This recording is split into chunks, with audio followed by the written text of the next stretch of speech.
Lately I feel I can't find my feet.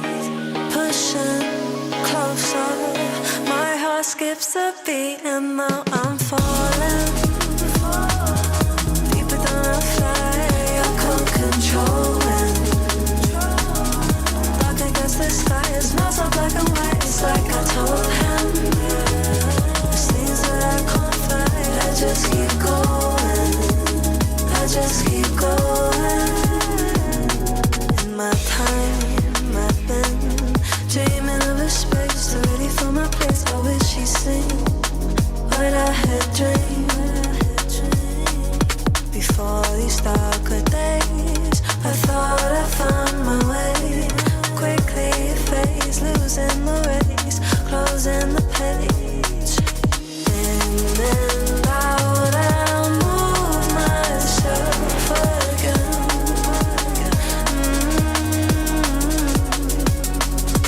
Time moves fast, I feel my heart beating.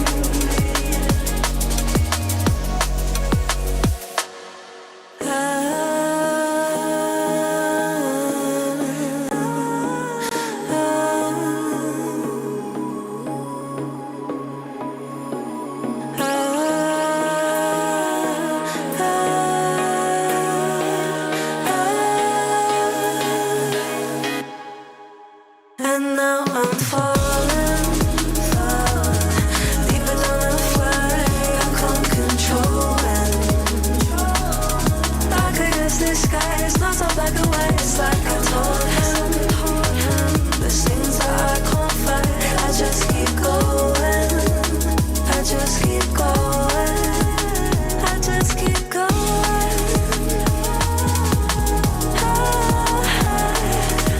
I just keep going.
Welcome to Naraka's Bladepoint's Got Talent at the Esports World Cup Festival 2025. Let's see what this talent's got.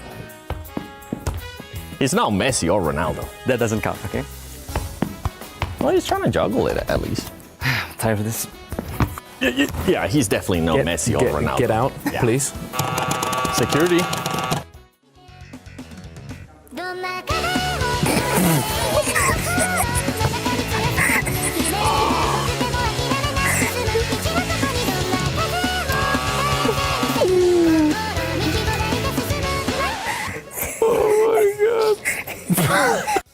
Hello.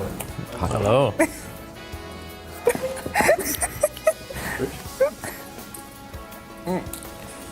No. We've been here all day and they're all so bad. Hey, at least they can play the game pretty well. That's true. Luckily, we have some tournament finals coming up. I'm excited for it. I know you guys are excited for it. Hopefully you are too. Welcome to Naraka Bladepoint's MSC at EWC Festival 2025.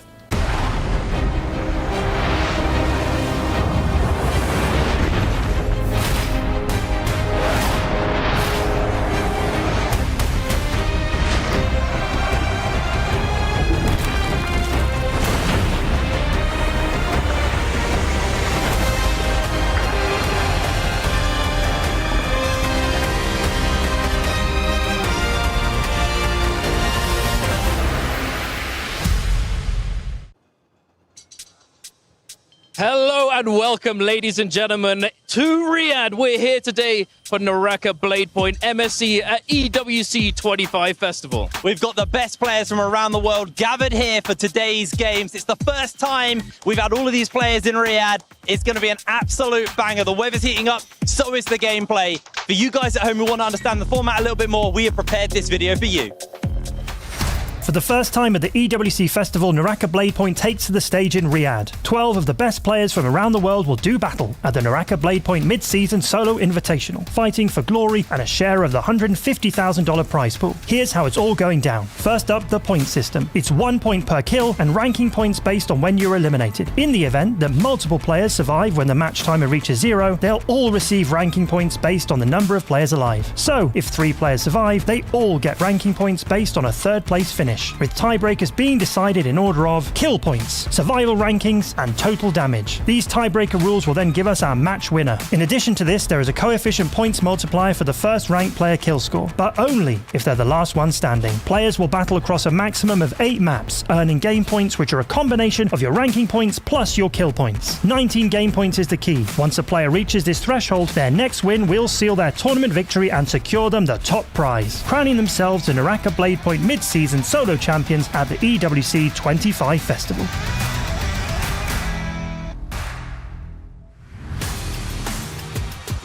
That's right. Welcome to the Esports World Cup Festival 2025. So we're going to be getting some of the players leaving the hotel.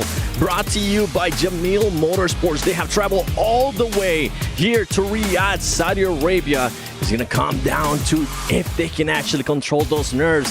Are they going to be maybe a little bit jet lag? How much they've been enjoying the food at the hotel and all the festivities here at this event, because this is the Naraka Bladepoint Mid Championship at the 2025 Esports World Cup Festival. My name is the 7WG. I'm going to be your desk host. Now, I wouldn't be able to do this by myself, so let me introduce my amazing analysts. And fun fact, we're actually going to be rotating them throughout the day, so you're going to end up seeing new faces, but we got none other than God Moxie, Raven Please, and Creatives. God Moxie, how are you feeling? I'm really excited. We get to see so much explosive Naraka action, and this is the first time as well that Naraka Bladepoint is actually having an international outside of China, so it really is all to play for. And Creatives, I'm gonna go to you. This is the first crazy event. First time we're seeing Naraka Bladepoint here at the EWC Festival. How are you feeling? Man, it's lit.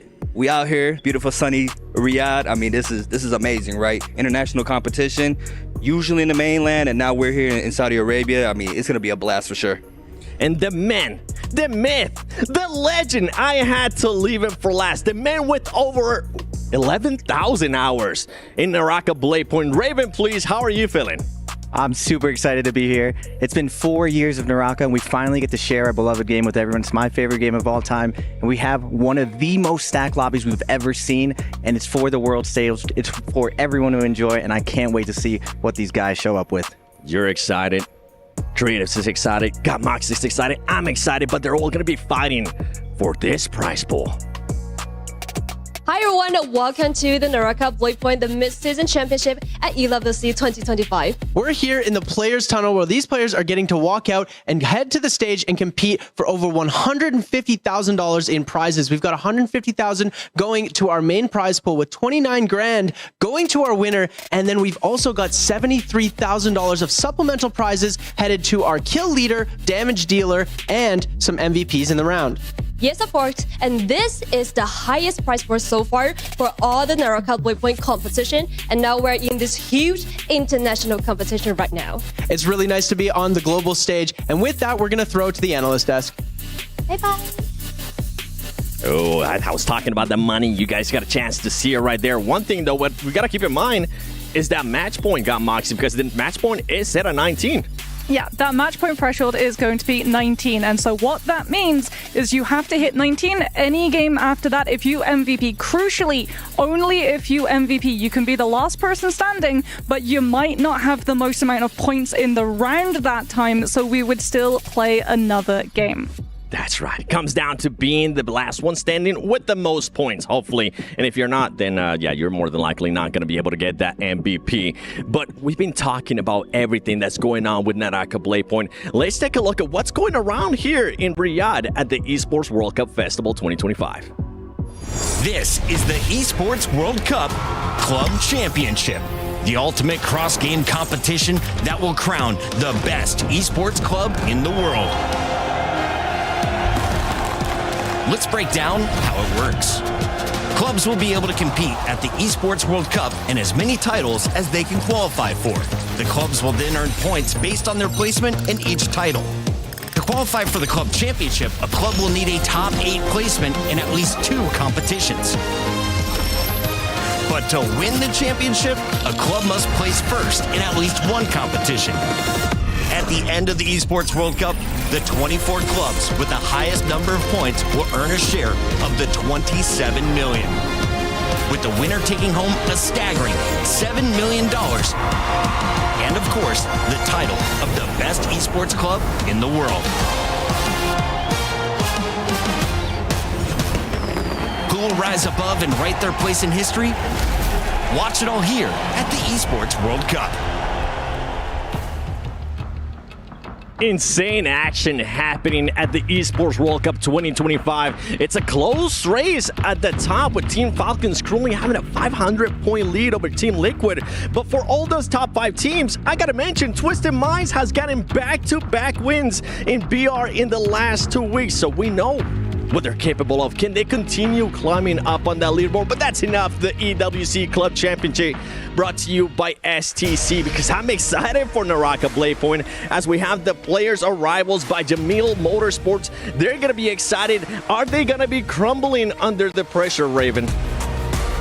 Under these lights, it's the first time that the Chinese players are going to be on different soil. It's something that all the global players have become accustomed to. We've come to another country, tasted the new food. Will the Chinese players be able to show up? I think they will personally, but this is probably the best chance the global scene has to take a championship away from them.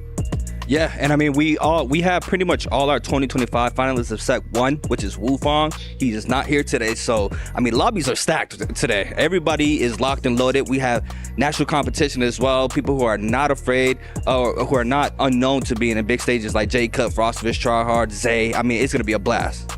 You're talking some big names. Yeah. There's one big name that we really haven't gotten a chance to mention. But we're gonna take a quick look, and it's none other than Mike.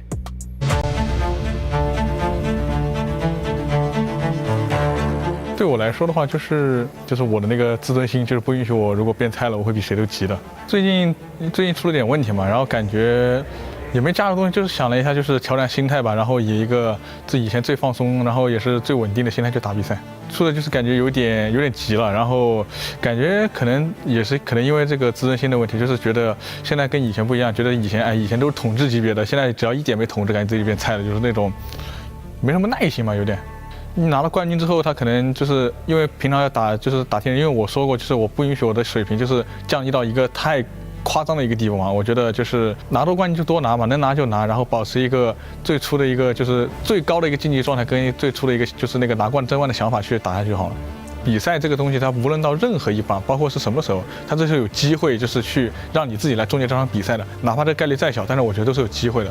这个就是可能改完3点之后，我对我自己想法的一个改变吧。Cannot try those twists. Eats a little bit of damage coming out from the RMB now. Looks for the jump power. He has that B2. Will not be able to find the first spin connection, but does burn the stamina.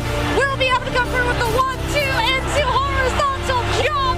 我觉得我是这样看的，我觉得只有你有天赋跟努力的东西，你的运气才会发挥作用，不然的话你运气再好，你也没什么意义。然后其次就是比较争议大的就是天赋跟努力嘛，我觉得还是天赋比较重要，因为你可能说你努力练的比别人多，那你就会怎么样？但人家有天赋，他也练，那你怎么办呢？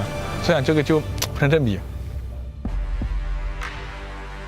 Fans around the world have said that Mike's slowing down, but he always finds a way to shut them up, as that man has been able to be the back-to-back champion of the J-Cup solos. Moxie? Yeah, the only player in both solos and trios who was able to be back-to-back. He's had 5 titles that he's been able to earn. In 2023, he won everything. Spring, summer, Koi Cup, J-Cup, absolutely everything, you name it, Mike was able to do it. But like you said, he's been slowing down a little bit and doubt starting to set in.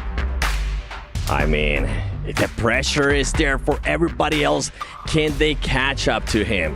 That's going to be the big question mark. And we've seen it in the past, too, where he might have not been the leader in regards to the points. But as long as he gets to the match point, anything can happen, Raven. Yeah, and the other side of the coin of Mike is Spider. Recently, in the last NBPL, Spider took a win against Mike, and he's been the other side of this coin, that both of them have dominated the league to the point where people are almost sick of it. That's where Shen Yuan, the new generation, Verse has been coming in, and they've been showing that maybe the new gen can take this. Maybe they can dethrone the two main guys, but will it be at EWC? I don't know. Well, you're talking about all those players, the new gen, everybody else. Let's take a look at this new player that's not Mike. 在先行者赛季的时候，我接触了这款游戏，然后我的话玩的也还行那个时候，然后到后面我退游了一段时间，然后我再回来，那个时候就出现了特别多的博主，然后我从那个时候看他们的视频什么的，我就觉得他们能做到的东西我一样能做到，所以我就觉得自己有天赋，所以我就一直打。有质疑的，有看清我的，也有支持我的吧。就是他觉得我做不到，这些东西都不能影响到我。火爆苍狼与燎原之火的荣耀传承，让我们有请 ASD 轩辕。有一段时间我被人质疑拿不到冠军，然后很多人会去因为这一点攻击我嘛。对，那个时候可能比较艰难。我不知道那是麦克，我也不知道那是谁，这些对我而言都没有太大的关系。我只想做好自己，然后把那一场的比赛给打好就好了。我没有想太多，我就想着每个时间点我应该去干什么，然后应该去做什么。Well, XY, I don't know how accurate that is. You're saying you don't know who Mike is, but I'm pretty sure he might end up sending a statement here at the Esports World Cup Festival. I mean, XY just won the latest Koi Cup. Super strong player. He was in the league, came back. I would say now he is, a little bit in the fresher leg side in the league, but I mean, by far, best Temmie in the game. I'll stand on that. He is so good on smoke, wisp, Ult and Yang. I mean, if he's able to get 2 lock-in games with Tomok, he could do some serious damage for sure. Yeah, Shen Yuan and Verse are 2 players who've had explosive debuts in the MBPL. We talk a lot of the time about the 4 pillars. These 4 players who have always been the most consistent, always looked at as the most dominant in all of Naraka. Mike was one of them, Spider is one of them, and we had 2 players, T25 and it was actually Fong, and XY and Verse have started to topple those pillars already. Yeah, there are 2 no emperors around the corner. XY, I'm not gonna lie, creatives, he's looking like the vintage Mike. And when you look at his gameplay now, he's looking way more aggressive. He's able to dominate opponents, and that's really why he was able to dominate Koi Cup. It's really his fighting.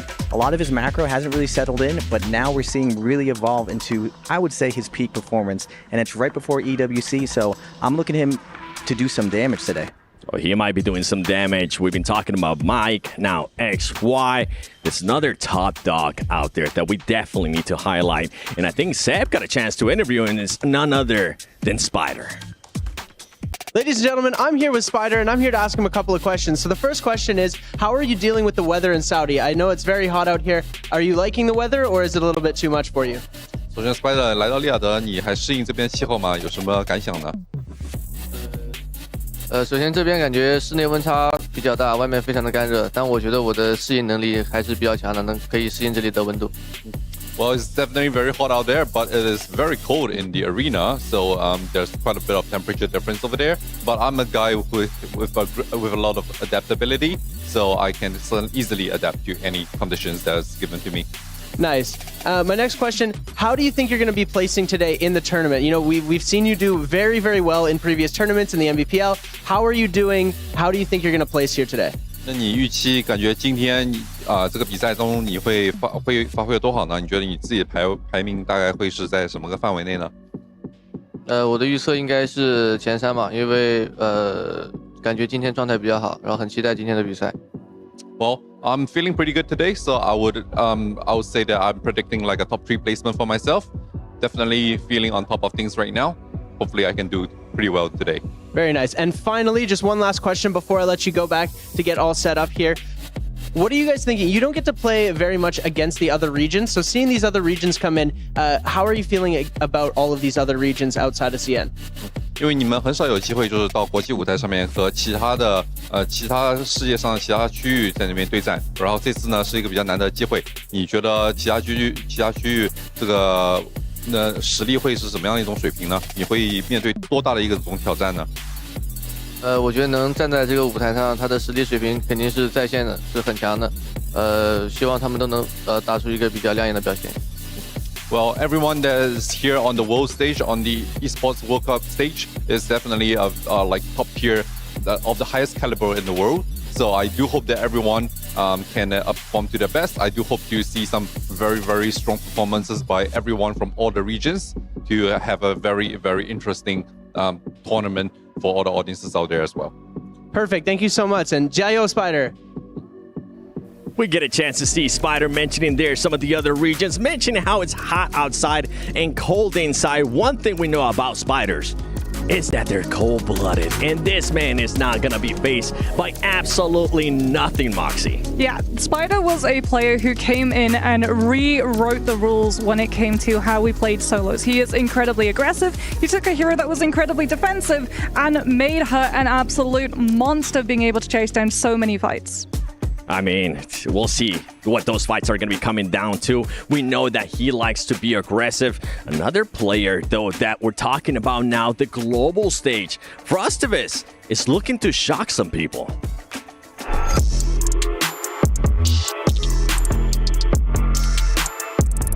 Progress that I made is, of course, mental and my mechanical skill. Both definitely have improved. And I think if I would face my previous self from 2023, I would definitely win.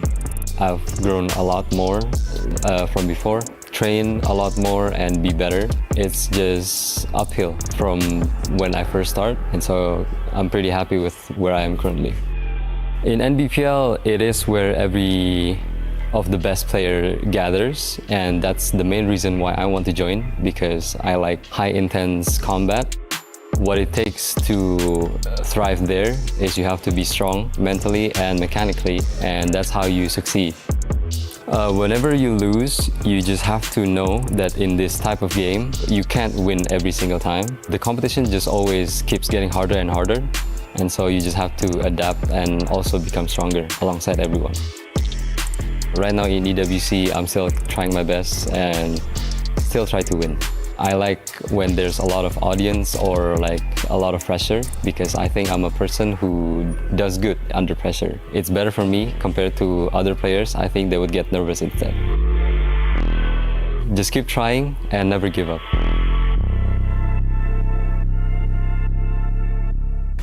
Diamonds are made under pressure, and Frostov is saying right there, Raven, he's great under pressure. Yeah. Frostov is one of my former teammates. His journey has been a long one. When I first met him, his main goal was to get to NBPL, and he's had to reinvent himself over and over in order to get there. Back when he was NA, we knew him as a dark magician, the combos, the jumping LMBs down the corner. He was hated by everyone, but he rose to the occasion, won NA, went over to CN. He opened up an NBPL, dominated everyone with his fighting style, but he lacked the macro. He played by feel. And now this year, he's dove back into his playbook, he's developed his macro game, and I expect him to be in the top 3 today. I mean, yeah, we saw it in the summer finals. I mean, nearly taking first. He was so close to winning a full split of finals. And I mean, Frostov's, ever since he entered the league, he's been having some amazing practice. We've seen him develop as a player and how well he has adjusted to the pro league. And we've seen a lot of players as well entering the pro league, and they have not been able to adjust to the speed and the momentum that these games have. But Frostov is one of those players who has. We're set to go 8 games. It could end before that. Oh, before this, we actually got a chance to pick some power rankings here and there. So I'm going to toss to whoever wants to talk this about the Aramco power rankings first. No? Okay, you know what, creatives? Take the lead on this one. Got the Viper with me. Power rankings, obviously 2 of the GOATs. Spider, Mike, honestly, should be on anybody's list. Just over time, just showing how strong players they are. Also got Verse, because Verse has improved so much. We clearly saw in the finals how dominant of a player he was. My dark horse, Arano, he came to the league last year, more of the fresher legs, but definitely one of those players who also adjusted in the pro league, but just hasn't been able to close out one of those finals, and I hope he takes a chip home today. My power rankings, you can't put your money against the GOAT, Mike. He's obviously there. Now for the global stage, got to represent for the global team. I think they're going to be surprising everyone today. So the best of SCA, Frostovus. He's been practicing all year. He had his moment almost at NBPL. It was stripped away from him first, so he has some unfinished business. Same with Frost, unfinished business. Tryhard wants to be best in the world at 1 game. He was very, very close back in J-Cup 2023. So close to the victory. And finally, Zay, the pretty boy of EU, he has a chance. Yeah, I think we've heard so many names being mentioned, but one has been absent, and that is TDD5. We need to put some respect on another Emperor coming on through. The problem for TDD5 is that he's known for coming second. He always gets so incredibly close. He started to slow down a little bit. He was really, really big in a past meta, and unfortunately, that hero is not around all that much now. Always the bridesmaid, never the bride, sadly. But we'll see if maybe that's going to be changing here. Maybe he will become that first place. He'll be able to break that curse that we have. But let's take a look at what the schedule is going to be looking like today, the maps that we're going to be playing. And from everything that you guys are seeing here, the map rotations, is there one, Raven, that kind of sticks out to you that might set even the tone, besides obviously the first match? Pretoria. It's the newest map. Fireflies aren't fully figured out. A lot of the timings haven't been figured out. It's been around for a year. And then finally, Morris. We ended on the classic, the OG. So for that clutch round, definitely all of the guys are going to be preparing their best stuff. So expect some magical stuff in the last round. Yeah, Padoria, like you said, one of the latest maps. It also has some very unique mechanics. All of our different maps in Naraka have different biodomes. They also have different environmental hazards. And one unique thing about Padoria is that we have something called floating piles. So if you actually lose that first fight at a specific time in the match, all of these piles and fireflies, if it's on a night map, will spawn, and it allows a lot of these players to have recovery that they otherwise wouldn't on someone like Morris, Isle, or Holoroth. Yeah, I mean, for me, obviously, game 1 sets the tempo of the matches. After game 2, you have to be locked in. You have to be warmed up. for the full competition because you start heading back. Yeah, the point system does give us a little bit more leeway.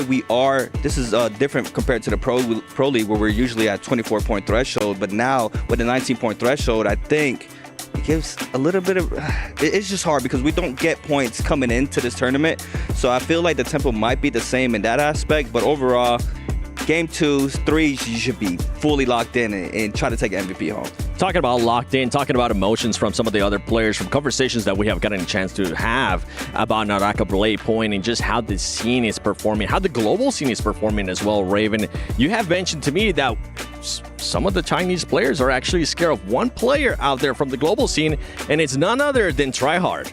Yeah, one of the few players that Mike gives a ton of respect. Recently, he gave to Shenyuan, he did a tier list, even putting Frostless above Spider. But when it comes to the global scene, the best to ever do it in NA, it would take years before anyone was able to pass his acolytes. It's definitely Tryhard. Behind the scenes, he's been able to fight Spider, fight a lot of best duelers on Earth, and he has a lot of unfinished business here. And this is his one chance. This will be the first year that Tryhard cannot go to Jacob. So he's going to be laying his heart out on the line today, and hopefully he can show up and represent NA well.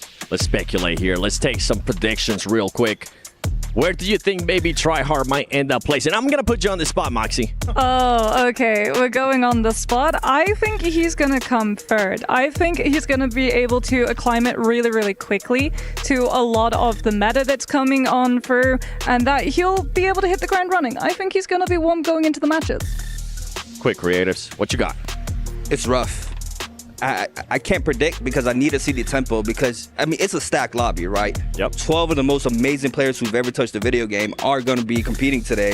And it's just rough seeing because of how high the skill ceiling is and how everybody can, just have a pop-off game and change the outcome of the whole tournament. So I don't have a prediction, but I mean, as knowing Tryhard, I hope he does well.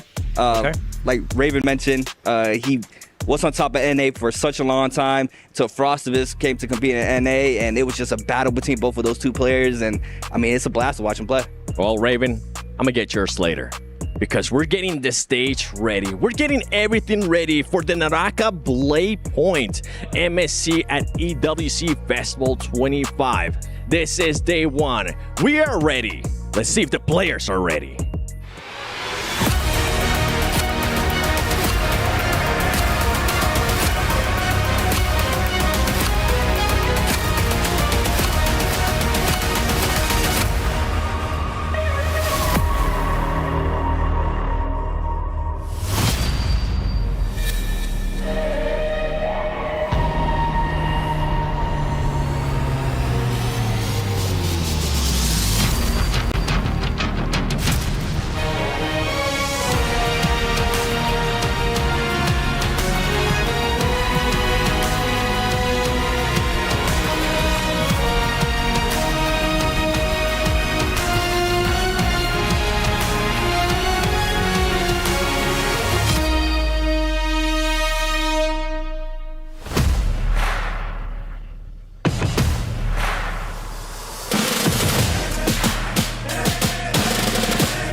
Players step into the arena for the ultimate solo showdown, but only one can be crowned champion. Coming to you live from Riyadh in the heart of Saudi Arabia, welcome to the Naraka Bladepoint Mid Season Championships at the Esports World Cup Festival.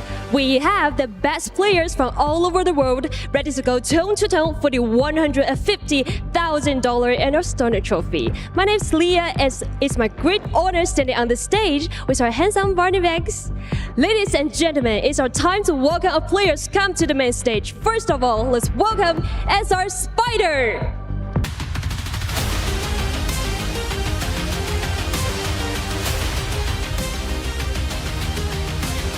Beijing WBG Burst.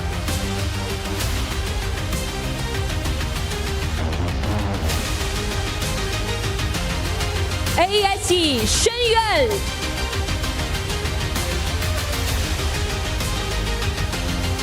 OUG Mike.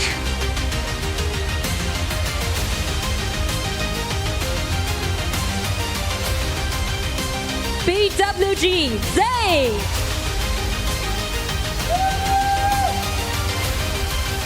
OUG FY Shin.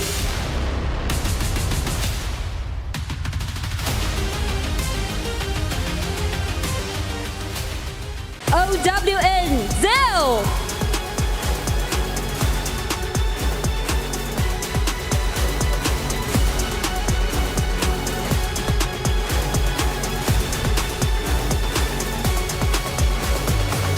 OWO Try Hard.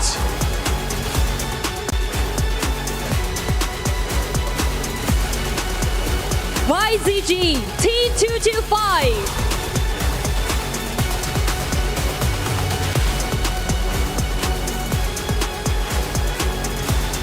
BBE Frostivus.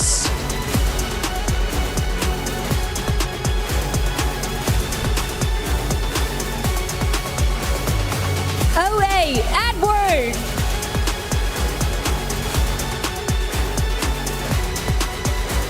And finally, WZ Arano.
No safety nets, no second chances. Today you bring your A game or you go home.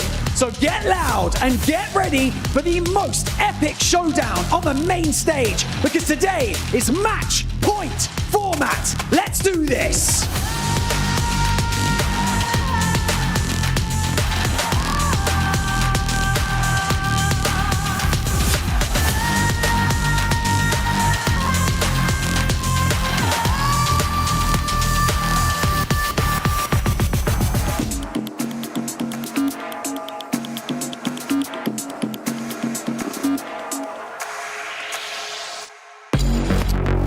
I was really excited just because of the amount of exposure that this event brings. 就感觉还是努力更重要一点，年龄没什么关系。首先是心态，然后再就是实力。I think a big part of competing in any sport is your ability to stay composed, but also be confident in your own abilities. 我觉得我是这样看，我觉得只有你有天赋跟努力的东西，你的运气才会发挥作用，不然的话你运气再好，你也没什么意义。The competition just always keeps getting harder and harder, and so you just have to adapt and also become stronger alongside everyone. Good luck to you all, and may the best man win. 加油吧，加油吧！ Ladies and gentlemen, the stage is set for the Naraka Bladepoint MSC at EWC 25 Festival. We see Viper right next to that trophy. Is looking spectacular. We got a chance to see the players' entrances as well, and I'm glad we got to see some personality too out of Zay, Moxie. Yeah, these players, they know how to appeal to a crowd. And like you said, we got to see that Viper, but we're not going to be seeing her in the solo hero picks. So she's very much a trios hero that you'll get to see tomorrow. It's much more likely that we're going to be getting the Lannies and the Liams in our first couple of hero picks coming through.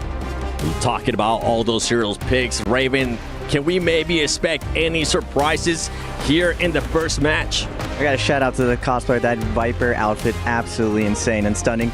But speaking of Viper, one of the surprises we're going to be seeing is that man right there, Shen Yuan. He does play Viper. He does make it work. He makes it look viable, and it's only because his chase down is so absolutely disgusting. But I've seen a couple other players try to run it. They're not able to do it like that man. I'm wondering if he busts out on this world stage. He's been working on it in the Pro League. Will we see it today? I mean, I saw that crazy play in Holleroth with XY. He literally was just taking 1v1s back to back to back, and that is the first time I've ever seen a Viper work. So XY being that player that's able to make it work, I would love to see it here at EWC. I'm hoping now we're getting it. I mean, we got Moxie saying it's more than likely not going to happen today. It's going to happen tomorrow. Raven, bringing a little bit of hope that maybe you don't never know. And you're excited as well, Creatives, you and I have been talking about the name of the game, which comes down to just being damage and kills.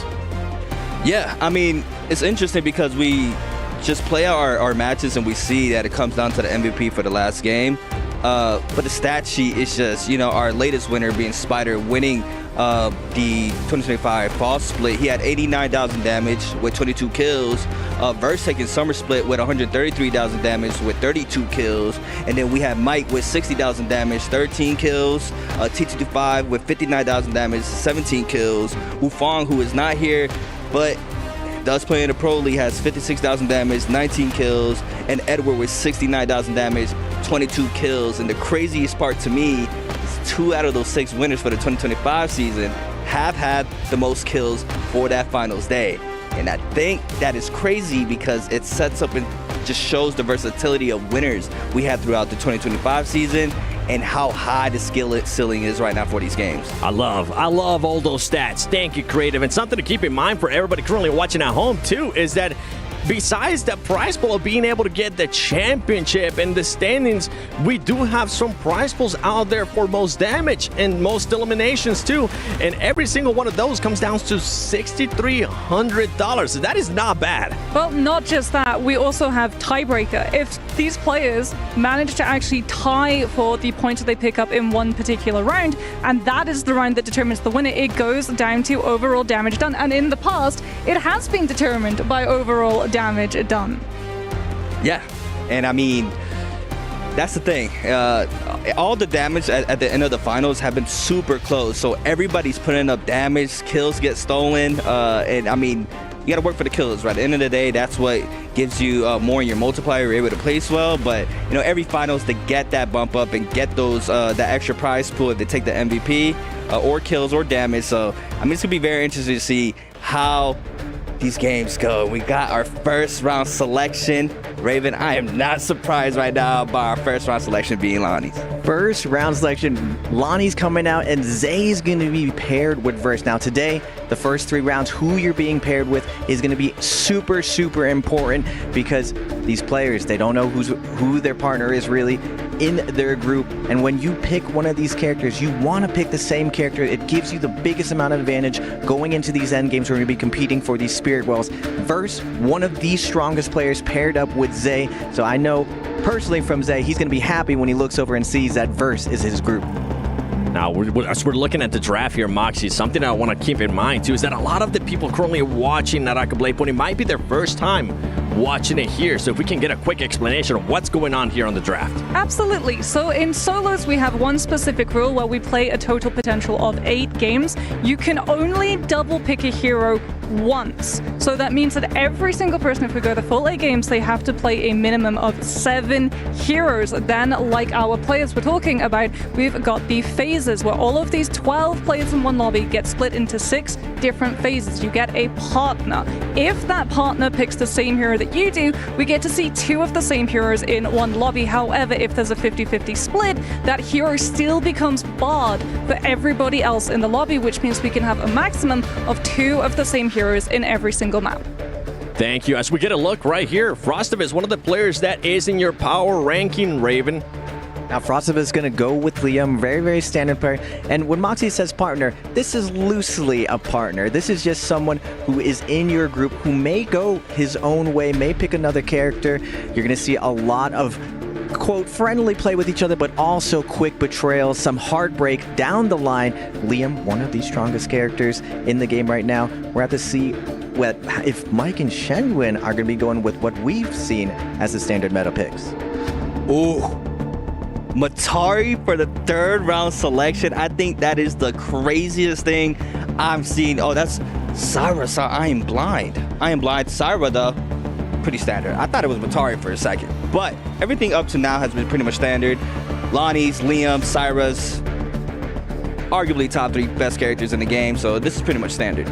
Yeah, so seeing Shenyun and Spider paired up, this is probably the powerhouse duo of the tournament right now. All these guys have to be worried once they reveal and see that these guys are paired up, and they're going with Syra. Perdoyo, very wide open map. Syra, one of those characters that when she scales up, she becomes a juggernaut in endgame. So 2 of these guys being able to get that character on this map, I worry for the rest of the lobby. It's going to be a tough lobby for everyone. Well, we're getting to see our first Yoto come on through, and I am incredibly excited to get to see the Yoto because she's had her rework, which now means that she's back in solos meta. Edward is going to be picking that one up, and we haven't seen her in solos meta in about 2.5 years, so it's wonderful to get to see Yoto back on the stage. It's good to see that, and we're now in the 4th round. Any surprises that we have seen? You guys said it is kind of pretty much everything normal here. What would be a bit of a surprise going into the next rounds, creatives? I mean, from what we've seen so far, Mike, for our last bi-weekly finals, he did have a double Yoto pick. So right now, him not locking in Yoto to match Edward it's a little bit of a surprise. I feel like he would probably wanted to lock in the same character, but it looks like he has a different game plan for tonight's games. Yeah, round 4, 5, and 6, we call them personality picks, your comfort picks, and a lot of these times the players will deviate, and depending on map, depending on when there's fireflies, they pick characters that they're more comfortable with. Now, the pick ban system, as Moxie pointed out, very, very complicated at first, but basically whoever's ahead of you, that character's not being available, and you're going to see counter picking down the line later in the day. First round, though, everyone's going to be going with their safe picks, just keeping their pool open. No one wants to double pick yet. We've seen these 8 rounds go the distance, so everyone's just going to pick one of each character and try to get the character that they prefer on the map that they want.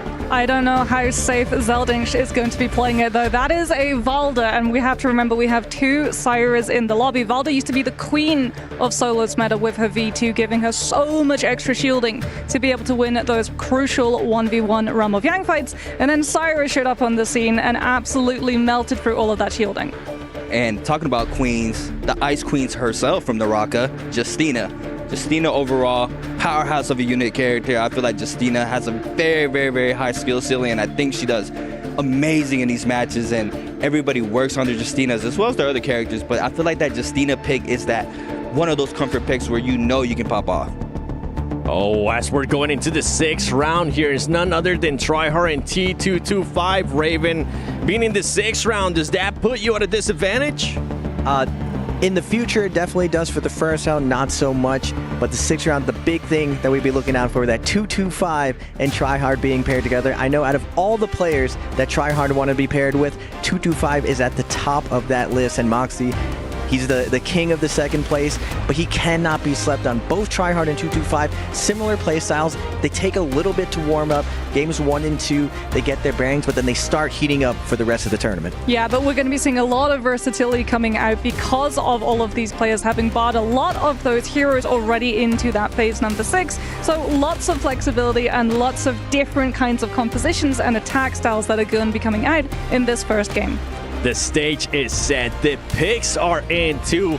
I'm ready for game 1 of the Naraka Bladepoint MSC at EWC 25 Festival. So let's send it over to our amazing captors, Hip Rain and Dunkin' Donuts. Thank you very much, Seven. Hello and welcome to the caster desk. We're getting ready to go into our first game of solos of EWC. Duncan, we've got some pretty standard picks across the board. A lot of the early picks were duos, so not so much diversity in this first round. Yeah, not too much. Not too much that we weren't expecting. We got a little bit of Valda, got some Syra. I will say there's one thing that I'm still very surprised about. For whatever reason, for those of you at home who know, and you probably do, if you don't, Yotohime, Moxie referenced Yotohime not being in the meta for a really long time, and now she's back. She's back in the meta. She's actually really, really good. And I'm very surprised that we're not seeing Yoto get double picked.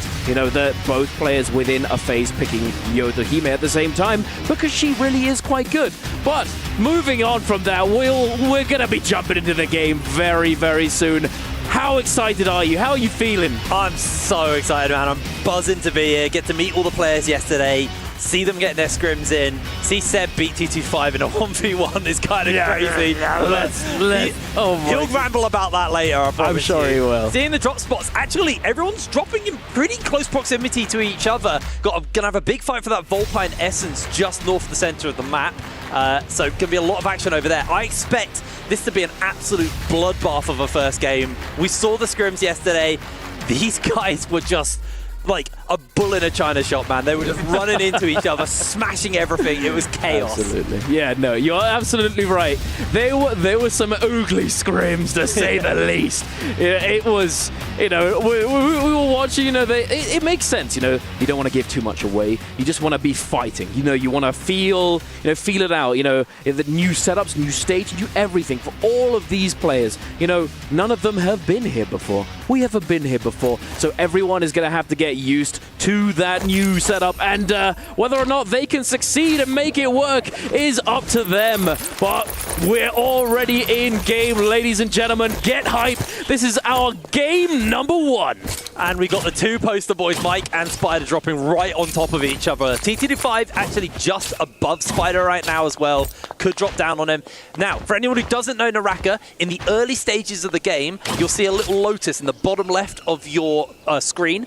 If a player has that lotus, they have a revive. So early, these players can go toe-to-toe, kill each other, and revive. So it's kind of consequence-free way to earn a bit of earlier points in the game. It encourages action, it encourages movement, and immediately Spider fighting on the rocks here with TT25, but Mike in the area as well. Fist weapons equipped there by Spider, as Mike is being a little bit pushed around here, but TT25 only has that grey armor, does finally swap out to some blue armor, and it's quite tempered this start because Arano's also joining in. Yeah, no, absolutely right. We do see a couple players have gone down in the kill feed, and I believe that may be Frostivus and Zhuan Yuan. They both died, they both lost their second life, and now they're in soul form, and they're going to be wandering around finding a rebirth altar to revive at and try and recover their game. We also see just now that Jin takes down Verse in the kill feed, but no action just yet. Obviously, these are some big, the heavy hitters. We've got Mike, we've got Spider, Arano, TT25, all of these players in the vicinity, but nothing seems to be coming of it. They're very tempered, very slowed down, and I think it's largely because they're afraid of that third-party situation. Yeah, that's the really scary one here. So seeing Edward currently hanging about this area here, if you get enough kills, you can get yourself the Volpine Essence, which is a Soul Jade. It's going to give you a little bit of an extra boost of health when it comes in clutch last moment. So seeing if he's going to be able to get his hands onto that. Right now, Edward does have one kill, as looks like once again cutting over to Mike and Spider. These two going toe-to-toe. Staff in hand here for Mike. just dodges away from the dazzle from that Syra, but in jumps Spider once again to try and re-engage up onto Mike, but Mike absolutely battering him with the star. Meanwhile, Edward is getting jumped onto by Jan Yuan. Jan Yuan only has grey armor though, so this is very dicey for him. Just going to try and put the parry up. Does make the connection onto Jan Yuan. Is going to follow through there with a dual sword. Tries to catch him, locks him in the air with a grapple, pins against the wall here. Jan Yuan needs to find a parry and an escape, but I don't think the options coming in. Krang goes down. Edward puts a little bit of damage in, looking for the opener, and that's going to be Jan Yuan going down. Edward secures the kill. He certainly is. The jump LMBs on, the jump horizontals on those dodges, catching him at the end, leaving very little space to work with. Very nicely done there for Edward. He's going to be able to get all the coins, get that Volpline essence, and he's just going to be very, very pleased with himself. But we're back over to the action taking place. Mike, T225, and I believe that's Arano on the Justina. We see the parry come through, but into the freeze. T225 gets frozen. He's stuck against the corner. He can't move out of there. And now Arano going to be dashing back in, trying to find the freeze onto Mike. He does find it, but he dashes a little bit too far. That combo breaker, that F ability is going to save him for the moment now coming out of their ultimate, but will he be able to survive the ultimate from Mike? The Shile ultimate, the turtle form, the shields, it denies so many openings. Oh, he got that ultimate back up. Can he close this one out? I think he did get the freeze there onto Mike. No, Mike breaks away. Arano getting a second charge of that ult in this fight is absolutely crazy. Mike's ultimate has now timed out, so with that grey armor, he could find himself in danger. Arano still has a little bit more time on that ult. Finally finishes up Mike, secures the kill onto him, and Arano jumps up to 3 on the kill score. Beautiful start to this game. We got a minute until the Realm of Yang start to spawn up as well, so the action will not be stopping. These guys are going to keep it going. Edward on the Yoto here with the new ultimate, still able to slash through walls. So Zell gets clipped through that wall by Edward, but Edward not giving up the pressure yet. Ultimate still staying on him for a little longer. Zell losing most of that grey armor, is finally chipped away from him as Edward catches him in the sky. Doesn't quite find the finish up. Zay might be able to secure this one. They're both just chasing for the kill, but Zay isn't leaving Edward a window to go for Zell. Zell's going to get the reset off, and Edward just going to throw the F down to get himself a bit of safety with that spinning sword. Try and break away from Zay here, but Zay is unrelenting, and Zell's back off reset.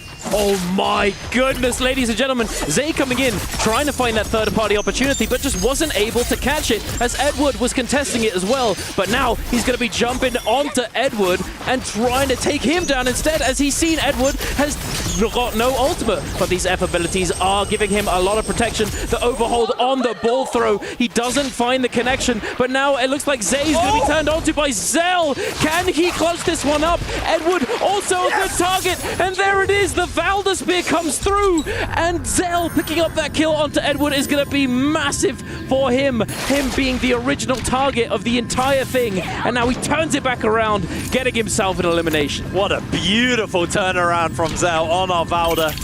I'm very happy. I'm a big Valda fan. She's my favorite character. To see someone rocking it, actually find that turnaround was beautiful from them. And right now, they're still hunting Zay. They got 36% on that ult, so they can build that rage up fairly quick. But the audio cue goes off. The Roma Yangs are going to start to show up soon. Players are going to see it on their map, and it's going to be straight into the action off that. Oh, yes. For those of you who aren't aware, the Realm of Yang is essentially a portal that will show up at these points during the game. There are 2 sets of them. This is the first set of Realms of Yang, and then we have another set later on into the game. In solos, specifically, the rules are slightly different for trios. For solos, when that gate appears, once it's appeared, it then has to charge up. So as you can see right here, Zeldink is going to be making its way over to this very shiny circle, very nice and pretty. And there's a little symbol in the middle, and each Yang gate has a Yang pass. So you go up to it, you interact with the portal, and then you claim this Yang pass. King of the hill. Yeah, well, yeah, essentially. And then if you get knocked out of that circle, you're going to, up after a certain amount of time, you could have your Yang pass stolen. And as this is a very, very important part of the game, because scaling or getting eliminations, it's really important that you want to be going in there. Yeah, and what you get from here, when you win a realm of Yang, you go in a 1v1 with another player in an isolated scenario in this little arena, as so as Zell is. Once you jump into one of those and you win it, you can grab yourself some pretty good gear, but also you can get yourself a buff. But we might have to hold that because Versus open up onto Frosty, and Frosty is getting absolutely cut through on the Hong Sword here. Can't find the escape, throws down the ultimate, just needs to try and find the capture on. Verse uses his combo breaker to put some distance between, but Verse, that didn't even look close. Easy win. Oh my goodness, what on earth happened there? I will say, it looks as though Verse was rocking those the epic hang sword, and he has 2 of them. And now, as you were saying, the gear that you get from the Realm of Yang, he's got some legendary fist blades in the back pocket as well. But we're moving on over to another Realm of Yang with Xuan Yuan and T225 going head to head, dropping down from the skies, fighting in the air. We see the turnaround, massive, beautifully done by Xuan Yuan, forcing out that combo breaker from T225. Yeah, T225 trying to find the wisp connection there on to Zhang Yuan. Not going to make the connection. Zhang Yuan still has the ultimate, so he can start to look for that microwave. The Sandstorm gets thrown down by T225. He's low on health. He's going to use the Sandstorm to slow Zhang Yuan's advance forwards. Tries to find him with the scale rush there. Is able to make the connection. Switches out into the ult now. Gets immediately caught by the edge of the Sandstorm, but it is phased out. One pot comes through for T225. He's able to heal up somewhat, but caught by the Dazzle and the microwave. Zhang Yuan's going to secure himself the kill.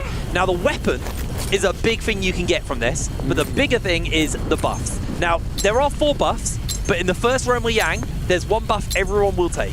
It's called the Vermilion's Bird's Might. Basically, it gives you a revive. You go in, you can go again, fight for consequence free. If you die, you can just respawn. So we'll see everyone take one of those inside. So far, 3 players have won their Realm of Yang. This is the final one, Spider versus Zell.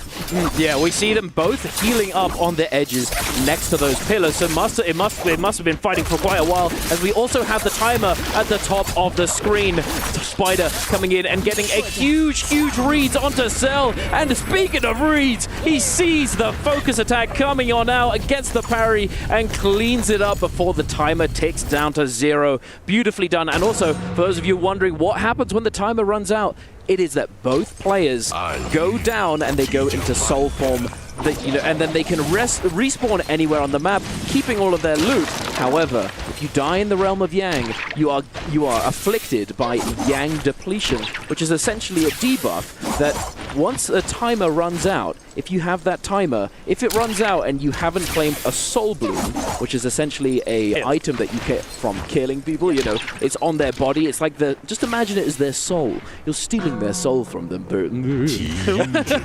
But yes, essentially, if you don't get one of those before the timer runs out, you are eliminated yourself. You will literally just fall over, unfortunately. It's very nice because if you look at the map on the left, anyone with that orange square over their portrait, they've got Realm of Yang depletion on right now.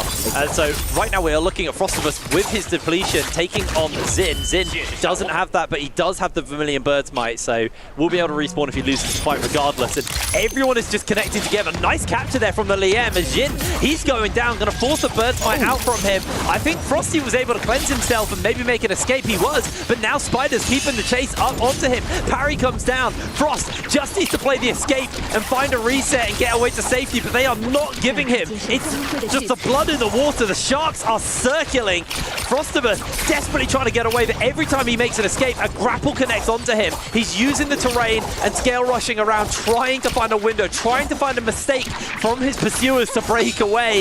But Spider still playing that high ground, still happy to not fully send it into this one right now. As Zeldic has thrown the ultimate out, Spider may be the one getting caught. Spear goes wide there, so he's not going to catch him with that ultimate charge at the moment. Spider does still have ultimate and F available.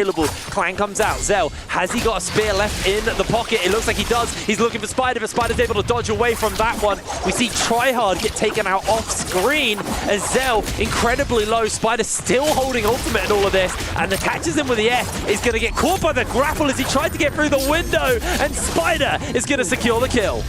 Beautifully done by Spider, playing on the outside. You can see, so this whole dynamic that we're seeing on the screen at the moment, that all of these players are just getting chased down, focused by the entire lobby. You can see that if you show any semblance of vulnerability, you are going to get chased relentlessly by all of these players in the vicinity. And there, just now, we see that T225 did lose his armor. We don't know how that happened, but it certainly resulted in him going down for the count. He is back to the lobby, unfortunately, and alongside him, we see that T225, Frostivus, Tryhard, and of course Zeldin. We saw him go down. All of them are now back to the lobby, and unfortunately for T225 and Frostivus and Tryhard, none of them were able to get any eliminations at all. Zell obviously getting that one kill, but speaking of kills, Arano sitting at the top of the leaderboard with 4, Spider on 3, Jin on 3, Verse Edward on 2, Zhuanyuan on 1, and then Zay on 0. And as you can see as well, second rotation Realm of Yang's come up. There's 4 spots, so 2 isolated 1v1s for this second one that spawn up. So not as many spots to go for. Obviously, there's less players, so not really going to expect too much off that. But this will probably get filled. Everyone's thinking of scale for the final circle, and with the numbers this low, we'll see a massive acceleration in the game with more and more players getting knocked out, and people are just going to feel more comfortable to scrap, knowing that the odds of getting third party is going to be a little bit lower. You won't be able to get the Bird's Might off this Realm of Yang. That's only in the first Realm of Yang. I think a respawn 13 minutes left on the game might be a little broken. So instead, they'll probably be taking the Mystic Might. Some people take Draco Storm. There's 3 options.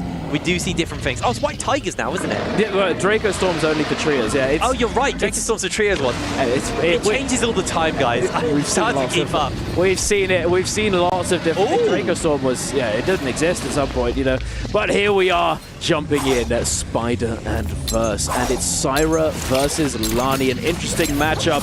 Spider grappling up to the sky. Verse doing exactly the same thing. We've seen a drop down attempt. Can we find the focus? No, we cannot. Spider, beautiful parry, catching him on the release there, getting big damage on the opener, but does get responded to. Both players using their abilities that will take them out of stagger. You can use it while you're under attack, allowing you to escape this damage. Verse having that health deficit, the effective health deficit is certainly at a disadvantage for the moment, and it's always extending, finding that second combo breaker into the combo. Spider, he does have that ultimate ready to go at a moment's notice, and so does Verse. Can we find the opener? Now another combo breaker. Oh my, this is just back and forth. Nobody's severely committing, and no ultimates used just yet. They've still got a minute left on that timer. Full reset from Spider. He's actually giving Verse the full reset. Finally decides to step up, but it's a little bit too slow. So that health deficit has to be reopened again here by Spider. Looks for the parry, didn't quite find it there. F comes out for the combo breaker. As you can see, they're playing this one very slow. Both have ultimate. Catches him in the uppercut with the grapple there. Staff's going to do some serious work here to Verse. Verse is forced to throw the ultimate down. Has those balls to fire now. Try and put some damage into Spider. Try and turn this fight around. But Verse just playing the panic game. Just playing on the escape. As he does briefly catch onto Spider, who throws out the ultimate. 25 seconds left on this timer. They're going to get the knockback onto Spider briefly there, but Spider with the ult timer now advantage in his favor, chases onto Verse a little bit harder as he does look to catch him out. They're both so low. It's 13 seconds. They need to put an end to this or they're both going to have depletion on. Scale rush into the parry. What a turnaround from Verse. Oh my goodness, ladies and gentlemen, Verse, he was on the back foot for so long. We saw him every exchange, it was not going his way, and then Spider, I think it got to him, that little bit antsy. I need to close this one out. As we saw, there was not very much time left on the clock. He needed to make it happen, and he overextends, gets parried. Very unfortunate, but very nicely done by Verse. Now heading over to a replay in the opposing Realm of Yang that we had taking place. We see Edward getting an absolutely enormous opener on his opponent. So much damage, and then denying all options from that moment on with the ult activation. Nowhere to go, closing it out, claiming that victory in the Realm of Yang, getting himself that legendary armor. Very, very nice indeed, especially with that White Tiger's prowess. As we can see, both of those players next to the map, there's a small graphic, as you can see, OA, BJ, BW, WBG. It's the little White Tiger's icon, so you're going to be able to tell whether or not these players have buff and how long they're going to last for. Yeah, it's a nice little buff here. Not quite as strong as it was when launched, but launch state White Tigers was actually kind of bonkers. Oh yes, absolutely. We used to have fan-off snaps where someone would get a kill and actually murder the whole lobby off it. It was very insane. broken. In a much better state now, but still playable. It's but still not, good. not Still game-defining anymore. No. And obviously we've got 2 players with the debuff on right now. For anyone who's not used to Naraka, you must say, this must be the end of the action. Oh no, there's more things that show up in the later game that are actually going to encourage even more action from these players. So these guys from this point on, it's just going to be constantly trying to find each other for picks and kills and trying to get an advantage. Spider chasing Arano here into the realm, into the Shadow Corruption, forcing him low. Is going to continue to pressure on. This is zone 3, so this damage will start to add up. Spider threw the ultimate down and actually immediately cancelled it. Arano's able to get a pot off. Spider is going to heal up.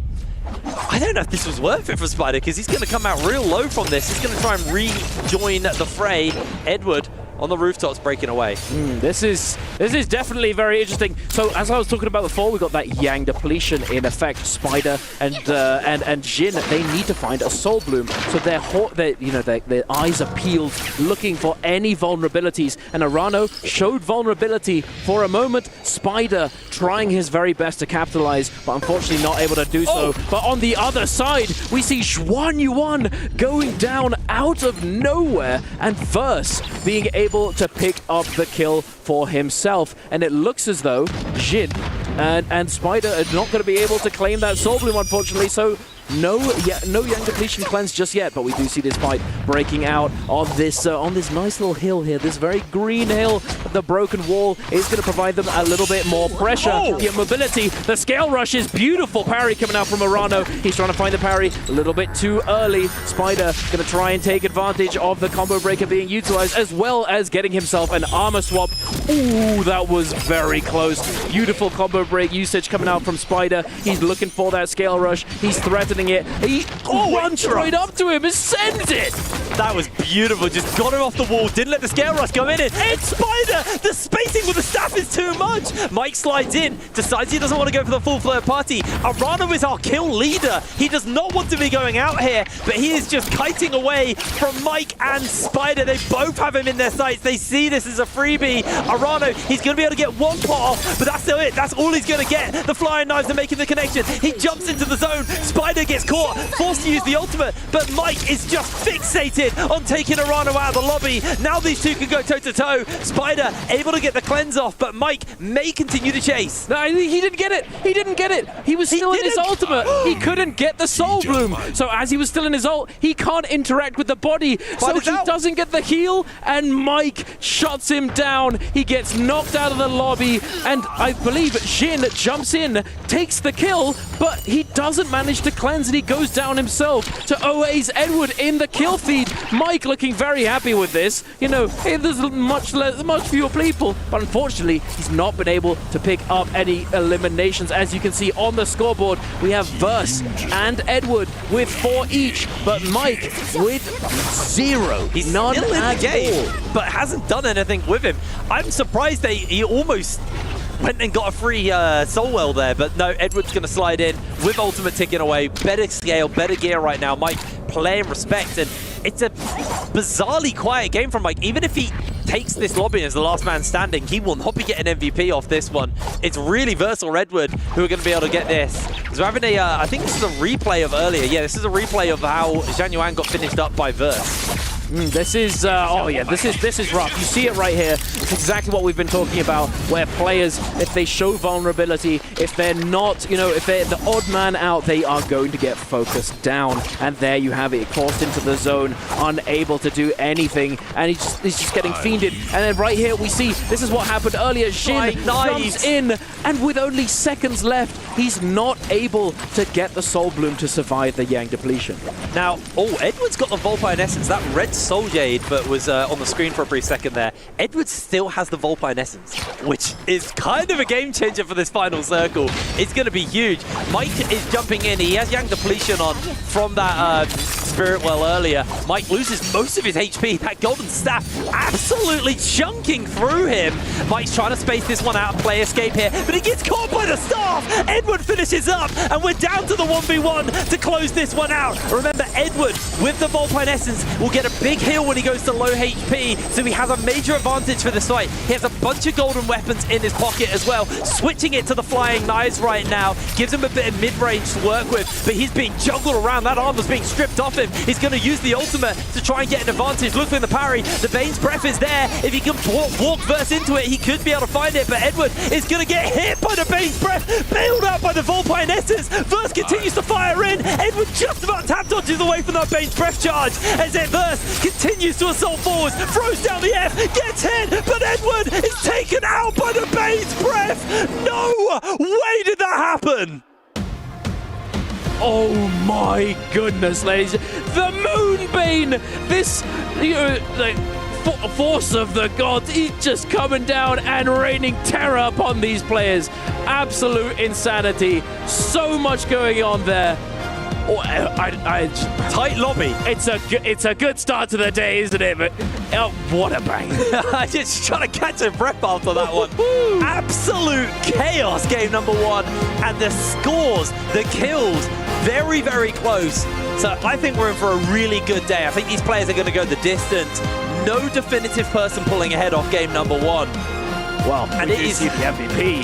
Yeah, but Verse MVP because he had 5 kills. Yeah. Edward also had 5 kills though, but second place. So honestly, while Verse will be starting ahead of everyone off this, the point difference between him and Edward, and I think it was a Rano on 4 kills, they're all going to be relatively close to each other at the start of the day. So getting to the match point threshold, I think there's going to be a bunch of people following him through the door. In fact, I think we could see multiple people hit match point threshold in the same game at some point today. Potentially, you're absolutely right. And the thing is, though, it can go either way. Those players in that first game who were not able to secure any eliminations, or only 1 or 2, still have plenty of opportunities moving forward to claim those points and make their way up the scoreboard.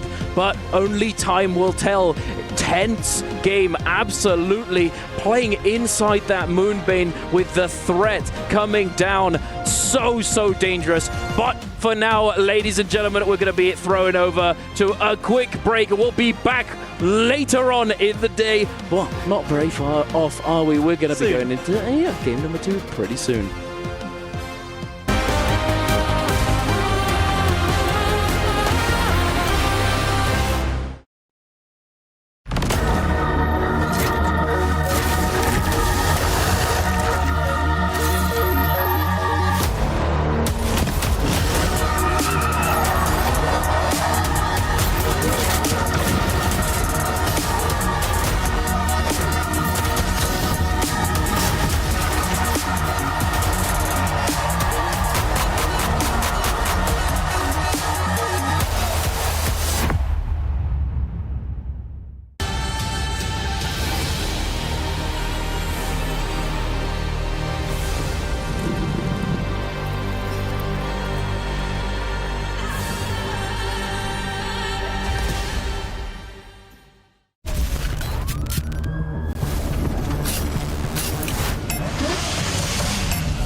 It's week 7 and just 3 game titles remain, and it is still all to play for at the top of the leaderboard at our club championship. 5 clubs are currently in the running: Team Falcons, Team Liquid, Team Vitality, Virtus Pro and Twisted Minds. Team Falcons, Liquid and Virtus Pro all are competing in every single title this week, so they have the best opportunity to gain some points and gain some momentum going into that final stretch. Twisted Minds unfortunately missed out on Counter-Strike 2, and speaking of Counter-Strike 2, it seems like everything is running on that game title for Team Vitality to gain maximum amount of points. Crossfire is also beginning today, so we'll keep you updated on that. But it seems like going into week 7, the favorites going into this competition right now are Team Falcons, as they have a 500-point lead on every other organization. But as this is the club championship, anything can happen.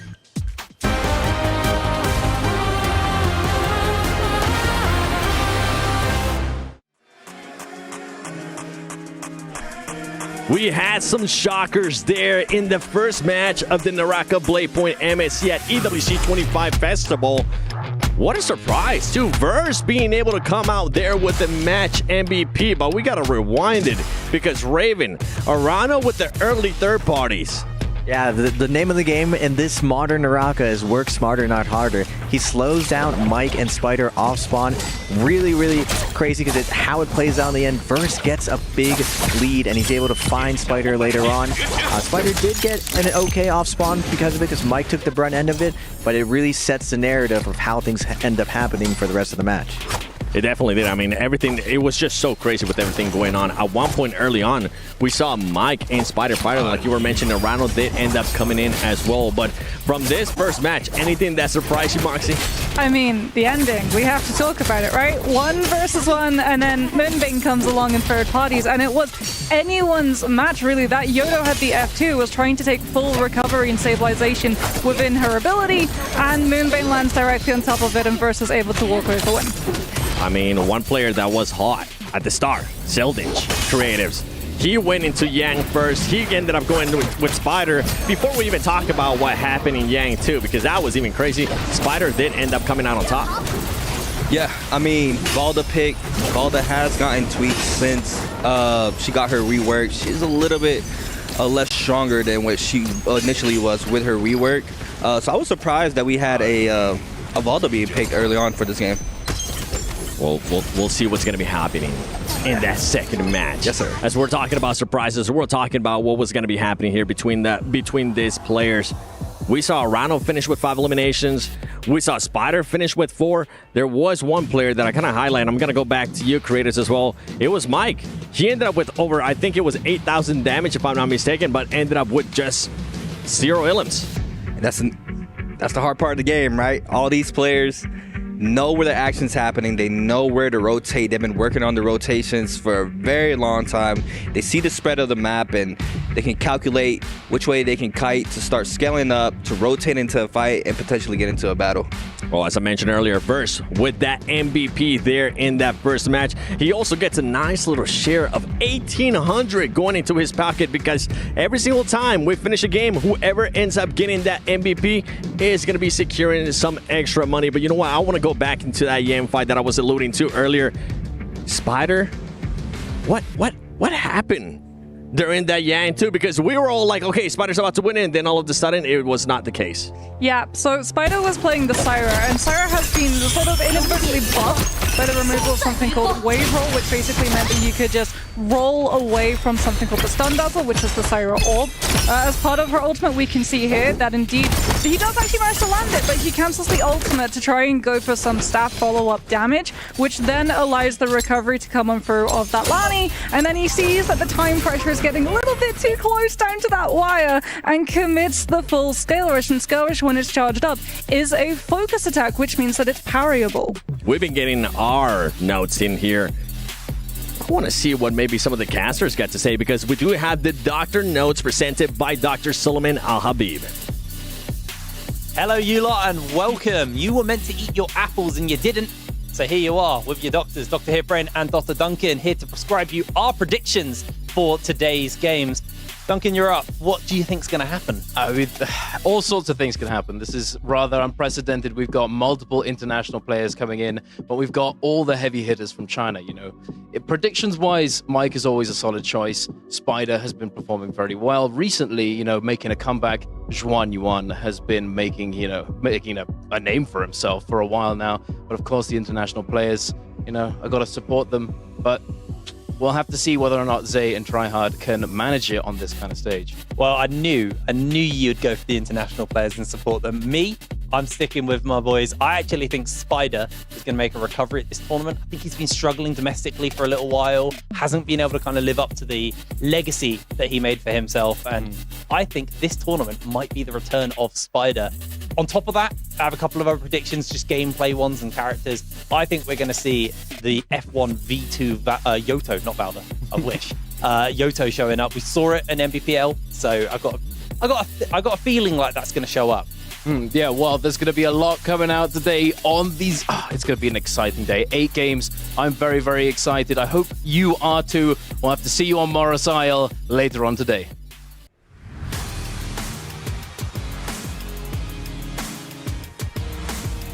Eight games are going to be happening today. We're already done with the first one. As I mentioned earlier, their verse being able to secure 1,800 in the pocket. Don't keep talking about global players, and I'm going to go with you, Raven, because during our Aramco Power Rankings, you had a lot of global players, but man, it was not the star we were expecting for them, especially after that first match. Well, everyone, like I said, first game, a little bit of jitters, even on this stage. Everyone needs a little bit of time to warm up. Tryhard's usually a slow starter. Zay's usually a slow starter. And I gotta say, like, one of my hot takes going forward, I haven't showed my boy Zay a little bit of love. He is a chameleon. He will adapt. He will adjust to how the lobby is going. We saw him off spawn. He was very, very close to 2 kills, but Zelsic able to stop him, yoink the kills for himself. But he was right there in the right position. And sometimes things don't go your own way, but this is not a sprint, Seven. This is a marathon, so you got to stay in there and keep going. And I think Zay has the resolve to do it. It definitely is a marathon until we get to that match point, and then it starts becoming just a full-on sprint and preventing whoever that player is or players are in match point to not get an MVP, because then we'll just end up calling it. But Moxie, from what we're talking about in regards to third parties, is there certain players? I know we were talking about Arano, and we kind of showed it perfectly here in the first match. Is there any other players that might be looking to go for that third party? I mean, Arano is definitely one of them. So too is Shen Yuan, especially if he's on his Justina game. His Justina game is legendary, where all of a sudden we'll be looking at a 1 versus 1 between 2 players in the bubble, and then you just hear that Justina ultimate line, and both of those players get immediately frozen. I mean, the 2 biggest third-partiers are not playing today, so the lobby is safe. Being Fog and now Star. Star, I mean, if you guys keep it pro league, you know how much he really did in the last bi-weekly. But, you know, yeah, very surprising this game. A lot of aggression. We usually get to the Spirit World cap where Yang depletion is given out as well. But for today's game 1, aggression is on. Everybody full W keys in. Our game ends early to a Bane. Bane always being MVP, but very quick game if I say so myself. I mean, at one point we're talking, when we're looking at one of the Yangs, we're like, okay, this might actually end up going to a tiebreaker. Both of the players are not going to be able to finish it off. And then it was the complete opposite. Now, going into the later matches, for everybody, especially like for new viewers, Raven, I kind of want you to deep dive a little bit more to what to look out here going into this second match, especially when we get towards the end, because it was just absolute mayhem. If you've never seen Naraka Bladepoint before, you were probably a little bit clustered there. So give us a breakdown. Yeah, so what you're looking for, creators brought it up earlier, doing a lot of damage, but like we saw, doing damage doesn't mean you're going to actually win the rounds. You need to secure those kills, and what you're really looking for, what's the name of the game today, of probably who's going to win, is who wins that second Yang. The first Yang really sets you up to get to that second Yang, just because loot really matters in this game. Having good armor, having a good weapon, and having the confidence to win your 1v1s. Yang allows you to find that 1v1. Now on the outside, you saw in that end game, a lot of chaos, Moonbane coming in, lobby getting swirly. You don't know who's going to betray. You're getting flanked over and over. But inside Yang, that really defines that moment. That really sets you up to win these games. So really look to that second Yang for who is going to win these games moving forward. Not just win, lose as well, because we have to talk about it, right? Yang is feast or famine. It either sets you up to be able to win and you have that massive big buff, you get a huge power spike in scaling because of the armor that it gives you, as well as that legendary weapon. But if you lose, you get saddled with Yang depletion, and we call that the kiss of death in Naraka, because although these players in the lobby, they don't actually get to see the names, they get to see the heroes. So they get to see which kind of hero lost a Yang fight, then they get to squirrel that information away in the back of their mind. minds. If they see another player is acting aggressive when Yang depletion is on the timer, they can immediately zero in, sense that weakness, count the timer down as well, so that they get the last hit before Yang depletion removes them from the lobby, and it can be a very smart way to get yourself a very safe kill. I mean, when we talk about Yang depletion, I think one sample perfectly that we saw there in that first match was after Spider lost that second Yang. You could see him just being a lot more proactive. It became a sprint for him to actually go there and make that fight. But at one point, you mentioned it too, we thought he ended up getting a kill, but it got stolen away. Yeah, Syra ultimate. It's really unfortunate. Syra ultimate, some of the ultimates that these heroes have mean that they can't actually interact with anything on the board. Valda does not have this problem. Valda can actually, in her ultimate, still heal, and it goes directly to her health bar. Syra doesn't have that. If you're in your Syra V1, you have to cancel the ultimate early to be able to actually interact with the body, which means that you don't get the opportunity to pick up the bloom. And that's what we actually saw the positioning that Mike was getting ready for. He would have let the kill go through, and we saw from the fact that he comes away with 0 eliminations, he doesn't manage to prevent Spider from getting that pick, but he does manage to nab the soul bloom, which then puts Spider into a much more problematic position. Oh, okay. I'm gonna put you in this scenario real quick here, Raven, please. If Spider would have won that second Yang, with the way we saw him performing, do you think he would have ended up taking that first match?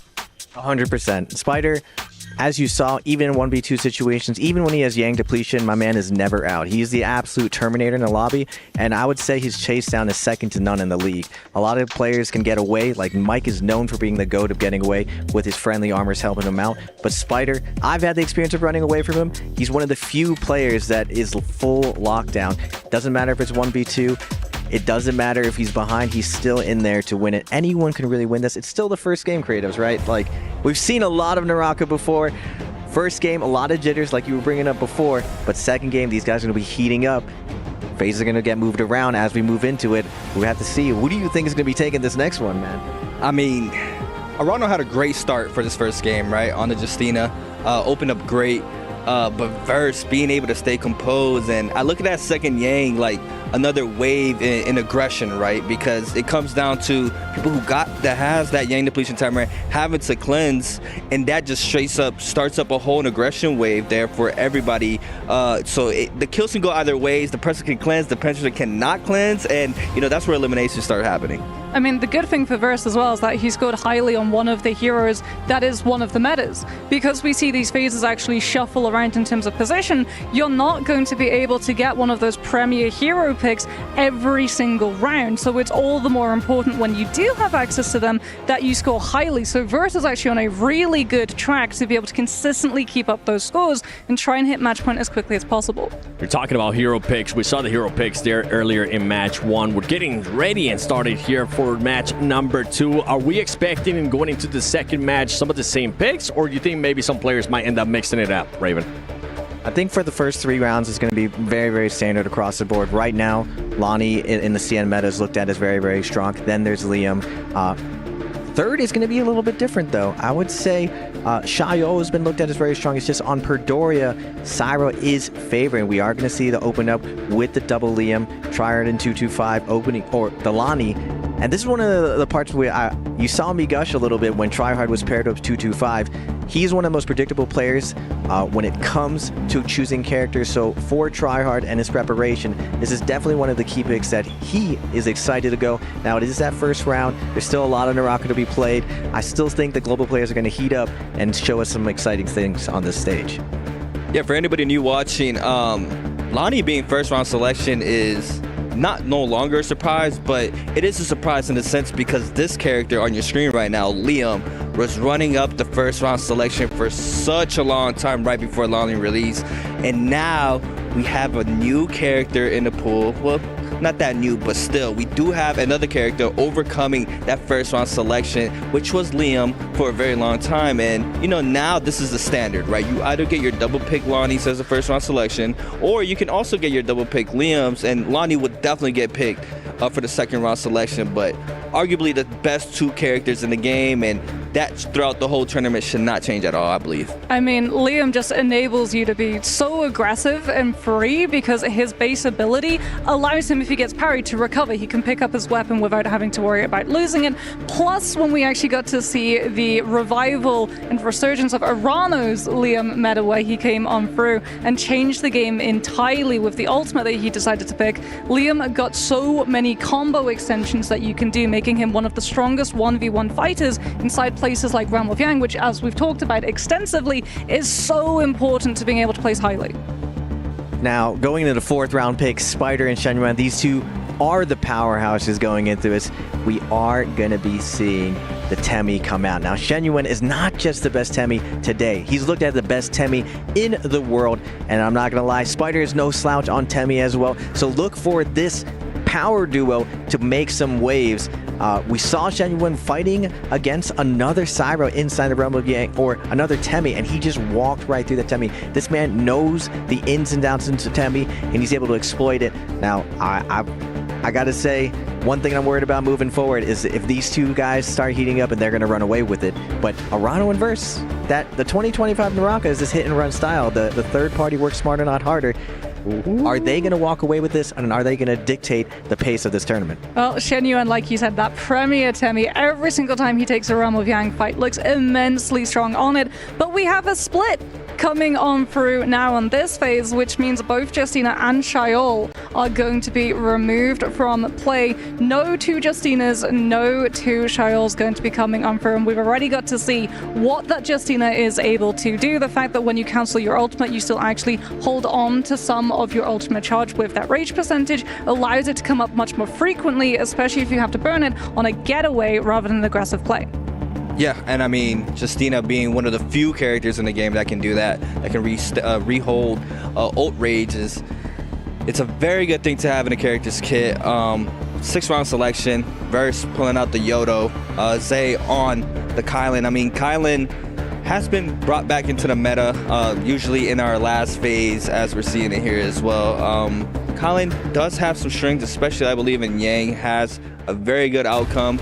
We've also seen a player like Wu Fong that is not competing, but has some great success in in-game as well with Kylan. But overall, I think the last two picks are kind of standard right now. I am a little surprised that we get to see XY on Temi so early, because he usually saves that mid to late game, but today we're getting it here for game 2. The hero picks are set. We saw what happened in game 1. I'm excited for game 2, so you know what, without waiting any longer, HitBrain Duncan, take it away. Thank you very much, Seven. We're about to jump into our second game of the day. I'm very excited, especially after what we saw in game number 1.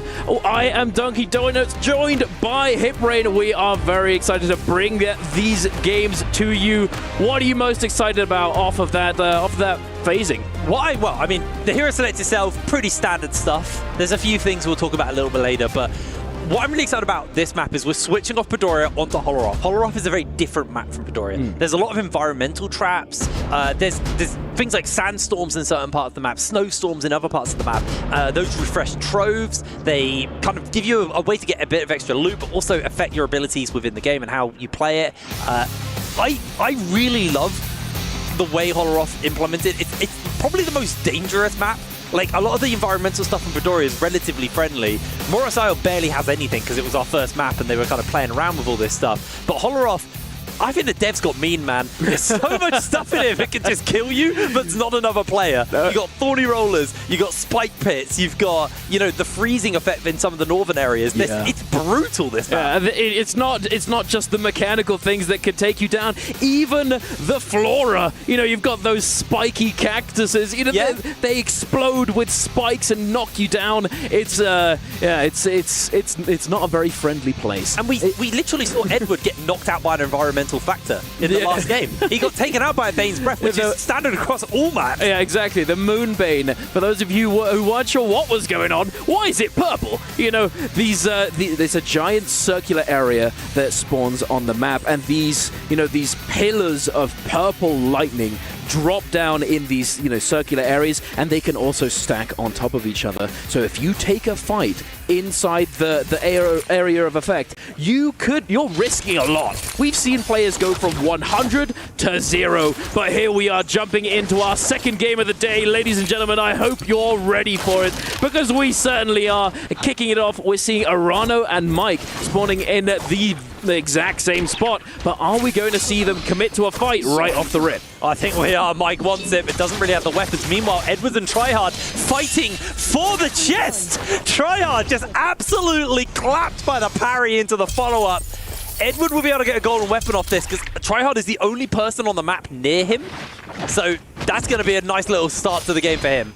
Oh, absolutely. For those of you who are wondering, how can he get a golden weapon? There is a puzzle that if you solve it, you can get a legendary weapon for yourself. One of the only ways to do so within this tournament game mode, the others being later on in the game. But this, if he manages to secure it, it's going to set him up massively moving forwards. Yeah, it's a hot drop-off spawn. A few players do drop on the puzzle. Not many do, just because it can be quite dangerous. As Spider finds Verse with the Wisp. Gets so much work off here with the fist weapons. Hasn't got the ultimate up yet, but it's coming up fairly soon. Verse gets the armor swap, catches Spider, strips all of his armor off. Spider has the ultimate. Wisp come back up as well. Verse takes down Spider with the nunchucks. Really nice little solo kill there. That was Spider. I think he was playing with fire there. You know, he had ultimate up, but he was waiting, desperately trying to get maximum value because his combo breaker, his skill ability, was about to come off cooldown. But moving forwards, we never stop. OUG Mike up against WZ Arano. We do see that armor swap getting a little bit more effective health. The combo breaker does come on out. Arano is going to avoid that dazzle, the orb that gets placed down with that combo breaker skill ability that Mike is using will stun you if you're too close when it pops. The uppercut coming out from Mike, forcing out the combo breaker from Arano, and now the ultimate. We see it scale rushing in, trying to send out that orb, not able to find it. Mike with the presence of mind to dodge it, going for that catch, is unable to find it. He's chasing him down and now committing to the ultimate, denying any escape, and Arano is going down to Mike early on in the game, but he's not dead just yet. He has his second life. He does have his second life. While Frostivus comes out of the freeze, gets knocked there by Jin. It's just going to try and put some distance in. Zay, looking for a potential third party here, has got the ultimate available here for Jin, so can look for the catch. The freeze comes out from Frostivus onto Jin, tries to turn the attention away from him, still has a dash, he's going to use it defensively. Bell pop, so he makes sure no one can see where he's going, but I think another grapple's coming in. We might have a fifth party here, to be honest. It is getting dicey for Frosty Boy as he is on the run, going to grapple onto the roof, make an escape. Jin might just turn onto Zay, but I think these two have a gentleman's agreement to finish Frostivus up here. They know he's lower, they don't want to try and lose sight of the kill. They're both going to chase for it,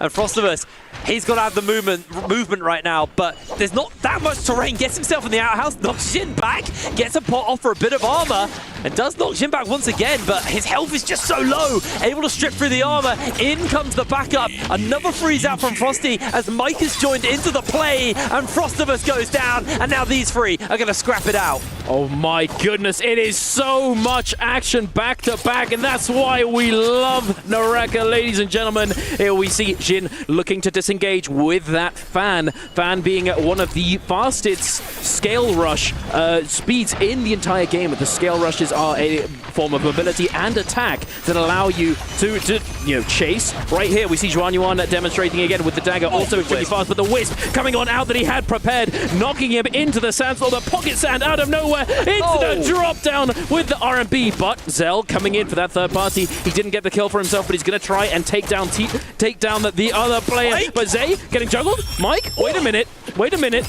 Can he find it? Mike breaks almost away. Infinite. Almost into the infinite armor swap. Yeah. Lovely stuff there from Mike. He's just about holding on. Almost got caught by the infinite. The F gave him the combo breaker. Zay gonna throw the ultimate down. We'll have some dashes, but the halberds absolutely cut through Zay. Throws out the ultimate, but Mike is gonna answer in kind. They're both going incredibly low. The dazzle makes the connection. Mike on the Syra is looking crisp in game number 2. Oh my, Zay, that was so unbelievably close as well. If Mike had not found that, armor swap again, because we see him if any of you have seen Mike before, you know he is a armor swap enjoyer, and it's very, very, it makes sense. He deliberately chooses his landing locations to get lots and lots of armor swaps, as there are certain areas in the game that have more of them just lying around on the ground, and he is certainly known for it. Zay, unfortunately, not able to take him down there, although it was very, very close. But now the violence has subsided for the moment. Well, for the moment. Yeah, it's going to be coming back real soon. Yeah. Realm of Yang spawning up. 21 minutes is when the gates activate, so we will see players going over, get that King of the Hill captured, and then 4 Realm of Yangs are open up, so 8 players total be going toe-to-toe. 4 players are going to walk away quite accelerated with the Vermilion Bird's Might on. Oh, we never get this. Look at that. You can see the bird itself. Beautiful. Beautiful. Love that. The chicken. That's a big old chicken. It's a big chicken. Rotisserie is on fire. Oh my goodness. We have fun here. But, you know who else might be having fun? It looks as though I think Jin and Zell might be scrapping it out, but I'm not sure if much is going to be coming from it. Fighting for the realm. I think so. The Realm of Yang, as we were talking about earlier, and the analyst desk also covered, you know, you've got to fight for it a lot of the time. If you want it, there are limited numbers of spots. So if all of them have been taken, you have to fight for it before it comes up and allows you to enter through that portal. But I don't think... it looks as though Spider's not really interested.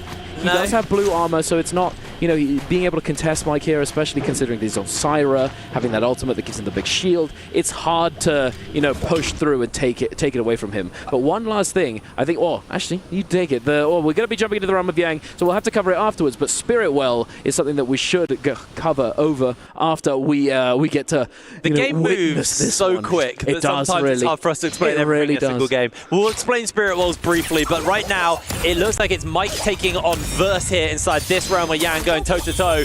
Immediately, Mike throws down the Dazzle, is going to try and connect onto Verse, who chases forward. Gets a nice knockback onto him there briefly. Both of them with ultimate. Verse, the new updated Yoto ultimate, goes through walls with the slashes. It does so much work. Throws down the F, gives himself a free pot. Mike also got a pot off, but gets interrupted there by the pistol shot from Verse. Verse gets to the top of the pillar, looks for a scale rush angle, doesn't make that connection, does try and connect onto Mike once again. Mike half armor off the back of this one, but is answering in kind. Both of them pretty close on the health bar, but Verse starting to eke ahead here with the pistol shot. It's just going to absolutely cut through the remaining part of Mike's armor, but Verse is also potentially going to lose a bunch of his. Throws down the F, looks for the pot, doesn't decide to let Mike get a pot off, knowing that he still has some armor to work with here and some level of an advantage. They're just playing bait with each other on the ultimate, as Verse is now very low, doesn't have the F, finds the knockback onto Mike. They're both exceptionally low on the health bar. There's the parry from Verse. He didn't even need to ult. He's looking for the scale rush. Mike's going to put the attention on, throws down his ultimate, looking for the Dazzle onto Verse. Verse throws out the F, but he gets caught by the Dazzle, and Mike does it again. Where's the ult, Verse? Can we use it? Press the button. I don't know, what are we doing? It was so close for so long, but he held it. But that just, trigger for patience is one thing. Don't save your ult for next game, buddy. All right, but anyway, moving forward, we do see the other Realms of Yang. It looks as though Tryhard does go down, but we're going into the next one afterwards, and Frostivus take down Arano out of nowhere. We turn up mid-combo, and by the end of it, Arano's in the dirt, and Frostivus claiming victory in the Realm of Yang. And now, as we see, we're going to be able to take a look at that loot. What's he working with? We've only got 4 Soul Jade spots, unfortunately, so he's not going to be able to take as many, but he does get upgrades. Now, the action doesn't stop, ladies and gentlemen. We're moving right back on over to the city of Tang, and it looks as though Zell is in a little bit of trouble with no armor, but we've got to get that double view. We've got the picture-in-picture. TTD5 getting juggled by the sand with the pocket sand out of nowhere. Oh the my word. We love to mock, ladies and gentlemen. Infinite. That was absolutely brutal. We just kept resetting. Tammy, when he walks through his ultimate wind wall, he refreshes, well, sand wall, I guess, refreshes his wisp, which is what we're CCing there. Really, really nice play coming out from there. TTD5 throwing out the flying daggers, but Spider, with the purple flying daggers himself, is going to be able to have a little bit of extra damage and that purple armor on top of him. Spider continues to assert some pressure here onto TTD5, catches him against the wall. He's just aerial for the entirety of his armor getting taken away. Does find the parry up the stairs. The follow-up comes in. Nice combo breaker though from TTD5. Forced to use the ultimate to play escape, but Spider is not giving this one up. Dodges away on the slam of the pool. Looks for the wisp. Makes the connection. But TTD5 was able to get an armor swap off and get some health back. But Spider is unrelenting. TTD5 is now using his ultimate to blink and dash away. Put some space between him and Spider. But Zay was hanging around the corner. The wisp ready to fire here for Spider. He needs to make the connection. TTD5 able to dodge away on that wisp throw here from Spider as he's using the building as a point of defense, hiding away, gets in the invisibility bush. Oh! Spider, he's played these games before. He knows where to look. Oh my goodness. He just... Wait a minute, that bush looks a little saucy. Where did he go? Let's check. And he goes down. But here we are moving over to Plume Castle, ladies and gentlemen. The center of the map. And it looks as though it's the center of the action. Frostivus, Mike, Edward, Juan Yuan are all packed into this area. And it looks as though there's even more on the minimap in that top right. But you know what's happening right now? Edward is getting comboed by Mike. But the parry coming out. Edward, he does have a million birds, Mike. He will survive with all of his loot as long as he doesn't lose it before he gets taken down. And it looks as though Mike wants to take advantage of this. Even though he too is on Syra, he wants to get those eliminations. But Edward, he's not going down without a fight. Although I think it might actually be to his advantage to allow himself to die, as he will be able to respawn with full HP, full loot later on in the game and somewhere else, you know, where there aren't about 6 people chasing him. And he does indeed do so. So he is going to survive. But these Yang Depletion players, are they surviving? Have they gotten a Soul Bloom? I don't know. I don't think they have. Look at there. We see it just behind the scoreboard. 50 seconds. They haven't got long left. It's rough as well because Verse, if this game went well enough, he could actually be on match point threshold at the end of this game. But with that depletion on, this might just be a back to the lobby angle for him. Commits the ultimate this time, decides to throw it out, but we're going to cut away from him. Arano, also one of our lobby leaders. 0 kills in this game, 6 points from the last game. He also potentially is going out here. Everyone else is getting back into Realm of Yang, and this is great for Mike, because he had a very, very quiet game 1. Basically did nothing. Walked around, made it to like top 3, and then just got taken out with 0 kills. Now, he's back on the map, back on the lobby, 4 kills deep, currently leading the kill lead there with Zhang Yuan as well. So 2 players potentially in the running right now to take over this lobby. Yeah, no, absolutely. And it really does make that big, big difference. And there it is. Oh, wait, Arano got the cleanse. And Arano got the cleanse. Because he was slightly delayed. The Yang Depletion players found each other. You know, it's a match made in it. Oh my goodness. Ooh. But here we are going into the second set of Realms of Yang, ladies and gentlemen. Juan Yuan up against Mike. He's jumping in with the fan. The fan dedicated to him for winning Jacob, in fact. The Bumblebee fan skin. How gooey is that?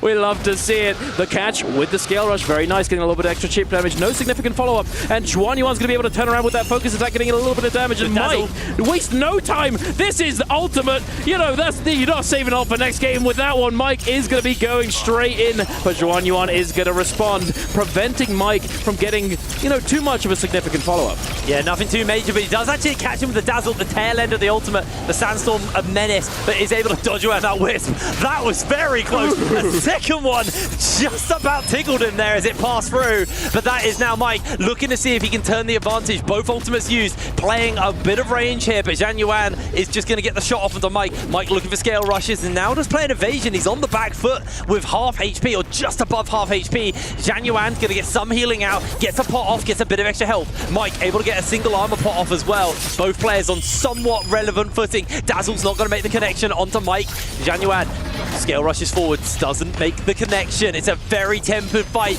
27 seconds left on this Realm of Yang as they're looking for the wisps. Don't make the connections. Jumps back down. The clang comes out and Mike able to get a massive click off of the fan there. Chunking out Zhang Yuan, who is looking for an opportunity to find that scale rush onto him, is going to get interrupted. They've got 9 seconds. They just need to send it, or they're both going to have it. Mike plays the escape. The F comes out. 3, 2, 1. They're both done. Oh, my. Oh. And there you have it, ladies and gentlemen. This is what happens when the timer goes down to 0. Both of these players now are going to have Yang depletion. They both get sent into the Soul Realm, and now they're going to have to resurrect themselves somewhere on the map and look to claim themselves a Soul Bloom. On the other side, we had the opposing realm of Yang taking place. I think it was Edward coming through and taking down Tryhard in the realm of Yang. Edward going up to 3 kills, looking pretty solid, up to 10 points now, or at least for the moment. That's not going to be including any future potential placement points or a multiplier if he does come in first place. So we'll see moving forwards. But right now, I think all eyes need to be on Mike, Zhuanyuan, and Zay, as we see all 3 of them with Yang depletion. Zhuanyuan and Mike with 4 eliminations, Zay with 1 on the Kylin. This is going to be spicy. We have, you know, the zone moving forwards relatively soon. We see a Valiant challenge, the red bounty that shows everyone where you are on the map, but it also gives you an AoE sort of radar, like sonar, showing you where opponents are in the vicinity. So you guys at home can't see this, but we have the map right now. The next circle is actually closing over the puzzle, which means ballistas are going to come into play. Ballistas are basically a rideable weapon. They do mad damage, especially if you headshot with them. Quite hard to find a headshot of a ballista, but if you do find a hit regardless, it will chunk someone out, potentially just put them in a position where the whole lobby turns. So, as you can see, Mike actually kiting towards the ballistas right now. Edward, hot on his heels. See if Mike's going to get on top of that ballista. I think he is. He wants to immediately jump up. Decides actually to back off, knowing there's too many people about. But time is ticking for these 3 players. We can see another very, very fast tempo game. It's rare in solos to see the map fully close up anymore. Trios, you do typically see the map close and the circle fully closes and everyone fights in the storm, but solos, the tempo is there. 10 players left in this lobby, but 3 have to go down regardless because of the Realm of Yang debuff. As Zell getting engaged onto here by Edward with that golden staff, absolutely chunking through him. No full committal though from Edward. Interesting, to say the least, I would say. We do know, so here, we see the Syras being, you know, essentially somewhat friendly with each other, as the Syras, if one of them stands out, you know, if one of them's on their own, they are going to get lobbied. They're going to get focused down by the rest of the lobby, and now we see the rest of the lobby is arriving to the scene, ladies and gentlemen. Zeldink does get parried, does use the combo breaker, and he is going to go down there, and the Soul Bloom, who's it going over to? I think it was Mike. Was it Mike? No, it wasn't. It was Zhuanyuan. Yoink. I'll take that one. Thank you very much. And now we see the ultimates coming out. The 2 Tumults now are banding together to face the Syra army. Oh my goodness, this is going to get very, very active very, very soon. They've been split up. They're splitting up, and we do see the ultimate coming out from Mike in the distance through the walls there. He has been pressured significantly, and it looks as though Zay and Spider are the ones doing it, and Zay also with the Yang depletion at the moment. Yeah, you got a Rhino on a ballista looking down. If these guys step out slightly, those shots are going to chunk them through. Getting underneath the ballista tracks is one of the safest places you could be right now. And Mike immediately launches under there, but he's not being given the love of getting a pot off. Instead, going to get jumped onto here by Jin. Mike caught in the knock-up. Infinite, he is going so low. Mike's able to scale rush away. Jin doesn't give chase, actually, but double grapples land onto Mike, and he is just playing escape. The ballista shot came through, and Edward is able to take the kill. 4 kills for Edward. He leapfrogs into first place overall now. And Mike, it was a great start to this game, but he is out.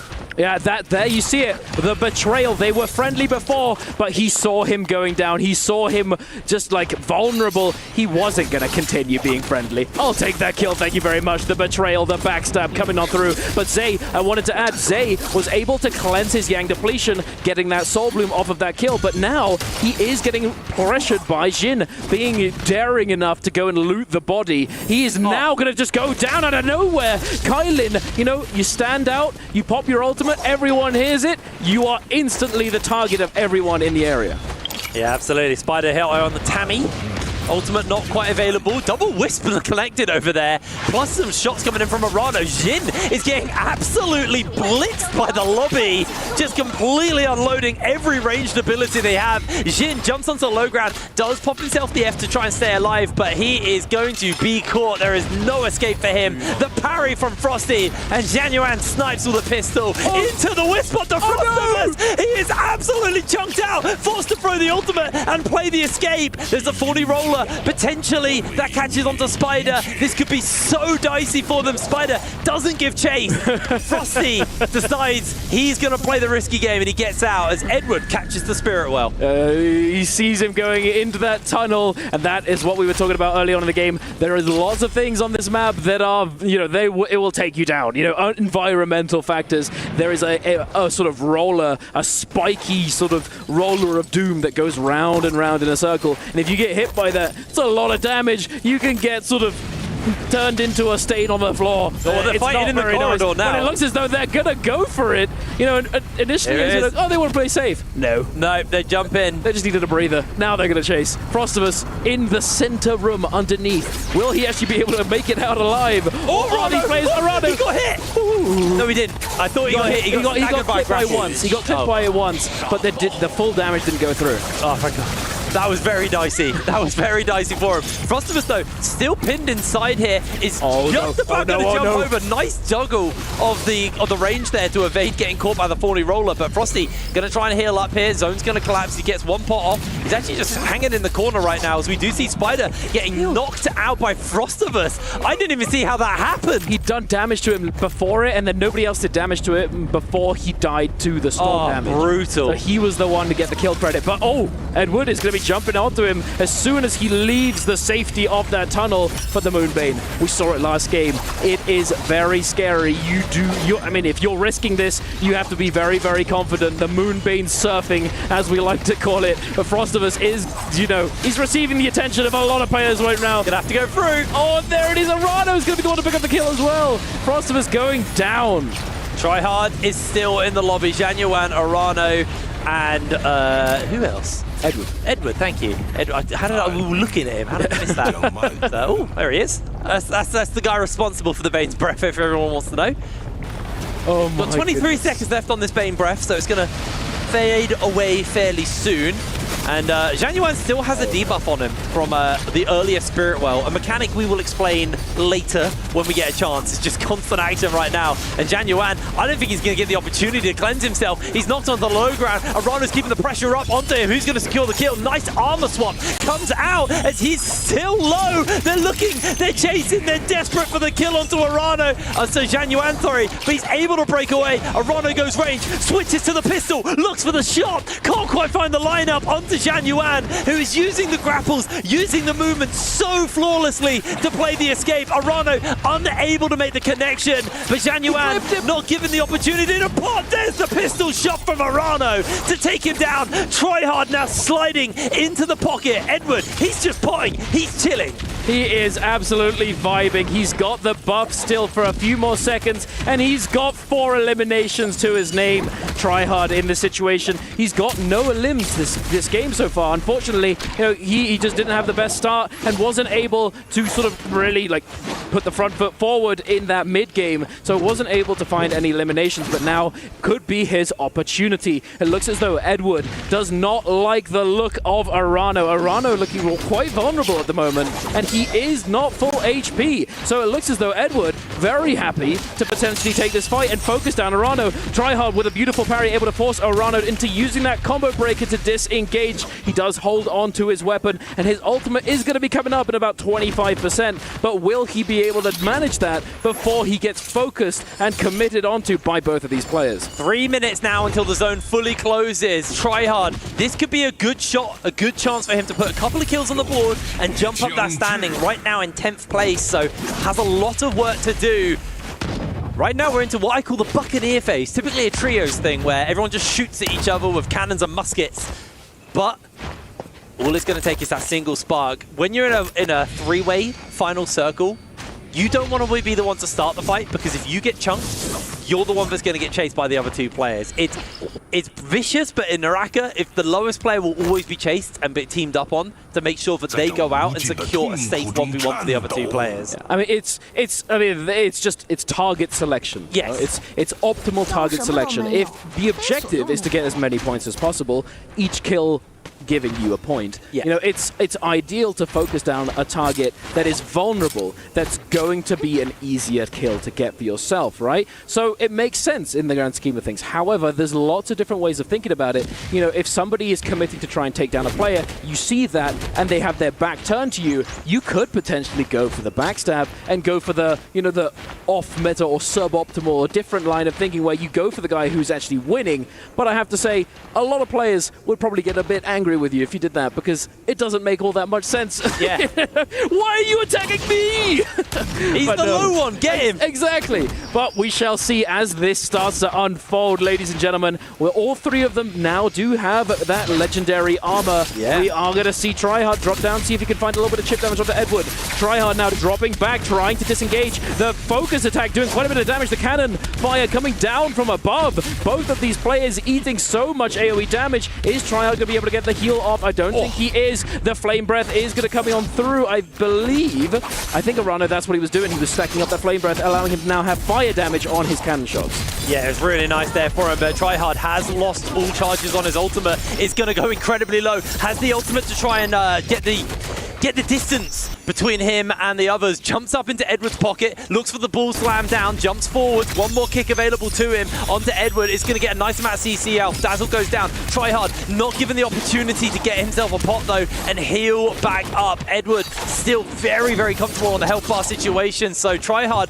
unfortunately, is the one selected to die by the other two players at this point. And there he goes. Arano's the one to secure the kill, jumping him up to 3 on the kill order right now. Edward, 4 kills in his pocket. Actually, it's 4 apiece. Whoever wins this is going to be the MVP for the match. It's a big fight for first place and for a shot to jump further forwards at the rest of the lobby. Arano catches the uppercut here on to Edward. It's an awkward final circle with the Rock Edge being a complete menace to the pair of them. Edward throws down the ultimate for a bit of additional health, looks at the Dazzle onto Arano. Doesn't make the connection with that first Dazzle though. Arano is playing in the circle as well as he can, caught by the grapple by the Dazzle, but catches him in the pool. Edward blinks back. Ultimate's about to time out. They're both going so low. Who's going to pull ahead? Edward low. Arano's lower, but Edward is the last man standing. Oh my goodness.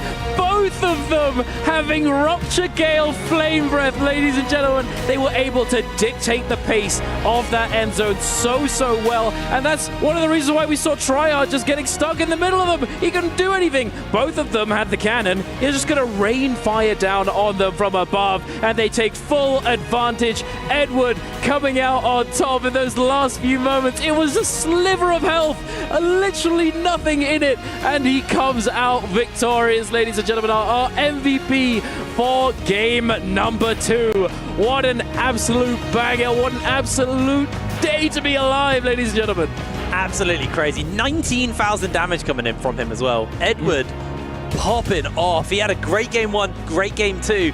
This has put him either close or potentially over the line. I don't know what the kill multipliers and everything are going to look like, but it's 19 points till you're on match point. Once you hit that match point, all you need to do is find an MVP, and then the day is done.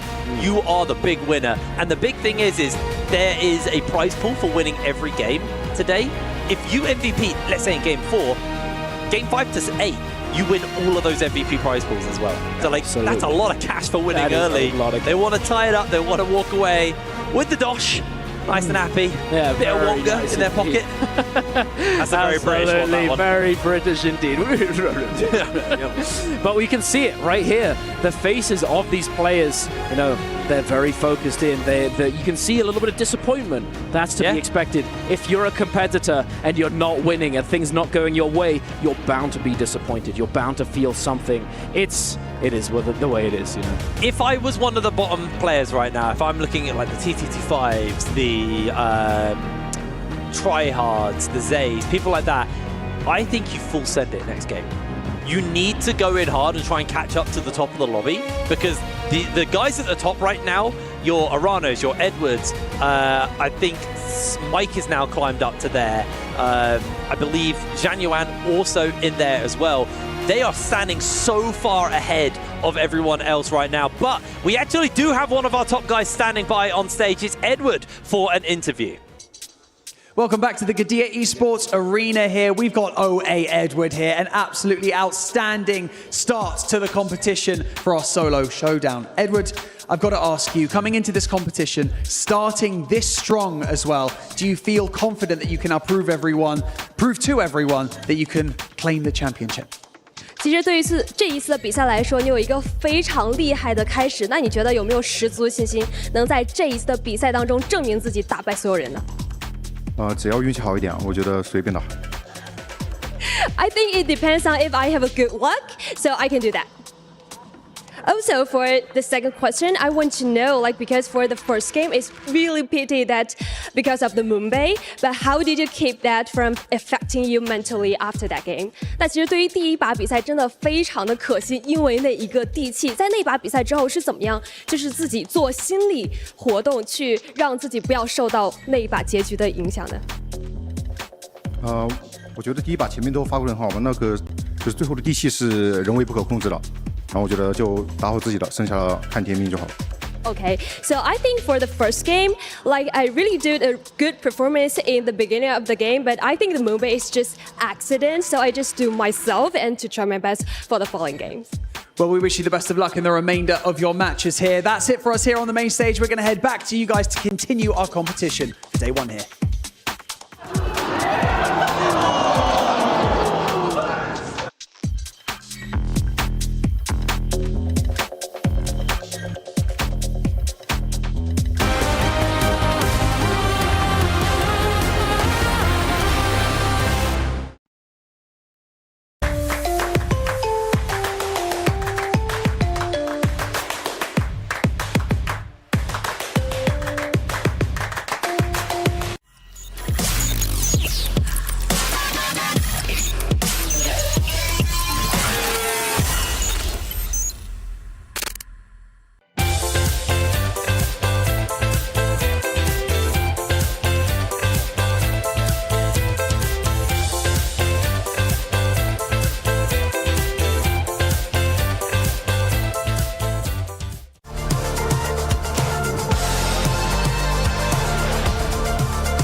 This land is calling.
It might be all fun and games there during that segment, but it wasn't all fun and games, especially for Edward in that second match. He turned up the heat, creatives.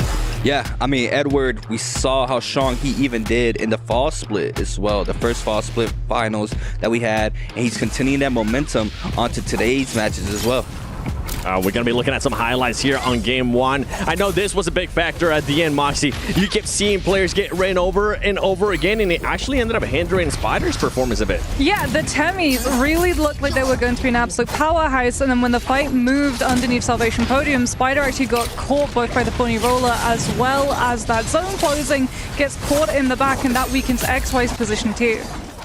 Yeah, that's under there. They're trying to run away with it, but Temi's not really good in the multi-way fight. Surprisingly, like you were saying, Moxie, Shenyuan and Spider go down. Definitely the powerhouse duo for today, but we got to talk about how Edward was able to take it down. My man's on his redemption arc right now. He didn't make J-Cup. This whole year, he's been trying to prove himself to show that he still belongs. He's still one of the top 5 players, and no surprises here. He comes out on top, taking it away from the new school, Arano. Yeah, and I mean, he's helped as well massively by the fact that both of the Temis were trying to target the Syras. Syra Ultimate being able to mitigate a lot of the safety that Tumult Ultimate should be able to bring, as that laser beam goes through the Tumult Wind Wall alongside the Fan R&B, something that we've seen the Syras use and punish Temis in a 1v1 before. So when the Syras were getting pressured by both of the Temis, it felt like one of them was going to go down for sure, but then the Temis got separated, and all of a sudden Edward didn't have that pressure on his back constantly, and he could hold on to his ultimate as long as he wanted.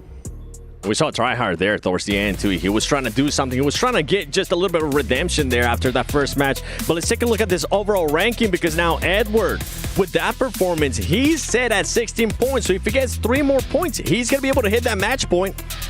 Yeah, I mean, Edward, previously known as Wang Liang, a veteran it seems, right? He's been in the Pro League for such a long time. Did have his struggles, I believe this season. He did take one bi-weekly home for this year. And now you see him, once again, he was super close for the fall split. He's back today here for the EWC, MSC. Looking pretty good. Arano, my dark horse pick, up on the screen as well for the 2nd place spot right now. It's just overall, competition is getting heated right now. Mike's a little slow down right now. But, you know, we still have a lot more Naraka, and anything can happen. I mean, we're looking at all these teams, right? One player that turned it up there in that last one was definitely Mike. Mike ended up getting those 5 eliminations, but I kind of want to rewind it a little bit, because the main talk, I feel like every single time, it's about the Yangs. We had Xuan Yuan versus T225. This was one heck of a fight.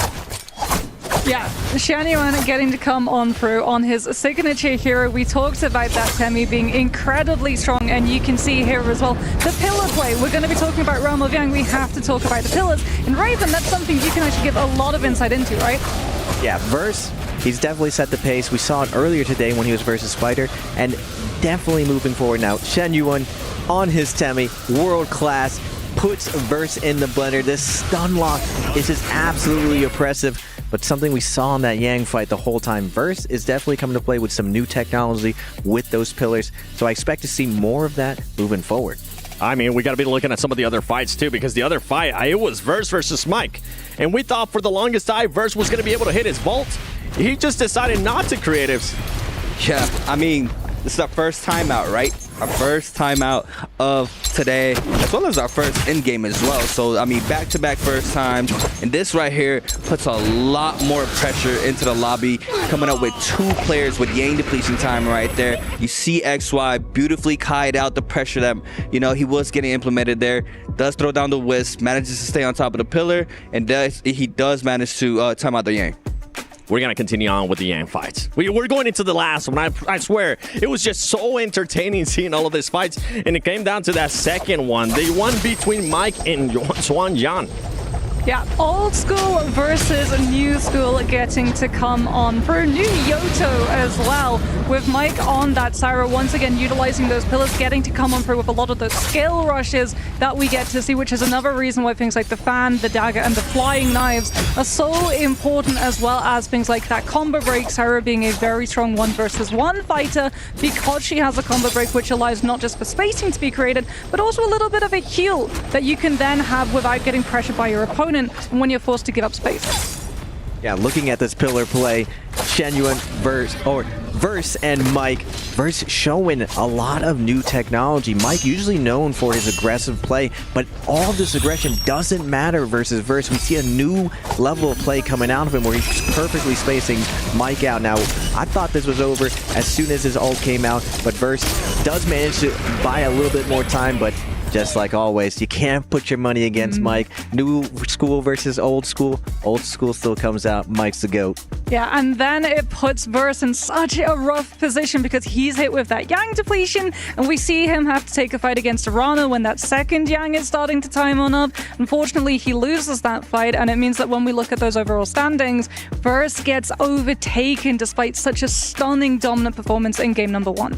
And we had so many Yang fights that we got the order a little bit mixed up there. I lost track of which ones we were going for. But let's take a look at the match MVP because it came down, honestly. So the Sony match MVP with Edward. Oh my goodness, just look at all that damage right there. 19,000 damage, Creatives. Yeah, good amount of damage, good amount of kills, plus the MVP. It's nice here for Edward once again. I mean, he's showing out. Second game of the day, snags up his MVP. He's going to get that extra cash as well with every MVP in the game. So right now, Edward sitting pretty on top right now, waiting to lock into his third game of the day as well. And if he continues the momentum that he's been having throughout his first 2 games, he could potentially come on top. Well, I mean, Raven, I feel like we might be able to see that match point being hit here in that third match. He's only, what, just 4 points away, 3 points away, if I'm not mistaken? Yeah, Verse, Arano also there. They actually got slowed down, but Edward coming very, very close to getting to that match point. And will we see today the 4 or 5 rounds? Will we get an end? It would be a crazy story for Edward, but the skill level is just too close in this lobby. I imagine this is only game 2. Third game, I believe that's when the lobby truly heats up. Everyone realizes what's up, and they're all playing this mini tournament. Anytime you MVP, you get that extra cash that you're saying, C8. Everyone's playing a mini tournament every single game. They're putting their heart out there, and I see a lot of good games that we have in the future. I mean, we've been talking about all this top dogs between Mike and Spider. So let's take a look at this SMB head-to-head between these GOATs of Naraka, Bladepoint. As you can see, the kills right there, being able to average so far 2.5 each. Are you impressed by that, Moxie? You don't seem too impressed by it. I mean, I'm impressed by the damage that they're both able to do, and it's no surprise as well to any of us on the couch, right, that Spider is going to be walking away with more damage than Mike, purely because of how much more aggressive he plays. Mike is very tactical, very clinical. Raven, you've used the word surgical to describe him, which I think really hits Mike's playstyle home. Yeah, if Mike's a surgeon, Spider's definitely the Terminator. And we're seeing, like, even though he's been the Terminator of the past, even though Mike is the GOAT, we're seeing the new school really challenge the old ways of work smarter, not harder, get those last hits, play those slower characters, and find those wins. Wang Liang, before he renamed to Edward, that's what he was known for. Pretty much copycatted from Verse and Arano. I think off-spawn's going to really dictate the next tempo. We've seen these guys make really, really big plays against these better fighters. Mike, Shenyuan, Spider, all really, really strong fighters. All of the GOATs of fighting. But this new style of play where you find these nice timings, these little chinks in the armor, will it pay off in the end? There's still a lot of Naraka to be played, guys. Yeah, I mean, just on top of that, Son Yang, longsword is very strong for a very long time, especially in Yang. If you guys don't know, longsword had a combo that you're able to extend with due to the wall in the realm of Yang. And a couple of weeks ago, Action did find a variation of you're still being able to do that combo, and he hit Mike with that a couple weeks ago. And while we were looking at the replays, I did see Mike in the realm with a longsword. So on top of him trying to adjust, he's learning new things as well, right? He gets hit with something, he is going to learn it. And a player like Mike, he can learn that instantly.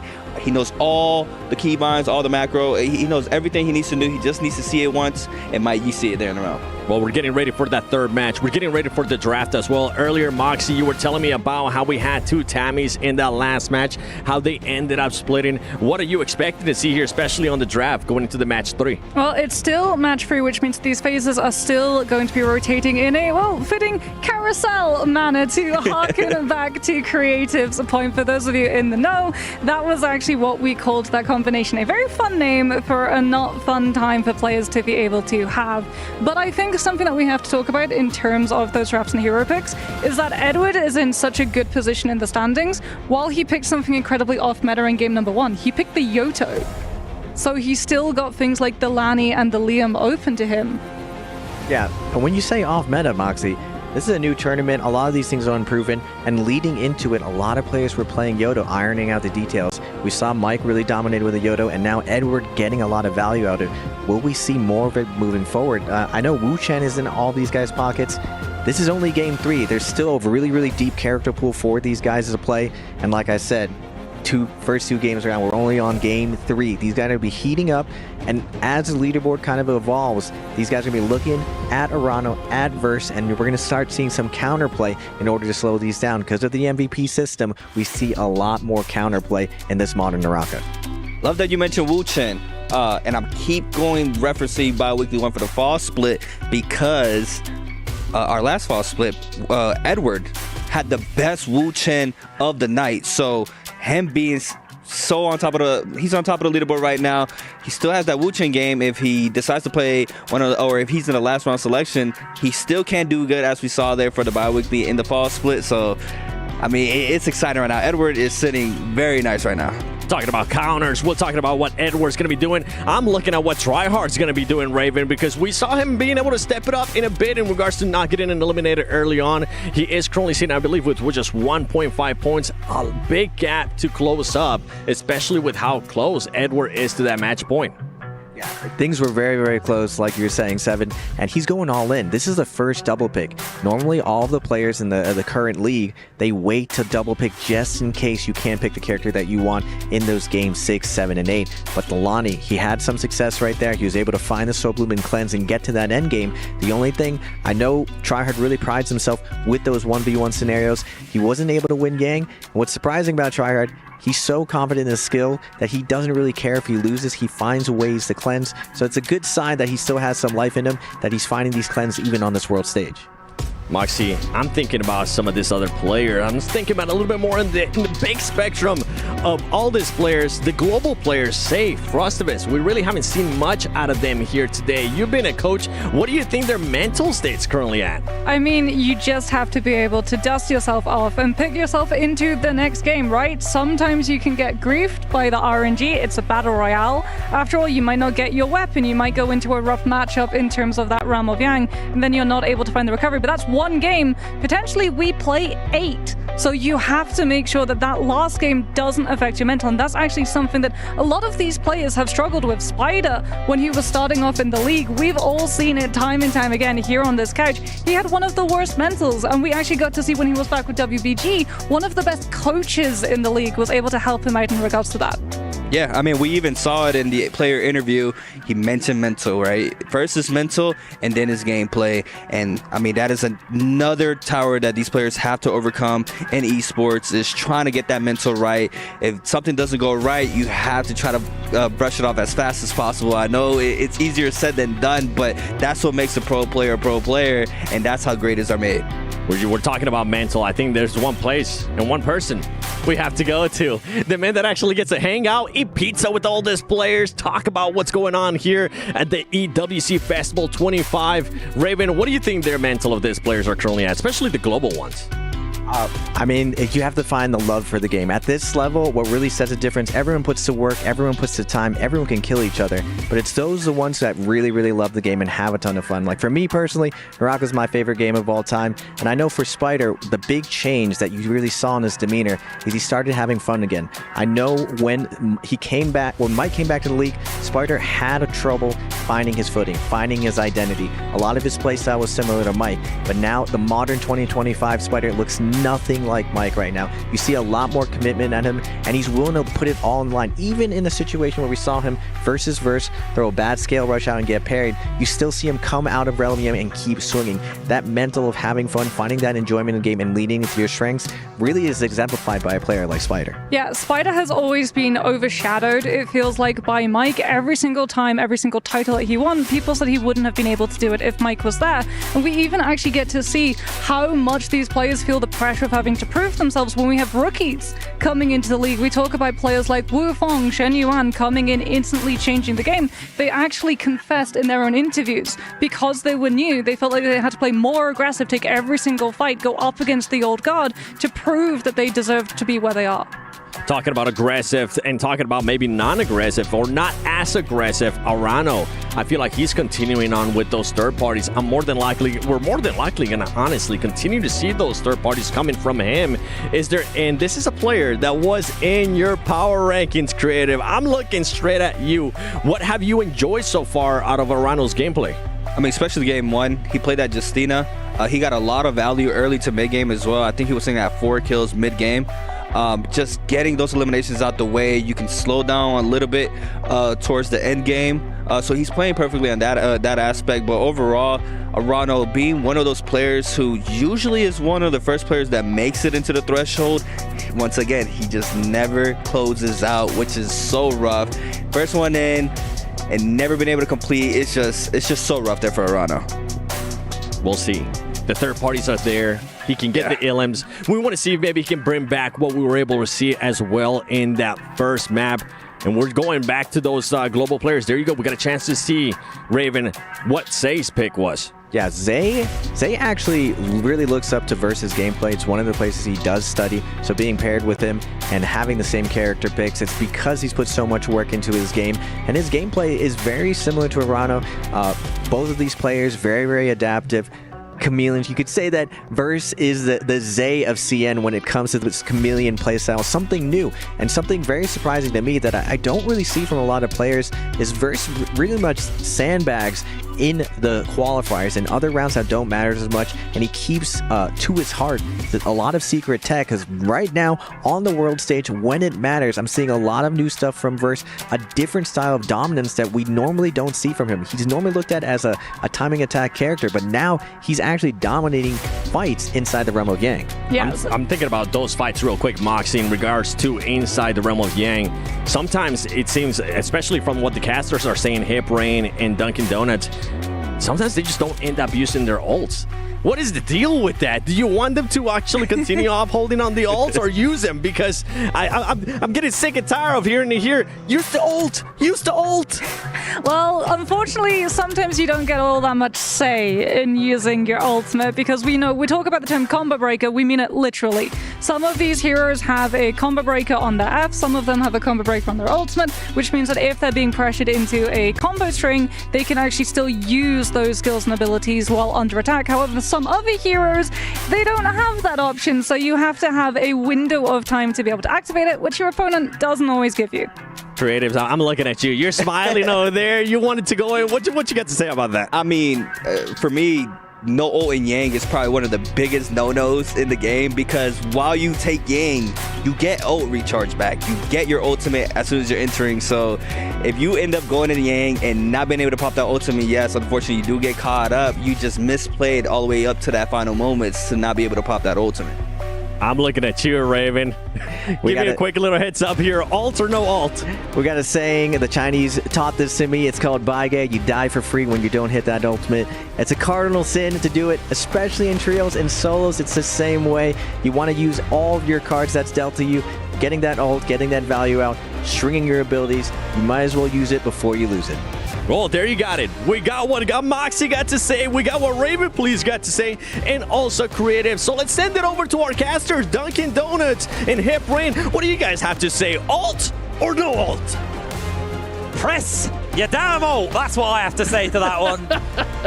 There were some changes coming into this season of Naraka, where originally ult time has lasted a lot longer, and they dramatically reduced the duration you have your ult up for now. And I still feel like a bunch of players are getting used to that, because typically they used to ult a lot earlier into fights, but some people hold it, like Moxie said, sometimes for the combo breaker, and sometimes just for that perfect window, because before you could pop ult, then search for the window. Now you have to kind of just time it right. It's a real skill expression thing, and yeah, some people do make that mistake, but yes, regardless, we are loading onto Morris Isle, the first map of Naraka. A place that feels like home to all of us. It really does, yes. I have to say. I've played thousands and thousands of these games. 10 to 11,000 hours of Naraka, and a lot of it was played on Morris Isle. It's a beautiful place to go for a strong, but it's a little dangerous as well. Ladies and gentlemen, we're going to be loading on to Morris Isle for our third game of the day. I'm so excited. I hope you all are too. It's gonna be an interesting one. We're taking a look at these drops right here. We have, you know, BWG, YZG, and OA on the right-hand side going for that smaller, more isolated play. We have WZ right there in the middle, but oh my goodness, that's a lot of players on the left-hand side of that map right there in the western regions, right up close to where you prevented from dropping. We've got Tryhard, we've got Zell, we've got Spider, we've got Frostivus, we've got Mike. It's gonna be an absolute tear of an early game. These games have been bloodbaths. These games have been absolute bloodbaths. I feel like WPG and ASE both dropping on Sunwings. They have a very chill start. They'll take each other out, respawn, and go somewhere else. It's going to be very chill for them, but where the other drops are, towards the middle of the map and kind of big clusters of players, I think we're in for some real heat here. We're cutting over to Edward right now, hot off the drop. Winner of our previous matchup. He is close to that match point threshold. Now, if he surpasses 19 points in this game, it doesn't matter. Once he hits 19 points, it's the next game after that is when he hits that MVP eligibility. That's the word I was looking for. I was going to say candidability, which isn't a word. That was the only word swinging around in my head for that moment. So once he hits 19 points, the next game after that, he has the chance. But Tryhard off the bat, actually able to secure himself a kill. Now TTD5 and Zay going toe-to-toe. Nice dodge on the fly. Knives there from TTD5. Catches him with the uppercut. The staff does a fair amount of work onto Zay off the back of this one. As there's our Sunwings kill we were talking about. Versus able to secure that one.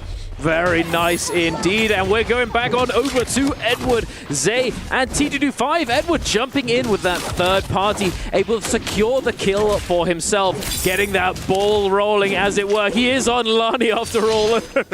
I'm sorry about that. But anyway, moving forward, we've got T225 on the front foot. Oh, as I say it, ladies and gentlemen, the caster goes. My bad, buddy. He is going to get parried and take so much damage. The jump horizontals, kicking him away. Get away from me. Edward trying to hold on to him, but we see the armor swap coming on through. This one of those areas that just has lots of little armors lying around on the floor, and T225 able to take full advantage of that, and Edward putting the trigger on the ultimate perhaps a bit too early. Yeah, a lot of buildings, a lot of invisibility bushes, those purple bushes to jump into and try and lose line of sight. Edward pops the ultimate, still has a couple of charges onto it. It's going to get himself absolutely juggled here by TTD5, trying to use the ball to get some extra work out. TTD5 just full sending it here, chasing after as Edward. He was on the front foot, now on the back foot. TTD5 continues to chase after him here. The ACOS ultimate burning away as we see off screen Frostivus taking down Mike. Grapple continues to chase as TTD5 finds him with the Tiger into Edward. Chunks through his armor, not a massive amount of damage yet, not quite scaled enough, but he still has a bit more in the tank. Edward, ultimate times out, combo breaker available to him, so it comes down to the parry from T225 onto Edward. Edward hot swapping out, but he's knocked up. F jumps back to safety. T225 tries to find the range shot, can't quite find it, but with the fist weapons, able to take Edward round. What a turnaround for T225. Beautifully done. T225. There were so many times I was thinking, he's going to throw that blue. He's going to release that blue. He didn't. Is this a new man, ladies and gentlemen? T225 is certainly known for sending a lot of oogly blue focus attacks and just send them out there like hotcakes. But no, he was calm, tempered. The F2, the second variation of the ACOS skill ability, able to set him up very, very nicely. But we're heading on over. We see a little bit of a scrap off, but nothing too serious is going to be coming of it. Now moving over to Zell in Celestra, the center of the map for Morris Isle, and he's very low HP. Wait a second, he just gets caught off the wake up. Lazy wake up option from Zell is going to result in his death. Spider coming out of nowhere, and that's his second death as well. Nice knockback there, Spider. Loses a lot of armor. Arano trying to put some extra work in. Misses out on the wisp. Refreshes once again. Searching constantly to find those wisps. Ultimate times out, so isn't able to make the connection. Frostivus versus Mike as Frost gets himself parried. Switches out. Yoto ultimate absolutely chunking through the stagger locking onto Mike. They're both incredibly low. He has the slash onto him. Frosty finds the kill. Mike goes down. Oh, that's what I'm talking about, ladies and gentlemen. That's what why I mentioned at the beginning of the day that Yodohime, I'm surprised she's not getting double picked or picked a little bit more often, because for those of you who've played her new ultimate, it basically gives you a new weapon, a greatsword to play around with. It's very different from her original, and you can just spam horizontal, crouching horizontal, and it's very, very hard to escape. But right here, we've got Jin and Verse. Verse with a sliver of health, well, a bit more than a sliver, but it's still not a very chunky chunk of HP to play around with. Jin, on the other hand, is a very, very happy. A lot of effective HP to work with. The jumping horizontal is going to do a little bit more chip damage to grapple. It does get combo broken. He does get grappled once again, and into it. Oh my goodness. Into the ground he goes, into the soul realm to resurrect elsewhere. Nice little pick up there for Zen. We've got a minute until those Roma Yang spawn up on the map. I can see where they're starting to spawn up, and players will start to converge onto these King of the Hills, try and capture a Roma Yang, get himself into the action. This is like one of the few times where you have like a break in action, and it's like a minute. A minute to catch your breath, restock on your goods as well, because you have weapon repair, you have armor repair, you have health pots as well. You need to get yourself all of that put together while trying to find some upgrades to your armor and your weapons. Yeah. What to do in not a lot of time. Lots of things to do. You've got a long shopping list. Yeah. And speaking of shopping, one of the key differences of this game mode that we're playing today, right? So in tournaments, we play a game mode called Immortal War.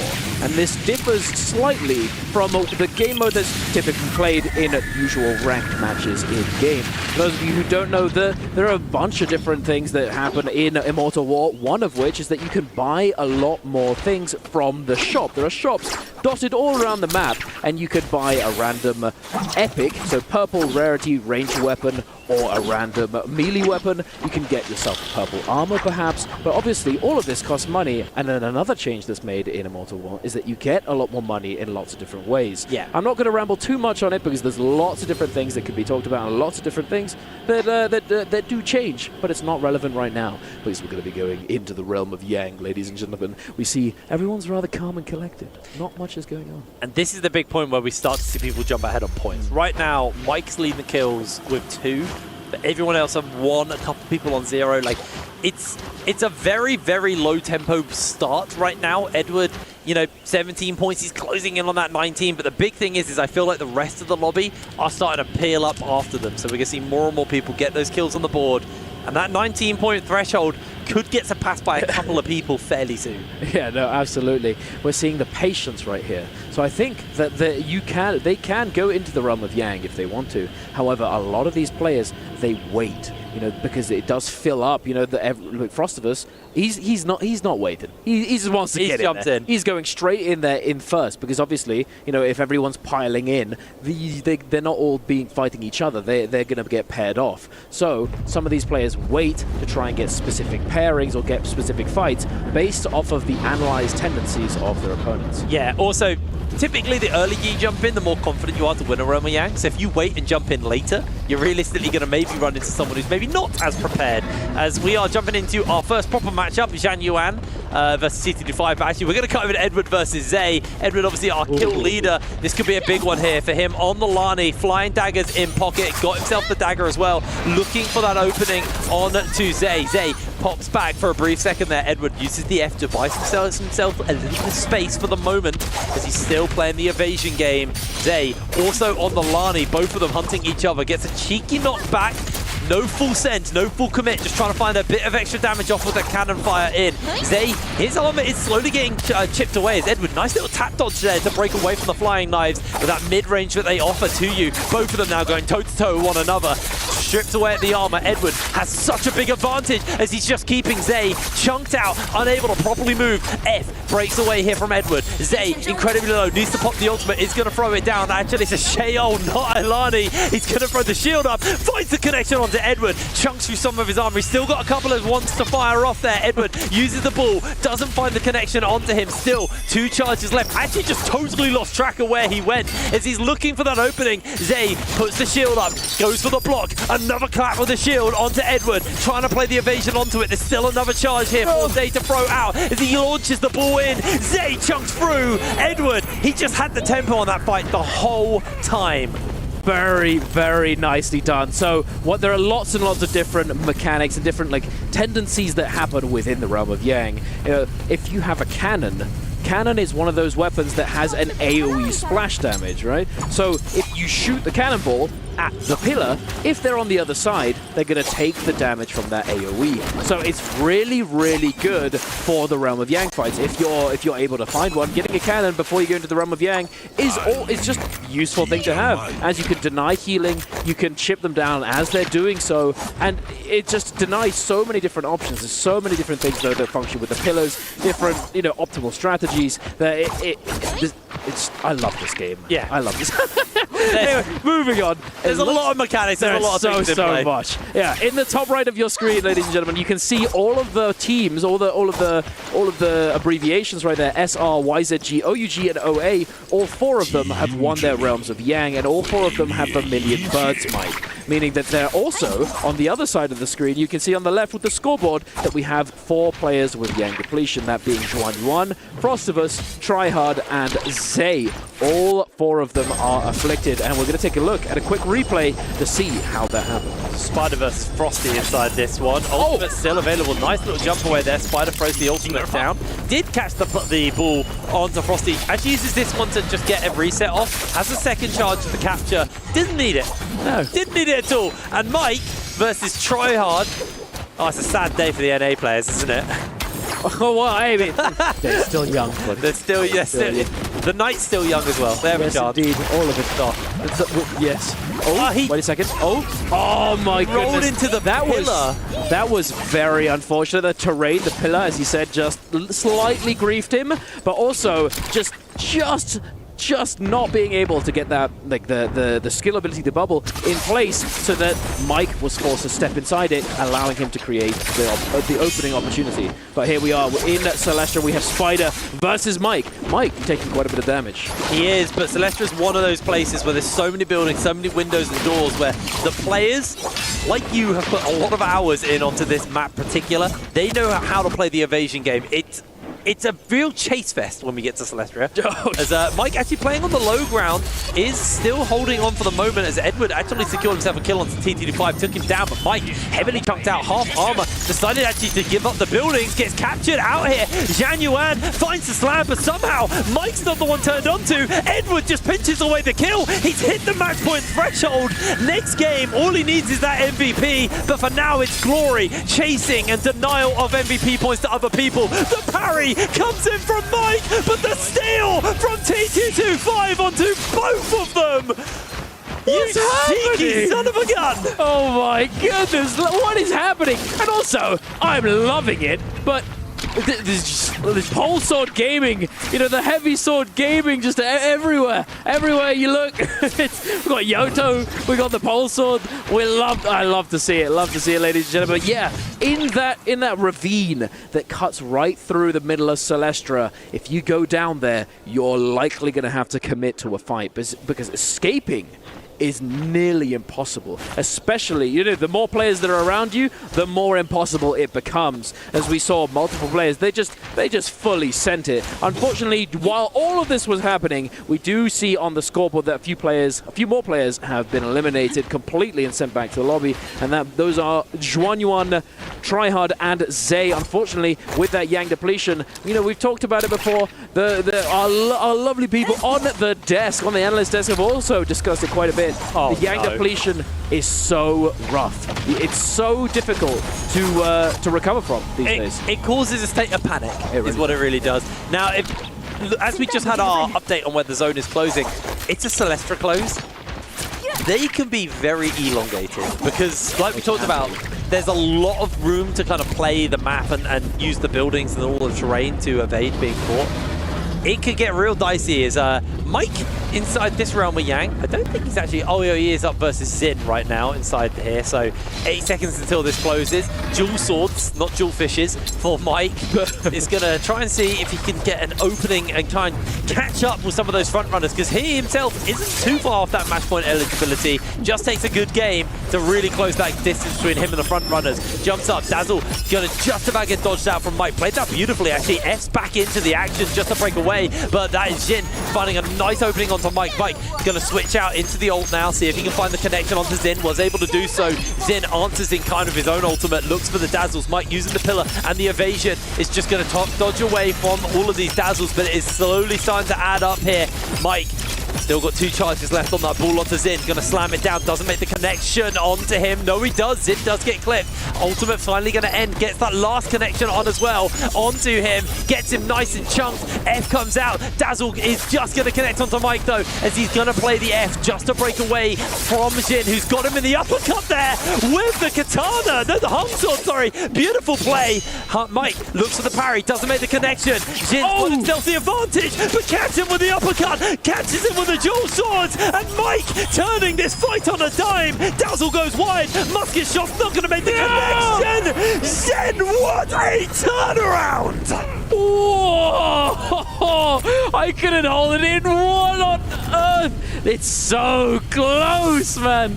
Beautiful play coming out from both of these players. I saw it. That final moment, he turned. He'd gotten that little bit of a heal from the Dazzle Orb, as it does heal a small amount, and he turns. He coming in, fading in with that R&B focus, you know, the vertical hold focus, and obviously he'd also had a Soul Jade that allows him to have an uppercut that's an instantaneous blue. And I think Mike's read in that situation was simply he's going to fade in, crouch cancel the focus hold halfway through, and send out the surprise focus attack. But no, the patience coming in, and they...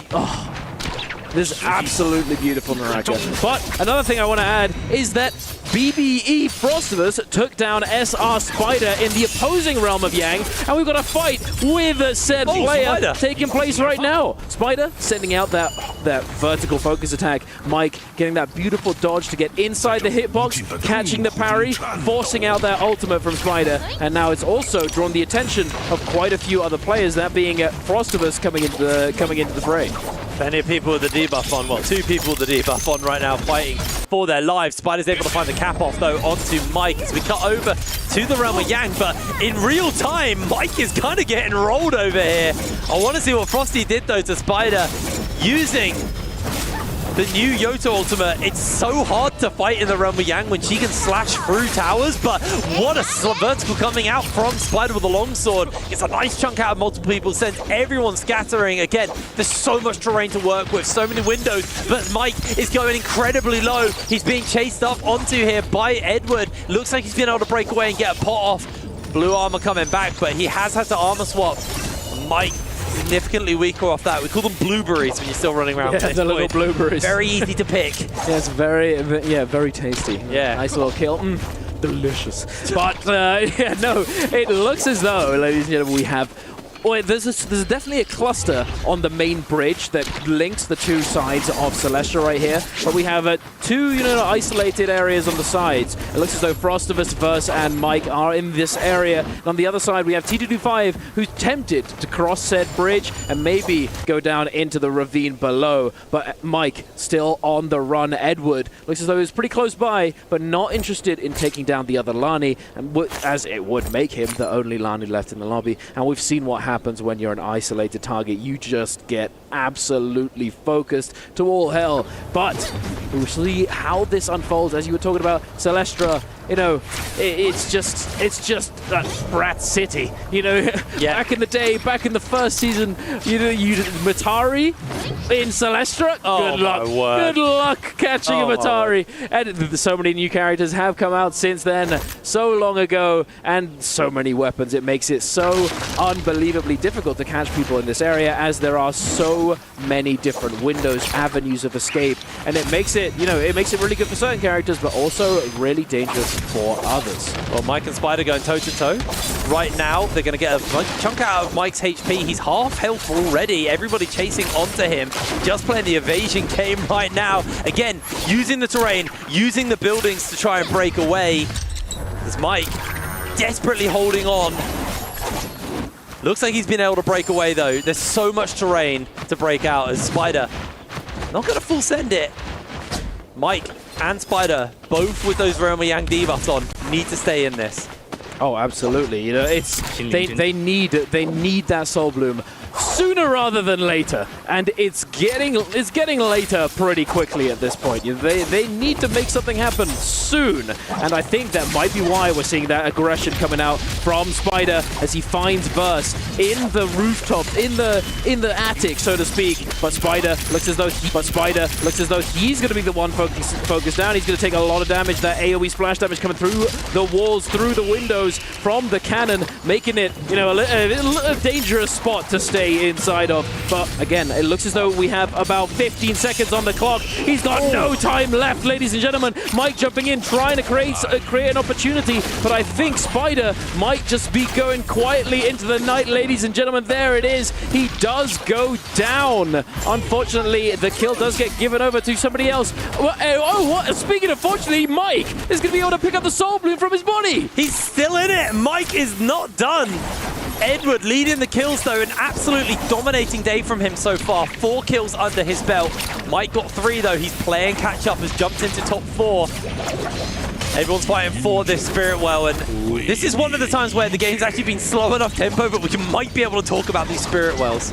Oh yeah, no, it's the Spirit Wells are coming on through, ladies and gentlemen. We have, there's multiple different Spirit Wells. There's one buff in one, and then there's another in the other. But the other one, the big one, is this Yang Spirit Well that occurs. You know, it's once it gets popped, once a player is able to capture it, they are then, not only they're going to be able to get this special buff, but it also applies Yang depletion to every other player in the lobby. Well, I mean, I say lobby because it is an enormous area of effect. However, because the circle's so small now, it's basically everyone in the lobby. And it looks as though Edward was the person to get that buff. But what's happening here? He's just getting absolutely lobbied. Yeah, the whole lobby jumping in onto Edward. Lost a fair amount of health already, and I mean, luckily for everyone else, and not luckily for Edward, they're out of Celestia, so it's actually harder to find those chase downs. But Edward has been able to get a single pot off, get a little bit of health back, but Jin's in the air with the flying daggers. Everywhere he lands, he has someone chasing him down, and it's dicey for Edward, unfortunately, because there's 7 people left in. This has been one of the slower tempo games. A lot of people left in the fray. Edward just about hanging on. That's got to be single digit on the health bar for him, as he has gone incredibly low. Has been able to get himself in a cave, but he is being hunted. Can he find the pot? Verse is going to find him and force him down. Verse secures the kill, and he jumps up into 2nd place off that. We could see 2 people hit 19 points at the end of this game. Oh, absolutely. It's definitely feasible. You saw he was just, don't see me, don't see me, don't see me.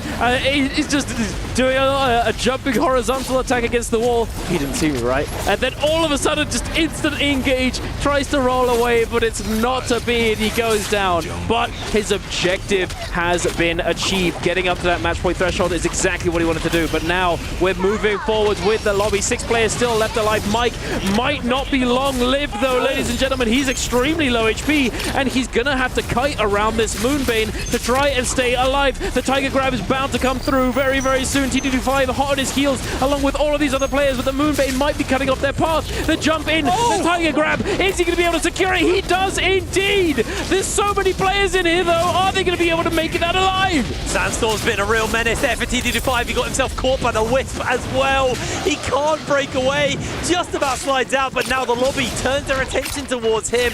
This could have been TT25's game to jump up the standings, but Verse wants to deny that. Verse wants to play shut up and sit down. He secures the kill. That's Verse now closing up that gap towards him and Edward. There's a world where Verse gets the MVP in this game. He probably ties with Edward and jumps into that match point threshold going into game number 4. It is an incredibly, incredibly tight ending. 4 players left. 4 minutes on the clock. Arano takes down Frostabus. That's a denial of a point from Verse, though, as Arano continues to pressure. But Verse wants to chase into the zone. He needs to get as many points put together as possible here. A couple of cannon shots coming down onto Arano. Just making sure he doesn't get that pot off. But he was able to get a single pot, get some of that armor back. And he's just going to step off now. Play this a little bit more slow. is still, though, got a lot of attention on him. People do not like Temmie in final circles. That Sandstorm, the Wisps, can be a real game changer. Arano getting hit up by the Palm Lightning there for those flying knives versus looking for the opening onto him. Arano just playing on the edge of the zone. If he gets battered back into that, it could get caught onto him. Another Palm Lightning makes a connection onto him. And Zin is able to secure the kill. We're closing it down to the 1v1 to close out this game number 3. Flying knives on both sides. Dazzle gonna go a little bit wide there. Zin still has the ultimate to work with. He's just looking for that opening onto Verse. Verse still has the Sheol ulti as well. Can play the capture onto him. 3 kills to 4 kills. Really anybody's game off the back of this between these last 2 players. Jin, Dazzle's about to come up any second now. Gets hit briefly with the daggers. They are just playing a very, very baity style, trying to find and search for those parries, search for those big advantages over each other. Jin does briefly get knocked back there. Flying knives come down. Verse chunked out a little bit, catches him with the uppercut. That could be the opening. That could be the window, but he takes this whole game. Verse connects the, well, throws out the ultimate, looks for the opening to try and catch onto Zin. Zin not giving it to him, but there it is. Finds the connection. It doesn't do enough damage yet, though. Gets for a second charge off. There's no more charges on that one, though. No, it's so favored for the side of Jin right now. Verse, unfortunately, did have that ultimate forced out. He doesn't have any more throws. He does have one block, but is it going to get procced? No, sir. Jin does manage to get that armor swap as well on the Spirit Wall, but oh my goodness, the uppercut. Now it's certainly going to be forcing out that ultimate ult. Are we going to press the button, or are we going to make the same mistake once again? Verse is getting very aggressive. He jumps in, tries to get that ultimate proc as he's standing next to him. Verse now trying desperately to roll away. Will he be able to kite this out, avoiding the dazzle? One dazzle and Verse goes down. Unless he has some kind of mortal defiance, he is going to go down for the count. Jin doesn't have too much time left for the clock, but he's able to clutch it up. The beam, it's too much to handle, and there you have it, ladies and gentlemen. Jin in first place with 5 eliminations is surely going to be claiming the MVP of game number 3. Absolutely banging end to that. Just microwaving him, though. You know, we've had some pretty good counter, like parries and stuff that came out, and he just microwaved him at the end there. I actually don't think Jin had the most damage there. He had 20k damage, like 20,600. Someone, and the screen changed really quickly for me, but someone had 20,700. Like, it was very close on the kills, on the damage. Now, not big right now, but damage does add up. Potentially down the line, your total damage can become a factor. But there it is. Game number 3 in the bags. It was a big one. It was definitely a slower tempo one due to the fact that we were in Semestra for a fair while. But these players still came to life. And the big thing for me is Mike and Spider are golden boys of solos, the guys who have kind of controlled the narrative of solos for such a long time domestically. They have not been able to find their footing today. But that for us, guys, is going to be us done for now. We're going to throw to a quick break, and then we're back with game 4 in a jiffy. See you in a moment.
Level up your gaming experience with over 8 billion playlists, only on Spotify, the official audio streaming partner for the 2025 Esports World Cup.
Reach your impossible.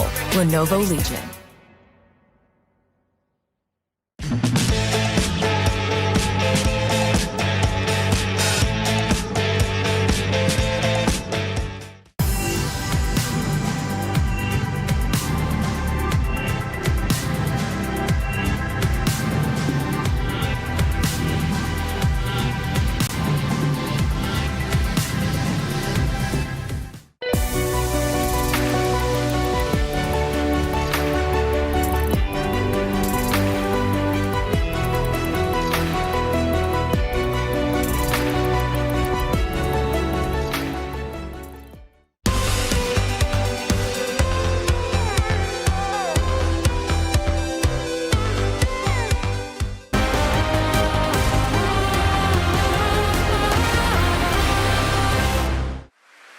That's what we're talking about, action. Game 3 set and done. Shin with an amazing performance, being able to just stack up the eliminations up to 5 kills overall. I know you're urging just to talk about this performance, Raven.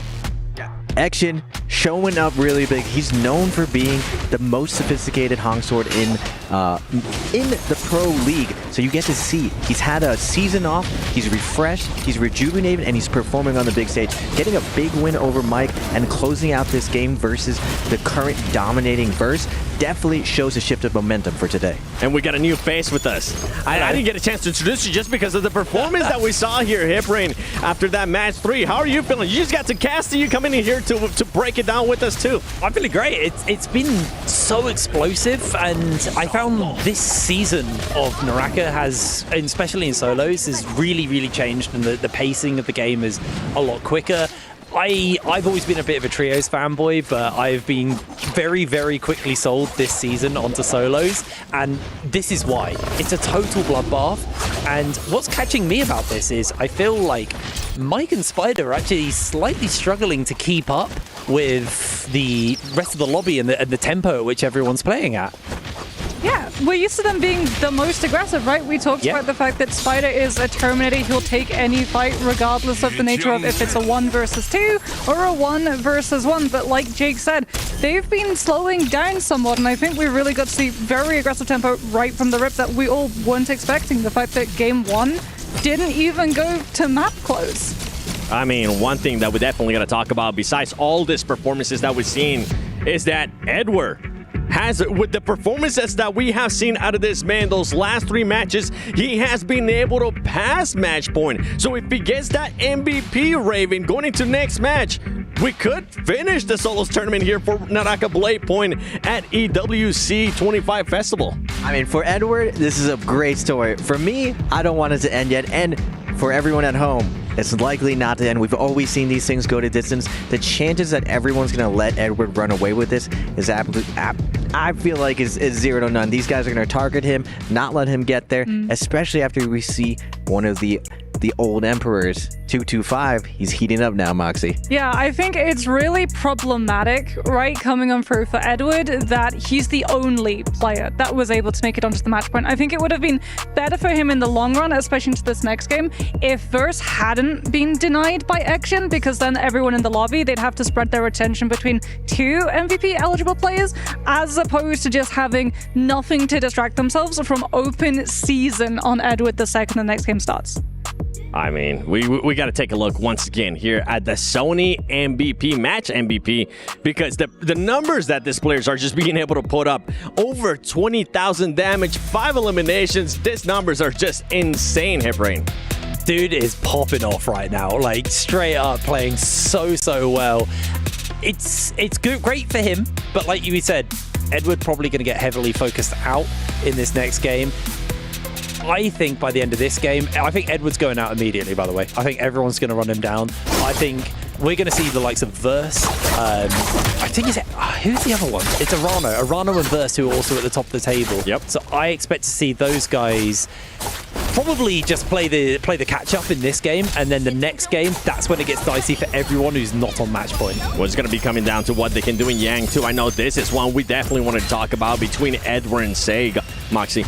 Yeah, this is what we were talking about. The cast has alluded to it as well. The cannon pressure coming on through, being able to utilize that AoE to mitigate the pillars being used as a place of stability, and it forces a lot of the time Zayn to having to make these really awkward positions, crossing into LMVs coming on out with the throws from the flying knives, pushing that fight into the more open space, which is much more beneficial for that Lani. Also use their ultimates. Like they did indeed use their ultimates, right? Wow, when you press your ultimate, you win the fight. Who would have known? I think they might have been hearing us. You know, they might have heard the rant that I was saying. Well, I want to see some ults being used. But let's talk about more Yang fights, because I feel like that's always what we want to end up breaking down when we end up seeing most of how this game is set. And it comes down to none other than Shin. I mean, I feel like this definitely set him up here for that MVP performance, Efrain. Yeah, I mean, it was it was a really dicey one, this one, if I remember correctly. I've done so many Realm of Yangs over the last, like, 3 games that I keep forgetting where we're at. I'll give you a break. How about this? I'll give you a break. I'll let you gather your thoughts. Raven, I know you were definitely watching this one. Tell us about it. Yeah, action with the Hong Sword. This is what he's known for this gameplay. And versus Mike, Mike's still one of the GOATs. You can never really count him out. And you see him in the clutch, finding a nice cross, getting this follow and putting down his 1 HP situation. And this is what's new in this day and age. In this clutch moment, we've seen Vintage Mike always close this out. But for the first time, we see the new school. Action, rejuvenated, taking down Mike in this spot. This is a pivotal moment, I think, in the tournament. Do we have a new era amongst us? The new school is doing really well right now. New school, old school. I mean, if we go back to match point, though, there's only one player, and that is going to be old school, with Edward being able to be currently at that marker. You were alluding to some of the other players, though, that are close by, and you were also alluding that Edward, more than likely, is going to get eliminated very early on. Are we still sticking with that? Oh yeah, dude's getting run down. Like, this comes down to scouting and research coming into this tournament. Typically what you'll see is the players will figure out where everyone else seems to drop. Most of the players in this lobby, if they've done their research, will know where Edward likes to drop, because Naraka's weird where they don't have player names in game. So the players actually don't know who they're fighting, who they're dealing with. They don't know through skins because they just see default skins. So it really just comes down to core knowledge of how that player plays to then scout them out. And a lot of these guys are very good at that. So they're just going to run him down, they're just going to chase him, and they're just going to finish him up. That's my prediction. I mean, excellent point, Hip Rain. The scouting is absolutely insane right now. And Edward's only play at this point moving forward is to do what we say a lot, to wardrobe change, to do something outside the box. Now, so far we've seen today, he's definitely proved all of his haters wrong, that he is still one of the top 5 players. And if he keeps up this performance, does he have this last card? Can he transcend? Because most of the times when someone gets to match point, like you said, Hip Rain, the lobby focus fires him. The coaches all dial in. This is what Edward's picked. This is what he's most likely going to be. Does Edward have something new, the Yodo pick you were talking about, Moxie, that's going to deceive this lobby? He's still got his double pick. He's still got access to a lot of those premier heroes as well coming on through. And as the day goes longer, a lot of these players get much more pressure when it comes to those hero picks and phases that they get access to, which is all the more motivation for him to finish the day right here, right now. But every single time, even in our bi-weekly finals, we've seen one player manage to make it onto that match point threshold and thought to ourselves, okay, it's a half day today, everyone. GG's, let's go home nice and early. We've gone the entire distance. We saw it actually in the last bi-weekly finals where people hit match point threshold and we were still locked in for game number 8. I got a chance to see you do your thing during that bi-weekly, and I have to agree. It came down to the last match, and I think it ended up being, if I'm not mistaken, 6 players over a match point in that case, which is just absolutely wild. But now, as we're going to be going here into the draft, are we looking to see maybe Edward switch it up so people know that it's not going to be him? Because I know you guys have talked about this in the past, and we have seen it happen before as well in J-Cups, where players do end up switching it up. Is that going to be happening here, Raven? I mean, part of the rule set is he doesn't get forced to last group. So past round 6, you do get forced in the last phase, so your options are limited. Right now, we're not at round 6, so he is in a predictable spot. That's what makes it so hard for him to win in this situation. Will the lobby be able to pick him off? He's going to have to decide right now, do I go with the strongest character or do I save it for later? There's no guarantee in the future. I believe he should take his destiny in his own hand. A lot of people have gotten in this spot. He might be able to prove that he's different than everyone else. Oh, I like that. I like that train of thought right there. Now, Hipring, you're the one that's saying he was going to get eliminated first. Are you looking to see him do something different here, or what are you expecting out of Edward? So, I'm not sure where he actually is in the pick order for this next game. I hope for his sake he's actually in the fun zone, where you're not forced to pick the meta characters. The personality picks, as we call. Okay, I just got an update. He's in the second round, so he's probably playing Liem. In one hand, that's great, because he'll be sharing that with another player, so then he'll be harder to snipe, because there'll be 2 Liems in the lobby. But, on the other hand, you don't get one of those characters who you are, like, super, super comfortable on. You know, we saw, I think it was Mike in solos in the first bi-weeklies of MVPL this season, where he was rocking double Yoto, because he just felt so comfortable on it. Yeah, I mean, I'm going to be looking now. We're going to be switching from Edward because we talk plenty of him, okay? We'll have to wait and see what he can do in match 4. Even though he's currently not here, we're able to see Mike and Edward's pick. I want to actually take a look at what T225 is going to be doing, because you were talking about him. This player is one that we usually expect a pop-off performance. I feel like that's exactly what we got out of him this last match. Yeah, he's a momentum player. He always has been. Unfortunately for T225, a lot of his meta picks are not meta anymore. He was known for popping off on the Farrier, and he was known for popping off on the Takeda. And Yodo has had her rework and has been able to come back into the solos. Takeda's still waiting for his turn. He's still got all 3 of his ultimate choices and all 3 of his abilities, and as a result is wholly in the trios lockdown. I mean, I'm eating good right now. I'm a big Yoto and Valda fan, and both are getting played in solos and a little bit in trios. Well, the Valda is, not the Yoto. So I'm eating pretty good on that. I think our eyes should move away from Edward. I think we actually should look towards Verse. I think Verse, realistically, is probably going to cross that threshold in this game. I also think like TT25 and Spider share a similarity where I feel like both of them kind of start a little bit weaker at the beginning of the day.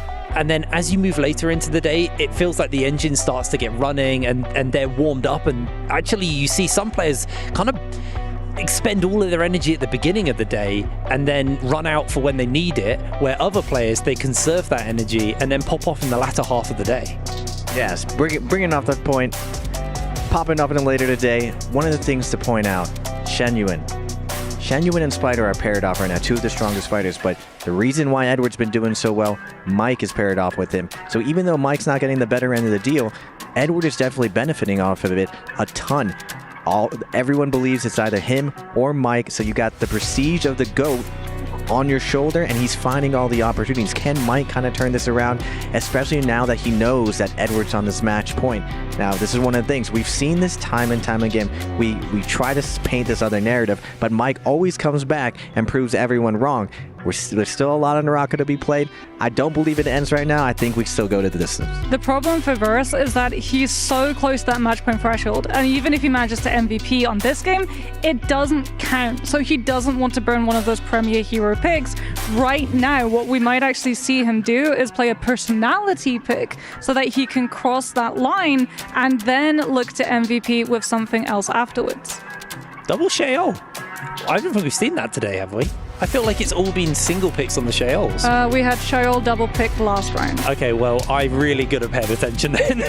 It's all right. You were casting. We'll give you a break. But now that we've seen it last round, right, and going into this next round, it is going to be a different map. Can we maybe see something different out of those players, Raven? 225 is actually known for his Sheol and his endgame Sheol. Now, Tryhards has been having a really slow day so far. If he's going to pick it up right now, this is definitely one of the good rounds. His partner in his group, 225, has picked up a ton of pace, so he's most likely going to keep that dominance going up. If he gets to endgame and Tryhard gets to endgame, look to these two to perform well. It's all about that momentum too. For a lot of these players, as we talked about, one person is on match point, and if you throw them out of kilter with that momentum, it might take a couple of games to be able to find those recoveries. I also think that reflects into game as well, because sometimes you see teams, or players, sorry, who get taken out early, and then they don't feel comfortable to jump into that first round with Yang, and suddenly all of their scaling, all of their tempo for this game has just been thrown completely out of the window. So that's why I expect Edward, he's going to get, grouped up on, taken out, and then spend the entire game playing catch up. And even if he makes it to the final circle, he won't have done the groundwork on the kills to actually secure that MVP. Where someone like Verse, Arano, they're going to be able to play catch up. Well, let's switch it up with that scenario, right? You keep saying that Edward's going to get eliminated very early on. From what you guys are saying, more than likely it is going to happen. But let's say it doesn't happen. Let's say he's able to actually stay alive. Let's say he's able to loot. And in his position, do you want to maybe take a fight in Yang? Yes or no, Raven?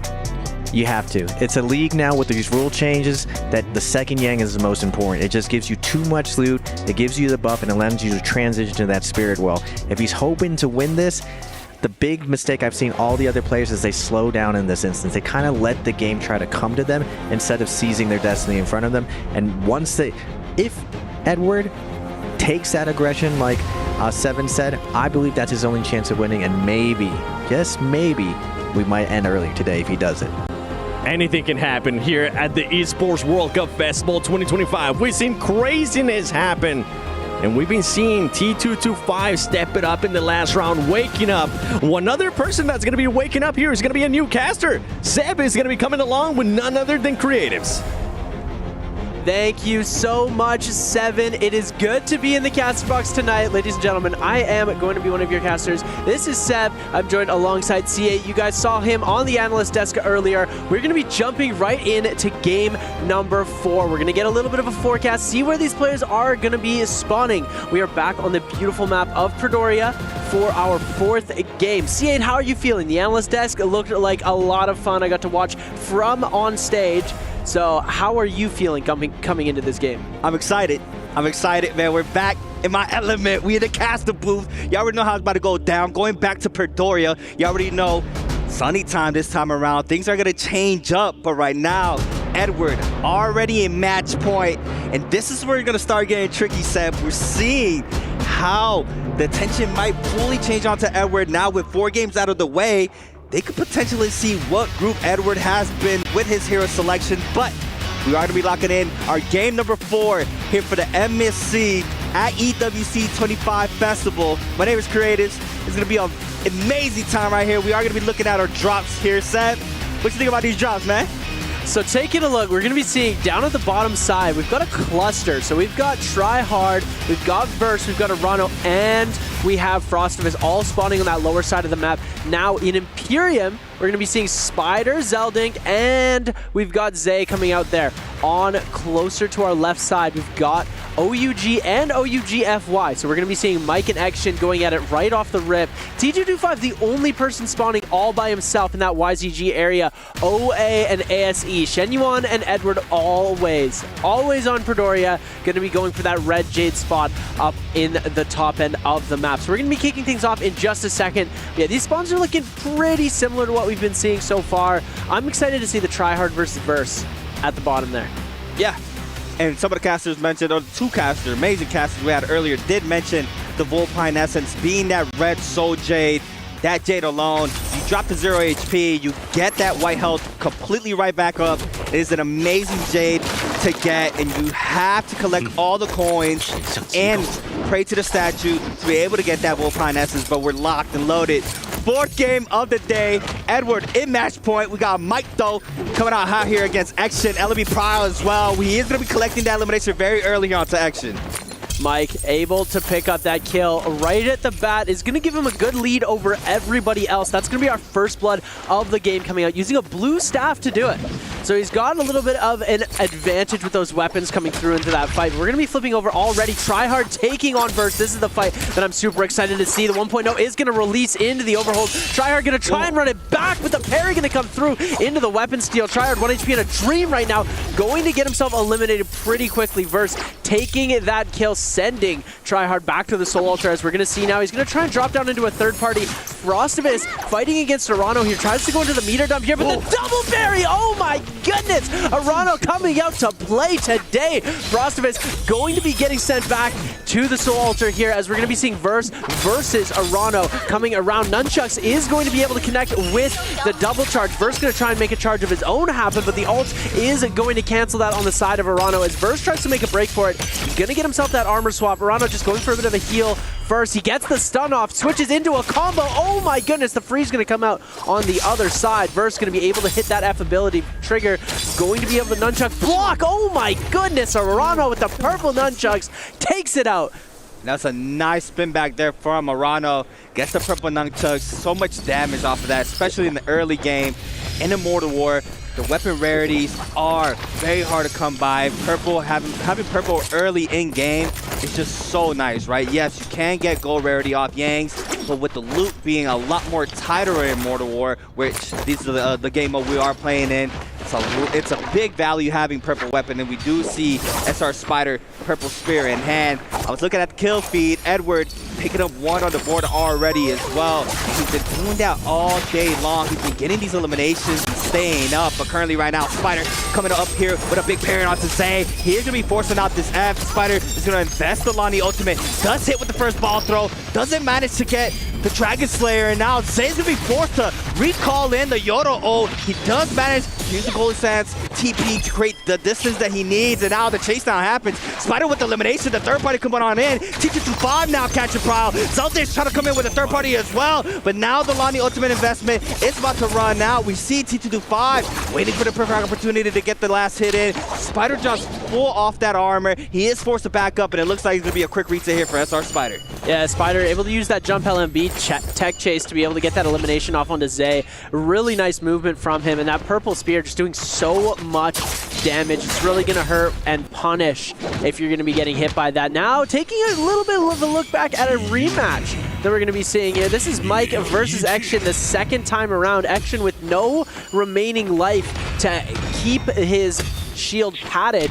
He's not going to be able to respawn after this. If Mike does end up taking him out here, that's going to be his game. Oh, big parry going to come through into the 1.0, doesn't get the 2, and then we are going to see that F ability launch through, but oh my goodness, the grapple bump out of the air into the 1-2 is going to be able to get the catch off of the charged RMB. He's just going to go for the heal reset as Action does launch that Tumult's ultimate into the air. He's going to try and send out these wisps to see if he's able to catch Mike in something or other, but it looks like Action's just going to take the fight elsewhere. He's going to try and back out of this. Mike going to be able to get hit by the F. Mike actually does get caught out, and this gives Action the perfect opportunity to escape.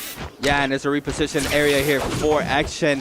Has this building. We've seen it multiple times. These players love kiting to this building. It's very hard to try to catch somebody with good movement. We do see Spider, though, getting caught up, forcing out the ultimate there by T225. Spider does manage to get a common armor swap, and now it looks like Zeldich is trying to move on in to once again potentially get the third party. The shield throw there from T225. It's amazing. The Spider now forced to continue backing on up, trying to cut out the pressure. The ball throw in the back end does manage to create the distance, but T225 still has eyes there onto him. But Spider trying to post up for the Roma Yang, but I don't think he's going to be able to do so, Seb.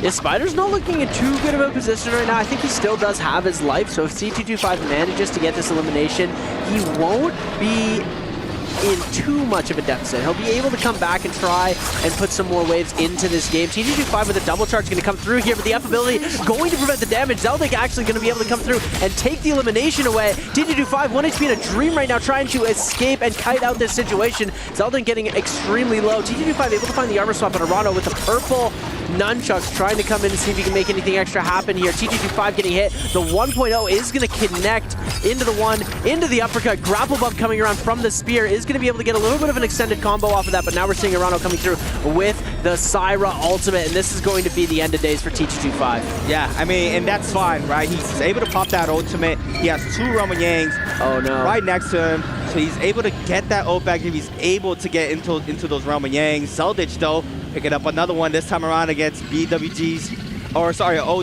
Tryhard. He is going to fall with 0 on the board. We also have already Arano with 3 eliminations onto the board. Zeldich now with 2 as well. He is able to get those 2 kills by those third parties. He's playing it perfectly. Spider with 1. Mike is well matching that 1 elimination. And this right here has to be a big pop-off game here for OUG's Mike on the Liam. He needs to see he can potentially MVP. And they also have to stop Edward. And looking at the mini-map, you see Edward posted up on the top Roma Yang.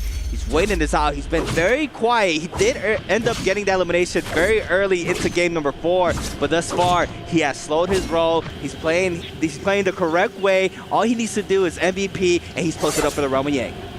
Yeah, Edward's looking to be in a very good position right now. We don't typically see this in our competitive Naraka scene where our match point player is getting completely uncontested. He's spawned in a pretty non-populated area. I don't believe he was able to get Red Jade. I think maybe Shen Yuan was able to take that away from him. But Edward is looking pretty good right now. Or he did get the kill. So I believe he does have that Red Jade on him. We'll see what happens later on. But Zay looks like he's ready to go into that Realm of Yang as well. Try to contest. Edward with 1 kill on the board. Arano still has 3. So all Arano has to do is beat him out in the respective points, and we're actually going to get to see a little bit of a rematch coming through here. This is Edward versus Shen Yuan, one of our first fights that we had in the game. Yeah, X-White on Lonnie.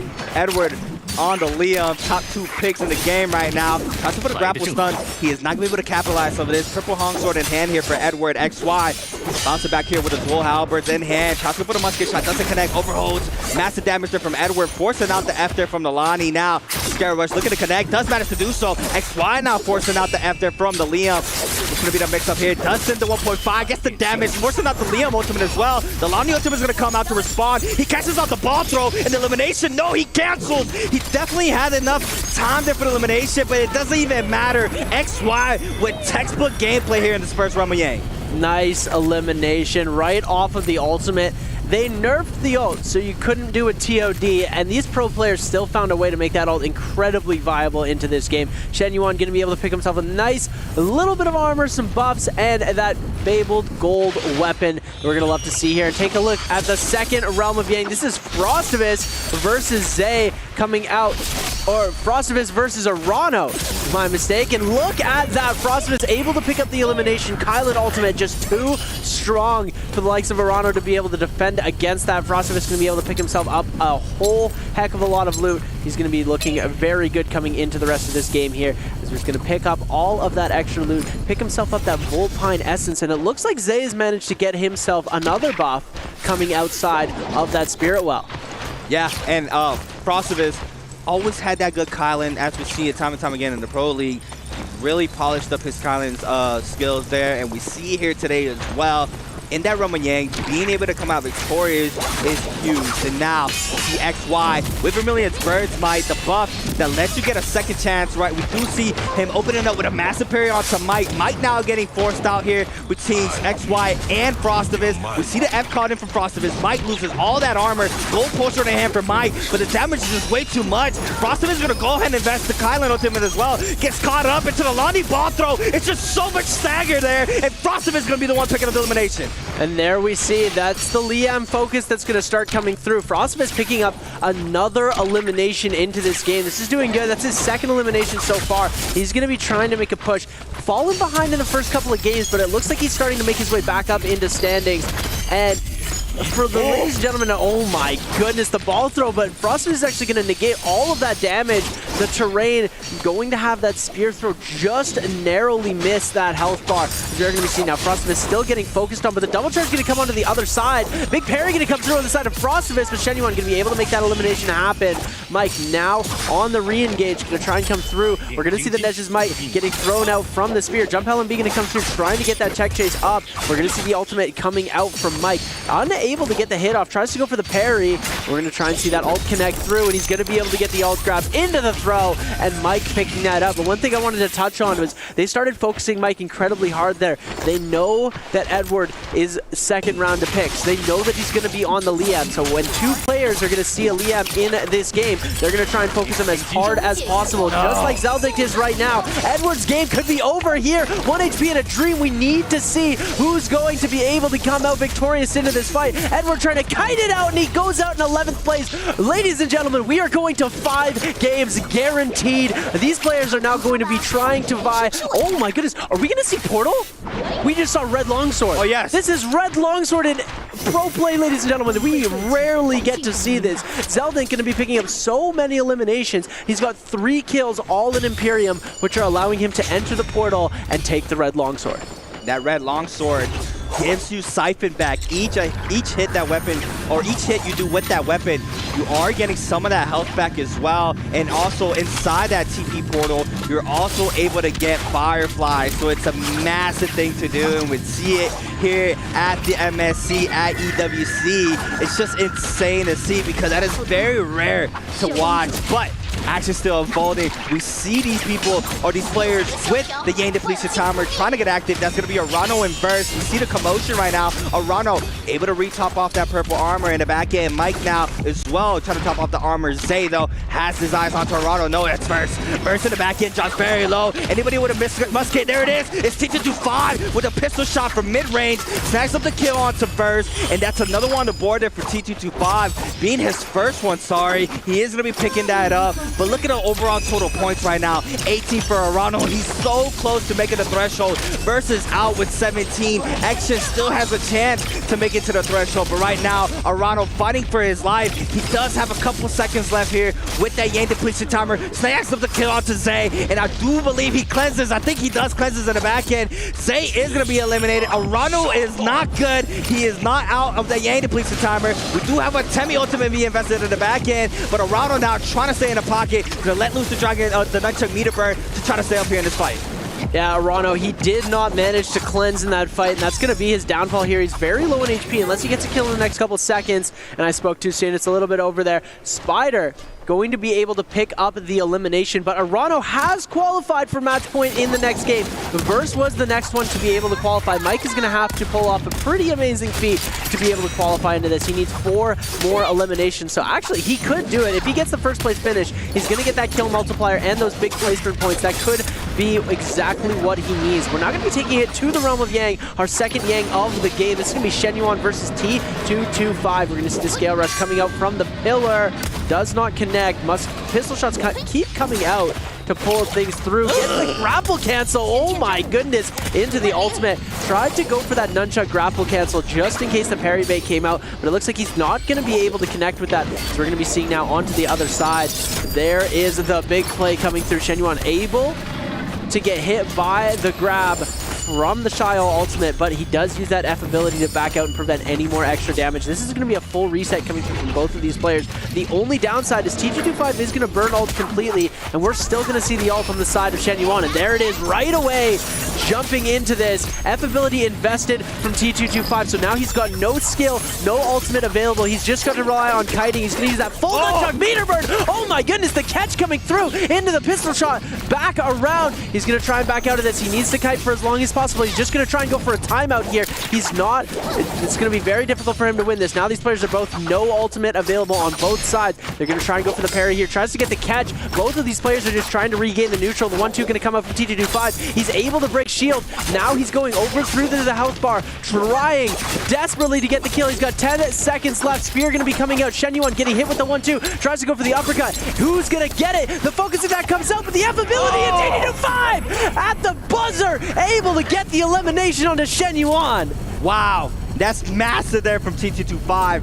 So close there for the timeout, but XY eats up the damage off the R&B focus, and now look at T225. Snags up gold fist blades, gold armor. He is scaled now for the remainder of this game. Mike as well. Oh my god, headshot there from Spider. Backing up the pressure to Mike, and I believe that's burst arrow as well. There goes the counter grapple times 2 bows. Mike now trying to go for the neutral. Big parry there from Mike. Spider now gonna go ahead for the raw uppercut into the TOD as well. And now what's gonna mix up here from Mike? Waiting for the ball throw. It's gonna be able to get the lunge into the follow-up. No! The aim assist connects down to Frostivus, and now Spider's gonna be able to back on up and get a full reset. Mike throws the ball. He manages to connect off the second. Now he does throw back onto Frostivus there. Mike eats up the damage off the shotgun burst from the flying knife. Such a strong weapon now in this meta. We see time and time again how many times these players favor the flying knives in so many situations, and how quickly right now Mike's tables have turned. He is now being the one getting aggressed on. Currently with 4 kills on the board. He is so close to qualifying for that threshold. Yeah, and that's the thing that you are going to be seeing with Frostivus and Shen Yuan right now. They're going to be playing extra aggressive, and their best bet is to try and take out this Liam. Liam does not have any ult anymore, and the fact that they know that Edward has probably picked on the Liam is something that they're going to be definitely looking out for. Mike is going to be the prime target of the lobby. He does have a good kiting materials right now. He's got a gold dagger in hand, so he's going to be able to turn around and attack with that if he needs to. He's got that gold armor to be able to kite out as long as possible. Pole sword in hand. He does have that flame jade too as well, going on it to that pole sword, blistering edge. Going to be able to give you so much extra damage coming from that pole sword charged attack. And look at this, Shen Yuan just taking the time, chilling out a little bit, using the bush for a little bit of extra cover. We're going to be seeing Mike going for the 1-2. He's going to be able to connect off of that, but he's not trying to go for any sort of all-in fight right now. He's just trying to kite things out. He's not on depletion. He doesn't need any sort of eliminations right now. He's on 4 kills, looking very, very good. So we're going to be seeing him just trying to kite this out while the rest of the lobby converges. Yeah, all he needs to do is kite right now. I mean, Frostvus being one of those aggressors right now because he has that Yang depletion timer currently, so he needs to try to get someone lobbied. But right now, Mike, with 77% on that ult rage, he easily uses terrain to try to back on up, and we see it here. Mike being one of those players that is so hard to catch. Now we see it once again. T2-5 joining in the fight. We have, I believe, a 3-player lock-in onto Mike right now, but it looks like the pressure might stop. You see Spider trying to lay down the pressure off the bow shots. He is not going to be able to connect off that second one though, and now the pressure is still going towards Mike's way. The last Liam, and how Seb mentioned, Edward being a Liam, they think that Mike is Edward right now, and they do not want to make sure that his player MVP's anywhere near. So we see the aggression going towards the Liam's way, and it's pretty much textbook from here. Yeah, they're definitely going to be trying to make sure that Mike does not succeed at getting the MVP here, because if they're under the impression that Edward is this Liam, so he's going to try and kite out for as long as possible, and it looks like he has gotten the attention taken off of him. He's going to go into the zone as far as possible. People are going to try and edge guard this as much as possible. You see, look at everybody else. They're all waiting on the edge for the Liam to come out of zone. Nobody wants to fight anybody else except for that, but Shen Yuan might try and go for the, oh my goodness, Mike is incredibly low HP right now, getting back into the zone. He's going to get brought on the force of every single one of these players. T2-5, the first one to engage onto this. He's going to get a ball catch onto Shen Yuan, sends him into the zone. Mike get a scale rush up.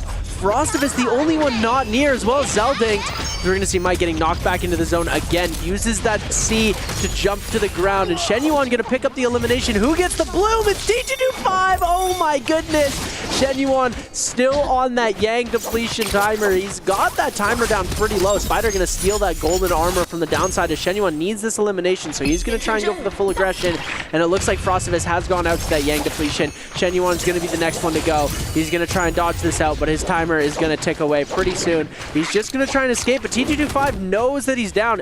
Oh, he's got 55 seconds. He's got a good amount of time here to try and recoup this win. He needs to cleanse that Yang depletion extremely quickly though, as T2-5 is going to continue to give chase. Yeah, and we do see the pressure now going towards XY way. Does have Gold Spear in hand.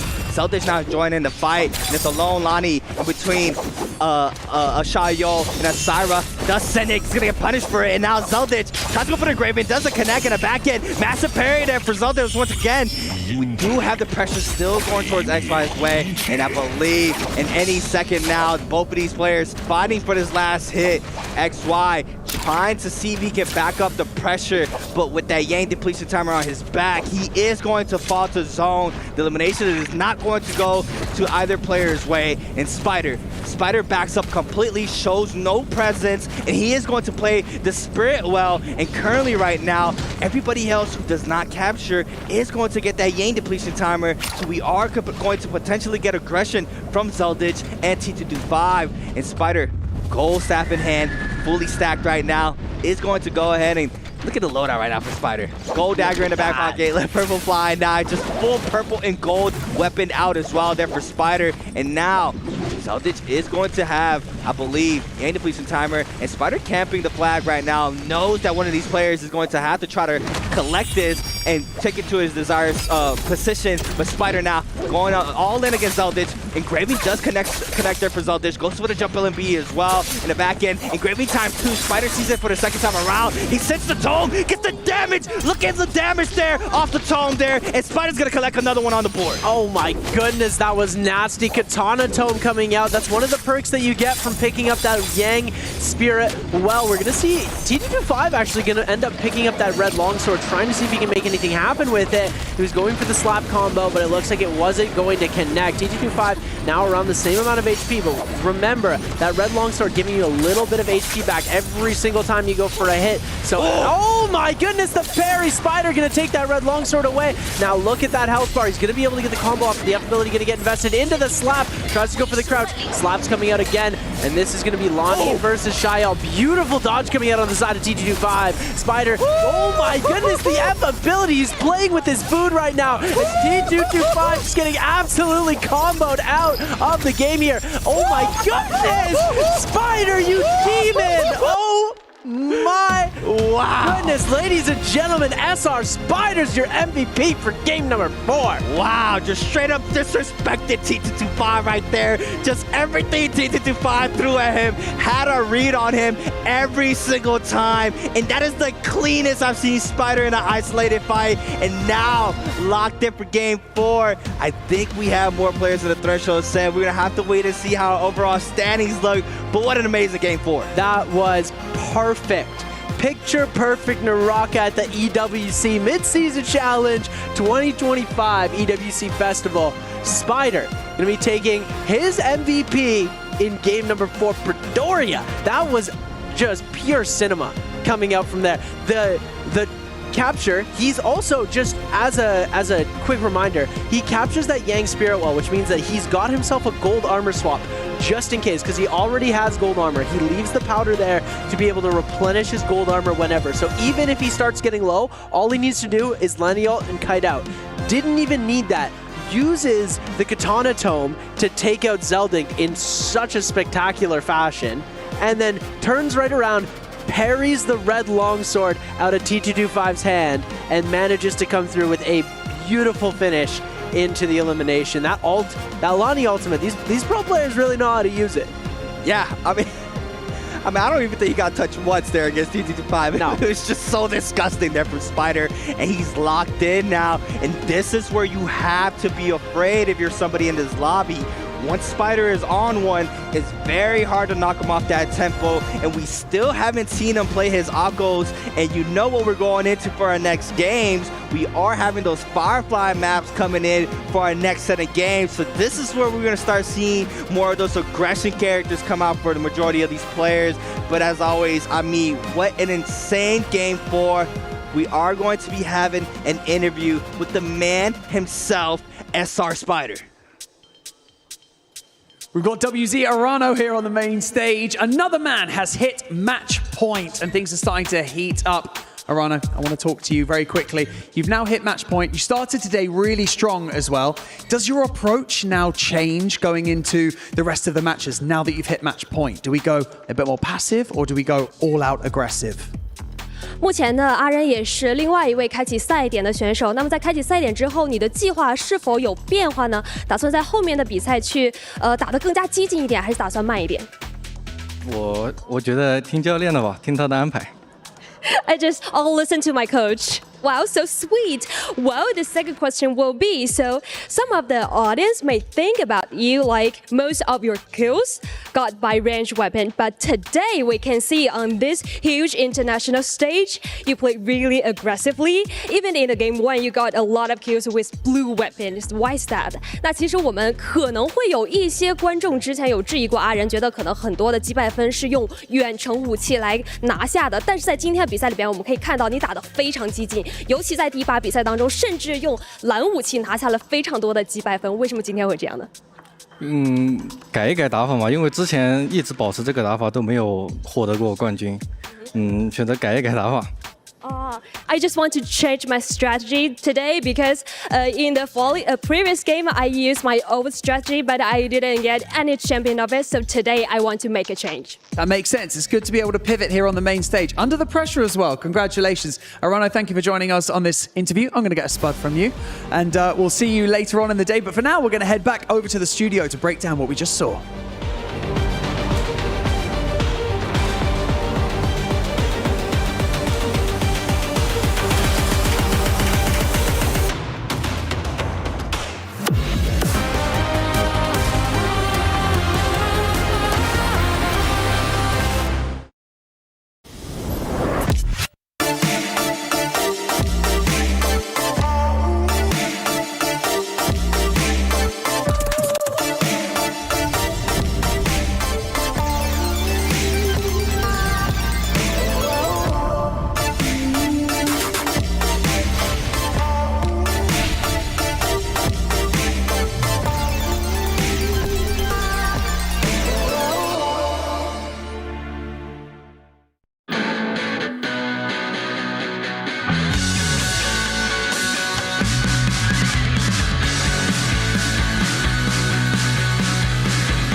Ladies and gentlemen, match 4 is done, and now it's not just one player in match point. We do have 2 for sure with Arano there, but can it be enough for Spider to make it to that match point? Don't worry, we'll figure that out once we actually get to the overall. But to be fair, let me just introduce my new analyst, because we're going to be switching it up here as we go through the day. We got none other than Pirate Dunkin' Donuts. Just kidding. The Pirate's not part of it. It's just an inside joke. We still have Raven, please. And on top of that, we saw the man that you saw earlier, Hipbrain. And Hipbrain, we're going to start off with you because Spider has been turning it up. I said it as well before we got into the last game. I feel like certain players come to life in the latter half of the day. Spider, one of those players who occasionally has like a really good game 1 and then just cools off until like game 4 or 5. Right now, that's exactly what we're seeing. T225 also doing a similar thing. Both of them have warmed up, starting to play a little bit more contestion. That's not a real word, but you know, starting to contest the top of the table a little bit more. I don't know if it's enough though. I feel like Edward still had a pretty damn good game, even with him being focused out. Arano now on match point. It's tight. One player that was looking to have a great match up until the end was Mike. Mike was getting hunted down by everybody. They were thinking that he was Edward, Duncan. Oh yeah, absolutely. It's rough when you're in the same group as the guy who's doing well. It's good, right? Because he's doing well, right? If you end up meeting each other to some extent because you're on the same character, it can be very helpful having a good teammate. But, it could be spooky if he gets to match point, because then you can be mistaken for the same person, which is not ideal, as we saw everyone in the lobby just running him down, making doubly sure that he's not Edward. If he is, he's gonna go down. Yeah, and if you're Edward, if you're Mike, if you're any of those players, just try to make sure you don't get the same hero. I mean, in that last match, it was Liam, the hero that everybody was going after. Raven going into this one. I mean, let's take a look at it. What is Spider? 18.3. It's not going to be enough to hit that match point, but as I mentioned earlier, Edward has been able to hit that match point early on. Arano now being added to that list, and we can see a lot of the players. If nobody ends up winning this one, we have Mike, we got Shin, we got First, we got Spider. There's just so many options, Raven. Yeah, moving forward, it's like we were saying before, the league is filled with such strong players, and we see the Terminator Spider with that 17k damage and the 4 kills, and we saw such a beautiful endgame from him where he gets back-to-back reads to close it out. That was absolutely beautiful, Naraka. And moving forward, we've seen this timeline before, and this is the beauty of the match point system. It's created so much more drama. Our end games are so much more exciting. There's so many more narratives, but we've seen this time and time again. When we think Spider and Mike are counted out, they always bring it back. This is when it really matters, because even though these top players, they're doing well right now. Edward, he's right on the cusp right now of glory. He's been here before though, and every single time he's not able to seal the deal, and we see those 2 names come up over and over, Mike and Spider. No surprise seeing their Spider as your Sony match MVP, but we've been talking about Yang fights. I want to take a look at this Yang fight right here, and this fight overall, because Edward, I mean, we were thinking that he was going to be able to make it through. Hipbrain, you were saying it was not going to be the case, and he just went on a death spree. This was the start of the end for Edward. Unfortunately, well, I think fortunately for him, it went well leading up to this point, and he actually didn't get as focused out, but losing this Realm of Yang put him on the debuff, put him on the defensive, and after that, Edward, he had to be desperate. He had to try and cleanse that Realm of Yang debuff on, and I think he gets in your head at this point, and a lot of players, they do this, where when they get to this position where they're like, oh, I can win. This could be the end of everything for me. I could take over the tournament and, be the superstar. They get in their own heads. They're really bad for that. Thoughts on that, Duncan? Oh yeah, absolutely. It's the curse of success. You perform super well, and then all of a sudden, the pressure's on. You need to close out the game. You need to do it, because at the end of the day, you want to get the most money, because if you get that MVP early, you're going to be able to cash in on all the potential MVPs that could have been had later on in the day. It's a lot of pressure. That's right. I mean, a lot of pressure. I'm going to be thinking about some of the global players. We got to touch base here once again, Raven. And I'm sorry I had to send it to you. We've just been talking about it. I'm going to keep that narrative with you. At this point, if you're those global players towards the bottom, especially Tryhard, I know we came into high hopes. it's just not looking good so far. It's not looking like he's having one of the best days. It could be anyone's day, and to be honest, we're halfway through right now. There's still a lot of Naraka to be played, and like Duncan was saying, there's a lot of money to be made with these MVP rounds. One of the things, we prepared for the scenario. Let's say you open up, everything looks rough, you're not doing well. You still have to play for every round because there are thousands of dollars each round, and if you believe you're capable of winning inside Yang, winning these 1v1s, you play your heart out all the way to the end. Even if you're at 0 points going into game 8, if you MVP that round, you're taking thousands of dollars home. So you're playing mini tournament every single round. You got to keep your mind on the money. I saw the sadness in your eyes there when we mentioned Tryhard. I saw a little bit of him die. That was heartbreaking. I keep bringing it up. But no, he's going to hate me more now. Tryhard has taken the second part of his name and he's made his life really hard. But he actually needs to start trying, because right now he is getting clapped every time I see him on my screen. It's savage. Absolutely savage. You know, it's tough out there. Like, he's been putting in so much work. I think a lot of the situations that he's been put in early game has just slowed him down so much. You know, for example, in the Holoroth game early on in the day, we saw T225, which is his partner within the phasing. He was on Lani as well, and then he goes down fully out of the lobby very early, making it, you know, that much more difficult for Tryhard to survive as that solo Lani in the lobby. Well, we got to bring it up, boys. We do have now 2 players in match point. We saw what can happen when one player has that match point. Everybody starts assuming if you have the same hero, we're going to hunt you down, but now it's going to have to spread it a little bit more. What are the chances that we end up finishing here in the 5th match? Or do we think we're going to end up going to a match 6? Duncan? It's a tough one. I mean, how can you say for sure at the end of the day? You know, Edward, we've got multiple players in match point eligibility. Both of them, as you asked me before, you know, the pressures of success, they could choke.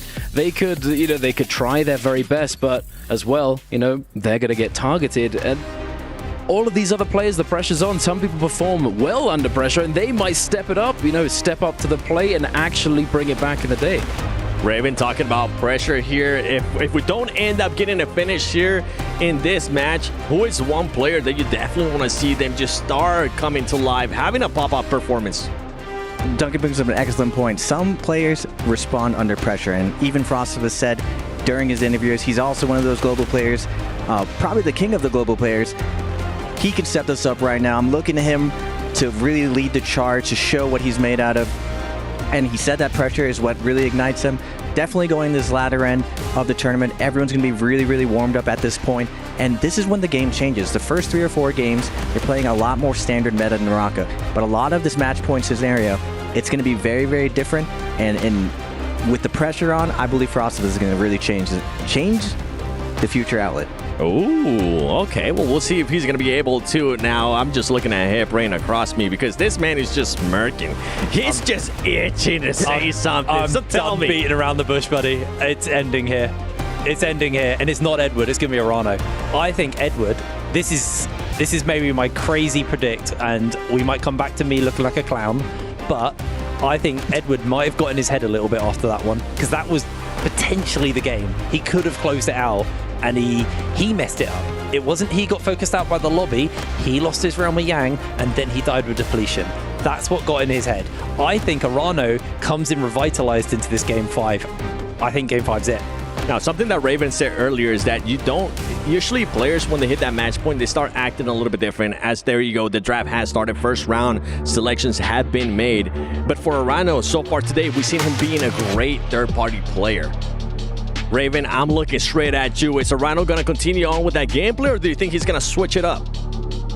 He's been doing it the entire season, and he's been there every single time. I know he's been overshadowed by the likes of 225, Mike, Spider, versus Shenyuan, but always in the top 3, the top 4 in that MVP situation. Arano has been right there. It's always been stolen away, and he just doesn't get the attention he deserves for being such a strategic player that he is. And it's really that off-spawn homework that he does. He just puts everyone in the dirt off spawn.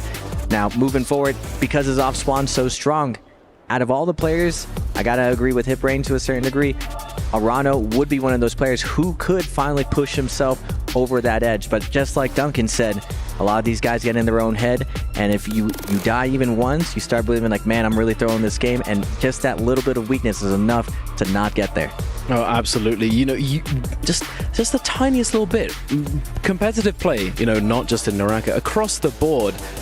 Mentality is one of the most important things, you know, attitude. I think Spider said it in the reels that we saw earlier, you know, attitude is one of the most important things when it comes to this. And if you don't have that right mentality, if you're not ready to actually take it home, clutch it up, it's not going to happen. You know, if you don't clutch up, you're missing out chances and giving chances to everybody else in the lobby to overtake you. I think the big thing is this is the last chance for Edward and Arano. I stand by what I said. I do think we end here, but if we don't, we're going to see Mike, we're going to see Verse, we're going to see probably 3 or 4 players all hit that 19 points, and then it just becomes the Wild West. I think when you hit the Wild West stage, that's when you're most likely to go to 18, because everyone is just playing so chaotic, some people too passively, some people way too aggressively, and you end up having a game state where it's just complete chaos, and then the little guys, your tryhards, actually can start to make a comeback in the standings. Oh, okay. I see what you're saying there, but it's going to come down to this match. I mean, I mentioned it earlier. We saw Mike with Liam just getting hunted down when people thought that he was Edward. Edward was already out. It didn't even matter. Now we're going to be looking at Edward. I want to see what Edward's pick is going to be here, guys. Oh, we've got the 5th round selection right there on our screen, and we've got Mike on Yoto and Edward on Kailin Zhang. This is, you know, it's a good pick, I would say. Like, you have that immortality, and so in some situations, you know, you can stay alive, especially if the game does slow down and he makes it to that end game. He's going to get that immortality and potentially be able to stay alive and, you know, get that multiplier. Yeah, the immortality on Kylan hasn't been performing today, Duncan. Everyone has been getting absolutely cooked on the Kylan. So a lot of the times, this is where the phasing comes into play. Your character pool really matters, your ability to clutch in these situations, the nature of the lobby. A lot of the characters that Edward is kind of known for are banned out now. So he had gotten to match point, he's had a lot of momentum, but if your character pool doesn't have the depth needed to seal the deal, this is something that Spider and Mike have always had. They have a really deep character pool, they're really clutch in these moments, so going to this last leg, I'm sorry to say, Hip Rain, there's no way that it ends now. I actually, well, at least for Edward, I don't like the Kailin at all, to be honest. I think he should have picked Yoto with Mike. I think that would have been infinitely better. It's a lot of kind of skirmishing power out of the Yoto. We've seen her perform over the last couple of weeks, back at the NBPL and also here. We've seen some really, really good performances from that character. So I think he made a mistake. My eyes are on Arano into this game. Well, Hiprain has it ending here on match 5. Raven, you don't think it's going to end here on match 5 quick. Is it going to end here on match 5, yes or no, Duncan? No. Ooh, okay. No. So we got 1 yes, 2 no's. Let's send it over to the casters. Seb, creative, yes or no? Thank you so much for the introduction, Seven. I mean, yeah, I don't think we are going to get the last game today, but potentially game 6 right now. The way Edward's been playing, I've seen this from Edward. He gets into match point and he starts slowing down his aggression and it starts falling back for him. So hopefully he gets back to the aggression that he had in these earlier games. But what an amazing time to see. Game number 5 locked in here for the Naraka Bladepoint MSC at EWC 25 Festival. Set. Game number 4. It was insane to watch. We saw this spectacular Spider come in here, showing us what he got there in that last 1v1 of game 4. But now with game number 5, we're locked in. And we're locked in is going to be insane. Spectacular Spider. I love it. It's like we're seeing the amazing Spider with the spectacular Spider. But as regards to game 5 or game 6, usually I'm a person who loves when it ends early. But I'm thinking right now, with the trend that we see with the pro play usually, I'm thinking we're ending at game 8. I want to see the game 8 coming through. Okay. You know, we've got a little bit of a competition going on to see who's going to get this right with all the casters. I think we're seeing game 6 and 7 coming through from Raven and Duncan. Hiprain's thinking that we're going to be ending right now at game 5. C8, you've said game 6. I'm saying we're taking it all the way to the 8 games because I don't want to be wrong with the predictions anymore. when it comes to these games. So I'm like, we're always ending in 4, is usually my prediction because I want to hit that long shot. But right now, I'm saying we're hitting 8. Taking a look at our spawns really quickly, it looks like we're going to be seeing Salvation Podium getting Edward and T225. Edward loving the map gimmicks. He's always going for that red jade, the legendary weapon, solving the puzzle. We're going to kick things off right away with a little bit of a slap fest coming through. There is a weapon right there for him, but it looks like he's not going to go for it. I think he only saw the crossbow. So Edward's still weaponless right now, and we're going to be seeing T225 coming in really quickly. It sounds like he's got a katana in his hand, following heavy through.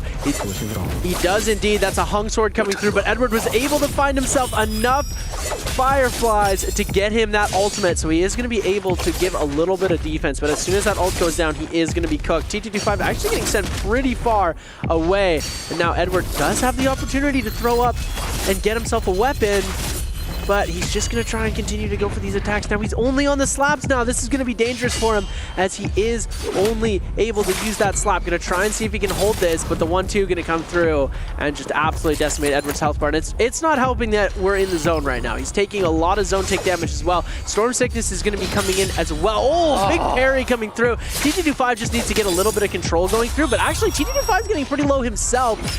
Going to get a little bit of heal coming through from that, and there we go. Edward is going to get himself eliminated right off the rip here. That's Edward's first life gone. So game 8 looking a little bit more probable. Just saying.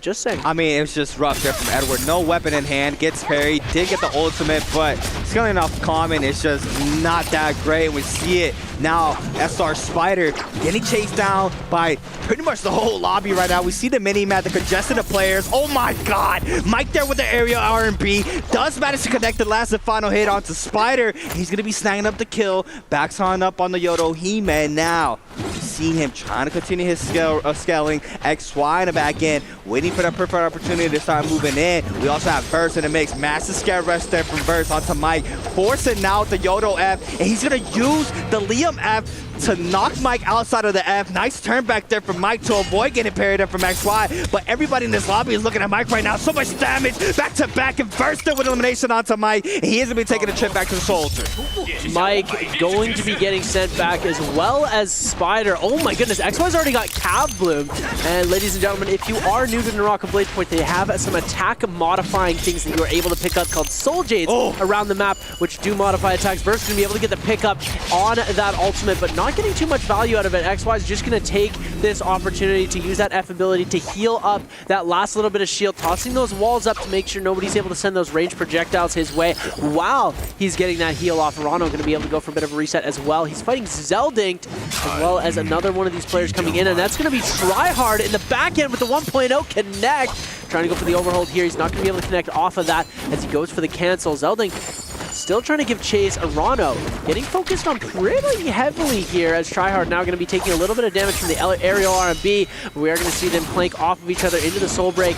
Not going for the throw. The parry's going to come through, but Terrain is going to negate it. Tries to focus that punish on the Tryhard, but Tryhard now in a bad situation. Everything being turned onto him. Trying to go for the overhold here as they're still trying to go for Arano. The crouch parry onto Tryhard. Oh my goodness! Arano now is in a bit of a tough situation against Zeldinkt, trying to go for another parry. If he's able to hit a third one of these crazy parries, this is going to be insane. We're jumping out of our seats right now as we speak. Zeldinkt still trying to give chase into the jump LMB, and that's going to be the kill on Zeldinkt, sending Arano back to the Soul Altar. Yeah, and Zeldinkt, I mean, throughout the whole MSC tournament, he's been that player who has, you know, been in those third-party predicaments and has been able to stop the momentum from a lot of these players. And we see it there. Arano nearly being able to close that out. Does snag up one kill, but he does manage to get taken out there against Zeldinkt, and XY now getting active on the Wu Chen. He has that ult online and needed. X-Chen being the one getting hunted right now. He does manage to capitalize off that first ball throw, and now the Wu Chen ultimate is going to be invested here from XY. It's in the back end R&B there from Verse. It's going to snag an elimination onto XY, and now it's X-Chen against Verse. Both players on neutral. Massive parry there from Verse. F called in for the Lonnie. The 1-2 Minks are out here for the dual plays there from Verse. Does have the health advantage currently, and he's going to go ahead and invest the Liam ultimate. Catches the 1-2 spam, and that's confirmation ball there. He's going to go ahead and throw him inside this corner. Massive R&B, goes for the scare rush, and that is nice there for Verse to pick an elimination onto Action. WBG Verse, he came to play. We've seen in our recent pro tournaments, Verse has really stepped it up. he's started to be able to take on the likes of Spider and Mike, winning consistently in the realm of Yang, and now he's starting to win a lot more outside. Early game, he's picking up a lot of eliminations. We don't see him dying too often to some of our top players, and he's often going to be in those end games. So we're going to be seeing now Spider versus Edward, and it looks like he saw Edward there. He knows that the Kylan is going to be in that fight. We're actually going to get a bit of a replay coming through here. It looks like Edward and TT25 did end up going back at it. The jump LMB combo. Creatives, you got something to say about that. You're the master of jump LMB over here, so. Oh man, the jump LMBs, the terrain, that's the beauty of the Hollow Round map. You're able to have so much terrain in your Fable to continue looping attacks if your opponent is on cooldown. But we have our first Roma Yang posted up now. Verse still getting active against Zeldich, though. We do see Verse on the Liam. Getting aggressed on by Zeldich on the Shayo.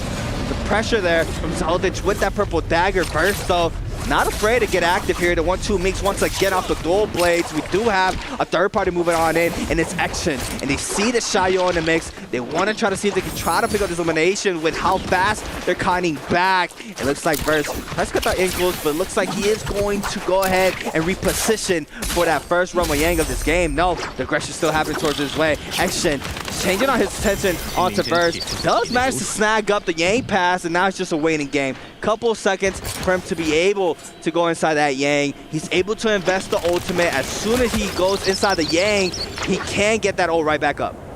Yeah, that's one of the benefits to the solos Yang versus our trios realm of Yang. We have this Yang timer.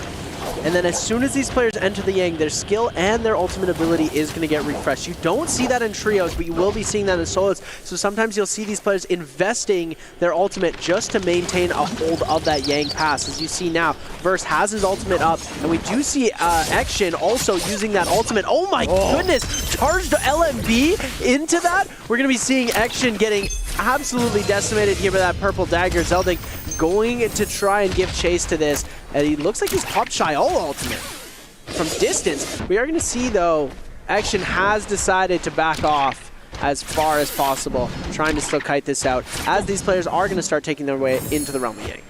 Zeldich, as the way I'm seeing it right now, the new Pong, the new star. I'm not gonna lie to you. We do see Spider, though, snagging an elimination onto XY. XY out of game 5 with 0 eliminations, with 13 overall points. But now, a massive scrap off. We have OA's Edward against OUG's Mike. Yoda v Kylan. Gold poster on the hand for Edward. F called in very early here for Edward. Playing longsword, though. We are going to have the Yoda ultimate be investment here from Mike. Crouching bees for the extension there. Now, the Kylan ultimate is going to be used here to respond against this Yoda ultimate. Good on the 2 slashes. The overhold there off that Yoda ultimate. Manages to clip. That's 1. That's 2. Gets clipped off the wall. Doesn't be able to get the full rotation off of that TOD. And now Edward finding to stay in this fight. The slash there is good. Forces out the Yoda F. And now looks like Edward and Mike going for a quick reset in. Mike, though, I believe the F is back up from cooldown. Eats up the damage off the 1.0 off the longsword. Goes for the slap. Massive parry here for Edward. He can extend it, but it not even matter. Edward coming out top here against Mike, and he's letting us know who that is. Edward once again here in this fight, being victorious in this realm of Yang. Look at that. The camera looks right into the camera and lets you know who's boss is. We're going to be taking a look at our next realm of Yang. This is going to be Frostivus taking on Arano. This is another huge fight, because if Arano does end up winning, this is going to give him a huge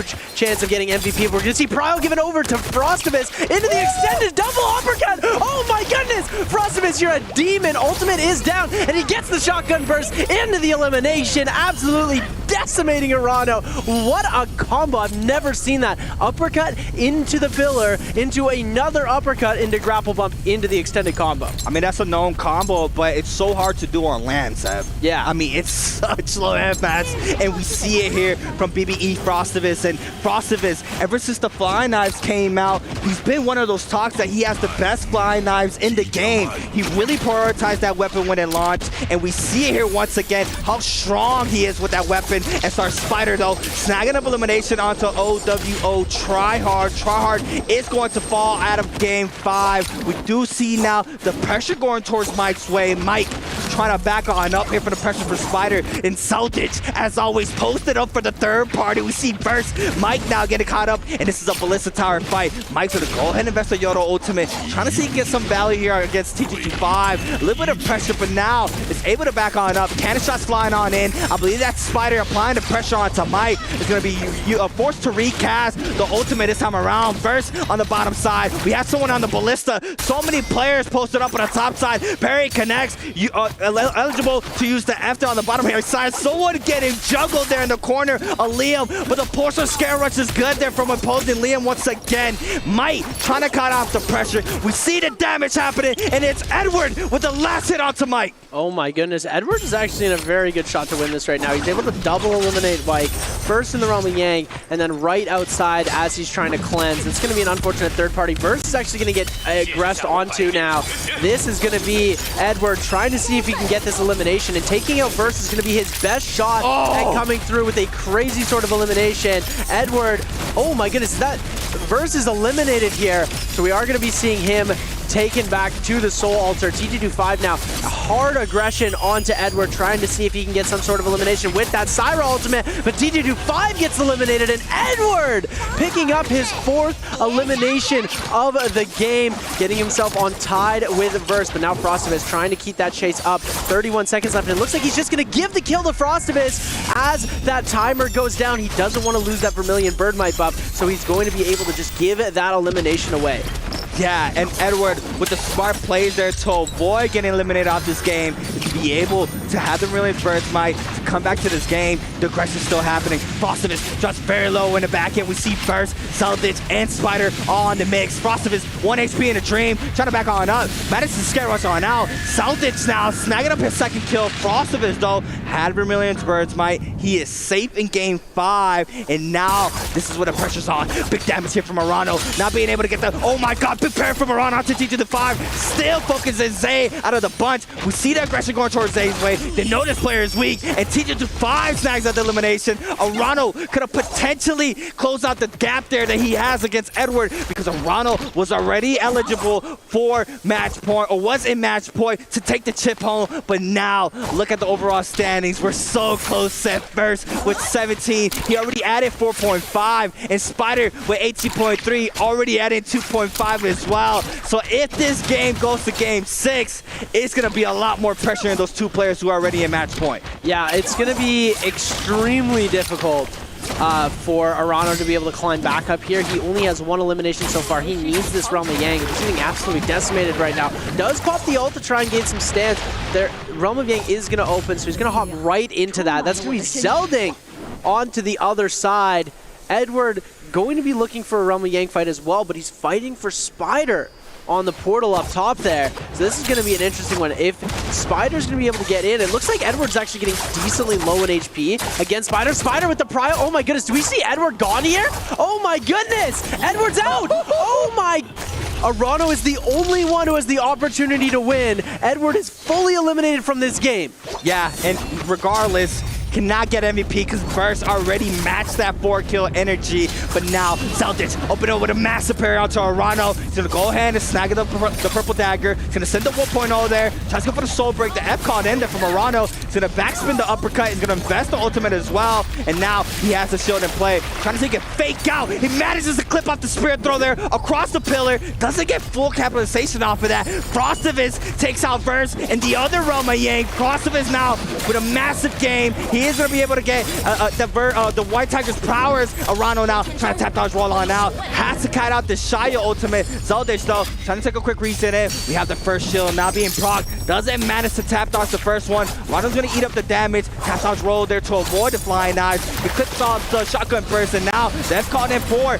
The Valda. Now the kiting is good so far for Arano. Now has some space, has some value. That throw does not connect there from the flying knives from Zeldich. Arano waiting out for the perfect opportunity to drop back down, trying to see if he can take a pop in. He does not manage to do so here on the pillar. Oh, he got the thing with a massive parry as well. He's trying to get the full capitalization, but his body was still in the air. He tried to back on up. The F caught in from Arano. 1 HP in a dream once again. Zeldin with the advantage. The Skywars connects there for Arano. 10 seconds of counting, and the last hit there from Zeldin to pick an elimination onto Arano. Oh my goodness, Zeldin. See, this is one thing I wanted to touch on really quickly. Arano, the kiting, absolutely insane. And this is one thing that our Pro League players are just so good at, is being able to kite out, especially in the realm of Yang, that some of our global players aren't really that accustomed to yet. So Zeldin not really expecting how amazing the kite is coming through here. It took him a little bit longer to get there, but he does still manage to come away with the elimination. We're going to be taking a look at Spider now fighting against YZG's T225. He's going to be in the back end trying to kite away.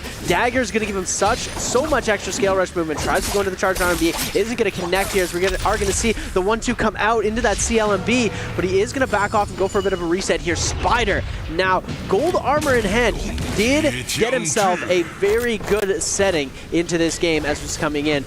We've got Zeldin and Frostabus, both with our White Tigers prowess buffs, and Verse and Arano both on that Yang depletion. So it's going to be an interesting one to see how they're going to be able to cleanse this here.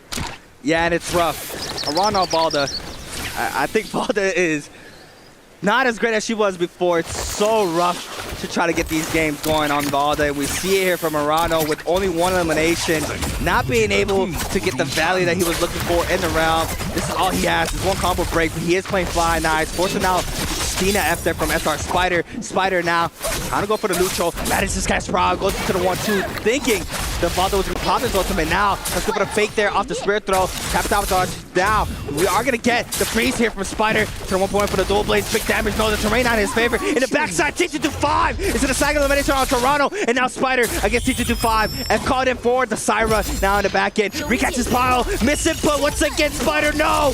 He is going to get caught off the Dazzle. Gets caught off the 2-charge beam as well on the Syra ultimate. And does manage to have 1 dash out. So he is going to be able to get some space there to go for the full reset in. And ladies and gentlemen, just a quick PSA. We are going to game number 6 with the elimination onto Arano. Nobody's on match point here, but we are going to be seeing 4 players joining in our next game. And if T225 gets himself an MVP here, he is actually pretty close to the setup. We've got 3.5 and 2.5 points. T225 needs 2.5. Frostabus needs 3.5 points to get himself into that match point threshold.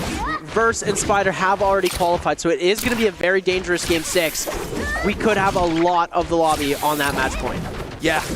I mean, it's going to be very interesting game 6. I mean, game 5 already full packed of action, Seb. We've seen the aggression, and this is what I was telling you. Once Spider is awake, you got to be careful with the remainder of the lobby, because SR Spider being that key factor to start off to give these players a game 6, because he was the one that eliminated Edward, and now with Arano out of the play, Spider set up pretty nice right now with 22.3 overall points. We also have Verse as well with 22. Arano out with 21. Mike with 18.5. So close into that threshold. He needs to try to pray for that game 7 or 8, as well as Action, T225, even Frostabus. Look how close the total points is currently right now. And it looks like we're starting to slow things down a little bit. We are going to be playing for that Spirit Well. The aggression here for the MSC, it's been so much more faster than what we're used to in the Pro League.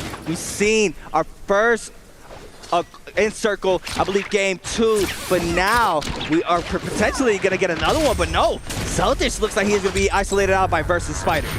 Yeah, Verse now is actually taking a lot of damage into this fight. Zeldin trying to see if he can get the kill off. He's able to connect with an overhold, and then Spider comes in with the cap bloom onto Zeldin. Looks like they're starting to focus the Shy all out here, but Verse still an easy target to hit. The jump LMB into the jump RMB coming down, and there we go. Spider able to pick up that elimination, putting himself onto 4 kills, tying it up. T225 actually still on 5, Frostabus on 4, Zeldin on 3. All of these players with a decent amount of kills under their belt, as we're going to be jumping in to our final 4 of game number 5 as Circle 4 makes its way on to Circle 5 in about 47 seconds. we're going to be seeing them start to get pushed a lot closer together. Spirit Well about to get ready to drop, and it looks like Frostivus has already got himself ready to cover the regular Spirit Well that's going to give him that Mystic Might buff. Zeldink, on the other hand, as well as T225, look to be going for that Yang Spirit Well. They're going to keep eyes on everything just to make sure that everything is going right. You can see the eyes darting back and forth. These pro players are looking at every single bit of information on their screen to gain themselves an extra advantage into this fight. They're going to be looking at their minimap. They're going to be looking all around to see where their enemy players are, moving their cameras respectively. As we see that, look at this. That Soul Jade that I was talking about earlier, the Cavalry Bloom that Spider has, allowing his charged RMB to have movement. Oh, parried out of his hands is going to be those dual blades, so he's no longer going to be able to use that to gain any sort of momentum or space. It looks like Zeldink going to be the one to capture this Yang Spirit Well. It does seem that Spider is going to try and run back into this, though, as fast as possible. T225 now beginning the contest. Zeldink starting to back out of here, and it looks like Frostivus starting to join in as well.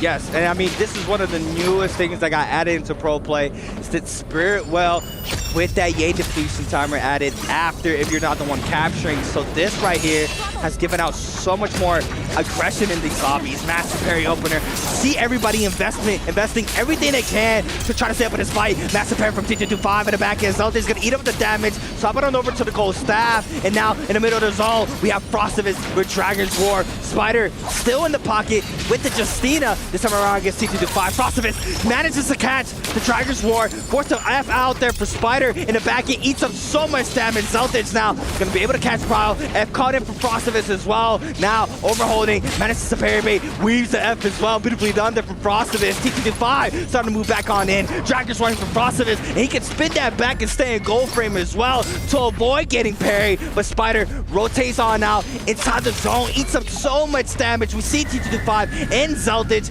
going for the elimination. Spider forced to pop the ultimate, and we see the Yang depletion timer added to Spider, T225, and Zeltage now. So these players need to see if they can try to pick up this kill onto Spider. We do have a good kite so far here for Spider, but he also has the flag in hand.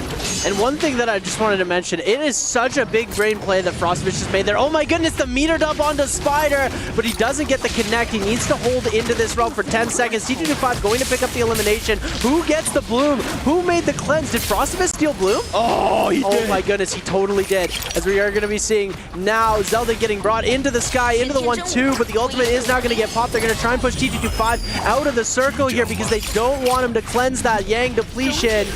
We're going to see this could be elimination for him, but he's just going to use that ultimate to get that secure hold in. And Frostivus is looking clear and set up to get himself a really good placement into this game. He's already top 3. One thing I wanted to mention earlier about Frostivus, while this ultimate goes down, Zeldink is going to be taking a lot of damage here, but Frostivus went for the original Yang, got himself the buff, which we usually see these players wait to capture that Yang because it does cleanse Yang depletion.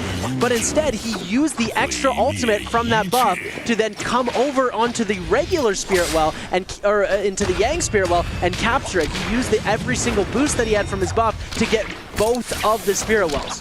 I mean, right now, we see Frostivus with 4 eliminations on the board.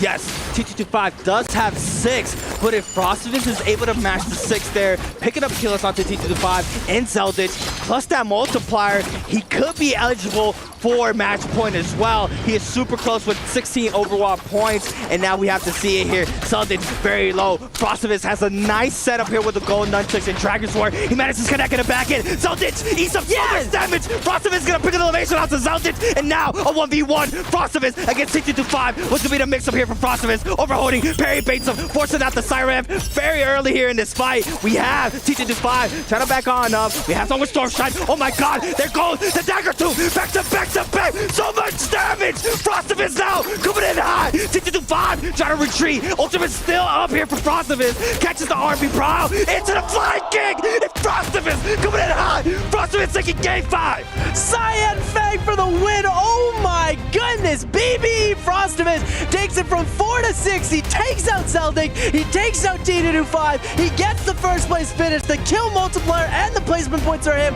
Frostivus is on that point. Wow. That was an insane game there from Frostivus. And just like that, we see the grid. I love the reaction. I love the reaction. He comes over, cute little smile, and the thumbs up. That's the boy Frost over there. Such a humble dude. He's just there. He's not celebrating. He knows he's got so much more work to do. But there we go. That's the match winner for game at number 5, and we're going to be taking it to game at 6. Ladies and gentlemen, we've got 5 people. Yeah. I think 4 or 5 people, 5 or 6 actually, on match point for game number 5, or game number 6. This is the beauty of this match point system here, Seb. You can just slowly get your way up there. In this case, 19-point threshold, and out of nowhere, you're just up there to be able to take the chip home. And oh my God, it's been a crazy game 5 on Riyadh. We are going to be locking in our 6th game, and we have a lot of players into that threshold already. But once again, that is going to be it for game number 5. We're already going to a quick break. Once we come back, we are going to be locking in our 6th game of the day.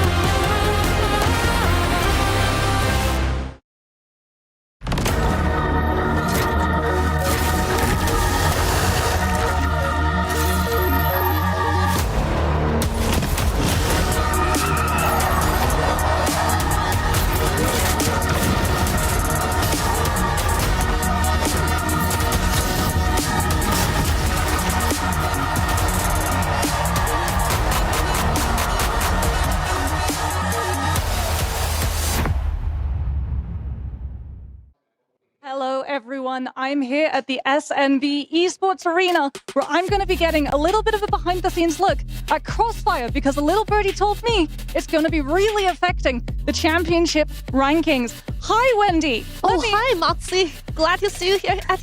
Yeah, it's so good to be able to catch up with you as we talk about Crossfire, because this is the game that's really going to impact the club championship rankings overall for EWC. Yes, of course, because we got 3 teams in the top 4, the Twisted Minds, the Team Liquid, and Team Falcons. And actually, Team Falcons is the #1 seed right now at the club champions ranking, but they only got 4,700, I guess. And Team Liquid got 4,200. So if Team Liquid got the champions of the Crossfire, they're gonna be the top 1. Of course, Twisted Minds, but they did their very first match at today, but they lost. I would say a little bit pity. But what about Liquid? Because you were saying, right, if Liquid managed to win this entire thing, their cup championship rankings are going to be way through the roof. What's their chances of being able to walk away with the Crossfire win? Well, because Team Liquid got a very serious weapon called Gouken. Gouken come back to Brazil, and he'll support Team Liquid to dominate the whole game. They dominate this game today, right now. Well, let's see if Liquid can find the win. Keep your eye on Crossfire, and we'll see how it affects the overall standings of EWC.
There you have it. It wasn't a finish in Game 5 like Hip Rain was alluding to. Everybody was saying no. And we're talking about which player is going to be able to step up. It was none other than Frostivus, Raven. How happy are you about this one? You've been smiling the whole way from our green room all the way to the couch.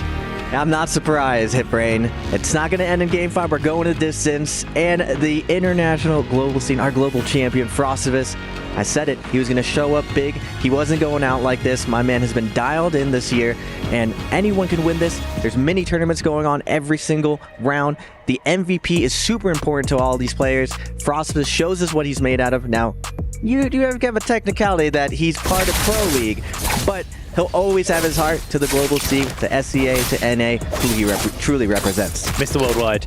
I am very lucky that the makeup team have gone home, because otherwise I'd be wearing clown makeup right about now. It was a game where I got caught off guard by, it felt like Edward actually was going to be able to do that, and Arano actually wasn't the person who was going to be able to do that. And I had the expectation that Edward was going to get knocked out, tilt himself, and then Arano was going to pop off.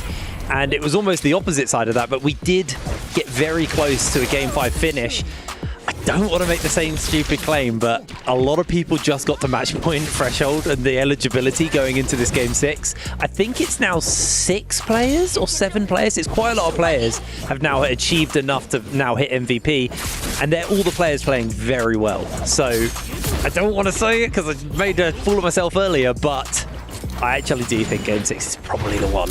You were just delayed a little bit. Yeah, I was just off by a tiny bit. I see you, Duncan. You're itching to talk. What you got in your mind? Well, I mean, it's anyone's game, man. We've got a match point for so many different players. It becomes, have they got it in them? I said it earlier, mentality is super, super important, But Frostivus, oh my goodness. We see it on screen right here. We got the red tome coming through from that Yang Spirit, the Yang Spirit line, doing so much work for him, and he crushed. He locked in and just pulled away with the victory, and it's really good on him because he wasn't going all that well earlier on.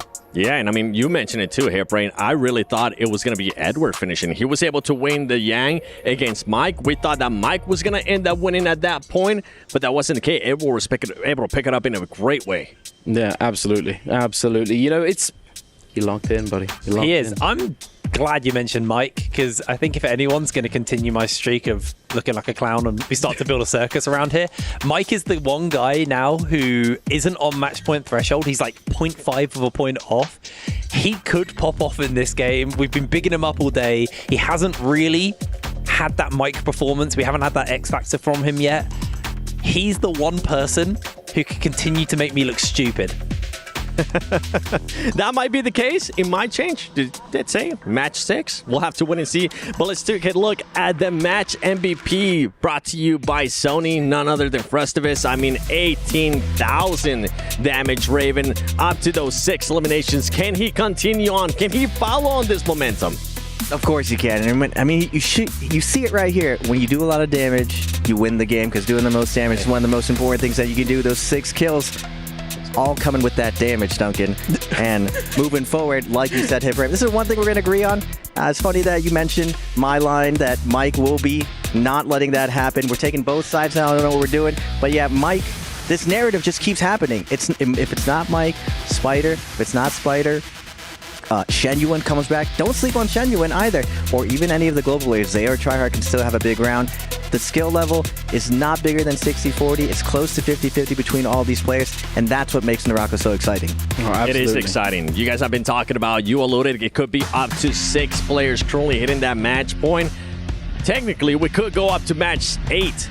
But if we're looking at it here, you're absolutely correct, Hairbrain. It is the top 6 right now passing that match point and possibly being able to get the win when we go to match 6. And T225, we gotta give him some props, because this player in the last match alone, he was able to get 6 kills. Yeah, absolutely. It was amazing performance, but Frostivus, he took it away from him, but still getting to that match point, that's the objective. That's what is on everyone's mind. If you don't get to match point, you're not going to be able to give yourself the best chance of winning, and that's the whole point. In qualifying rounds, in normal MBPL, objective is to get to bi-weekly final and then win. But here, get to match point as fast as humanly possible. Otherwise, someone else is going to take it away from you.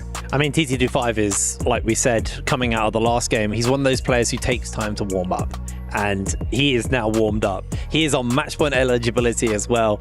I'm not going to make a bold claim on who I think's MVPing this game because there's so many people. Do it. You know you do you want me to do it? Yeah, make a claim. Oh, man. Deep down in there, you have that little person on your right shoulder. I actually think Mr. Worldwide. I think it's Frosty. I'm gonna say it. I think Frosty's got it. I think he's got the juice, man.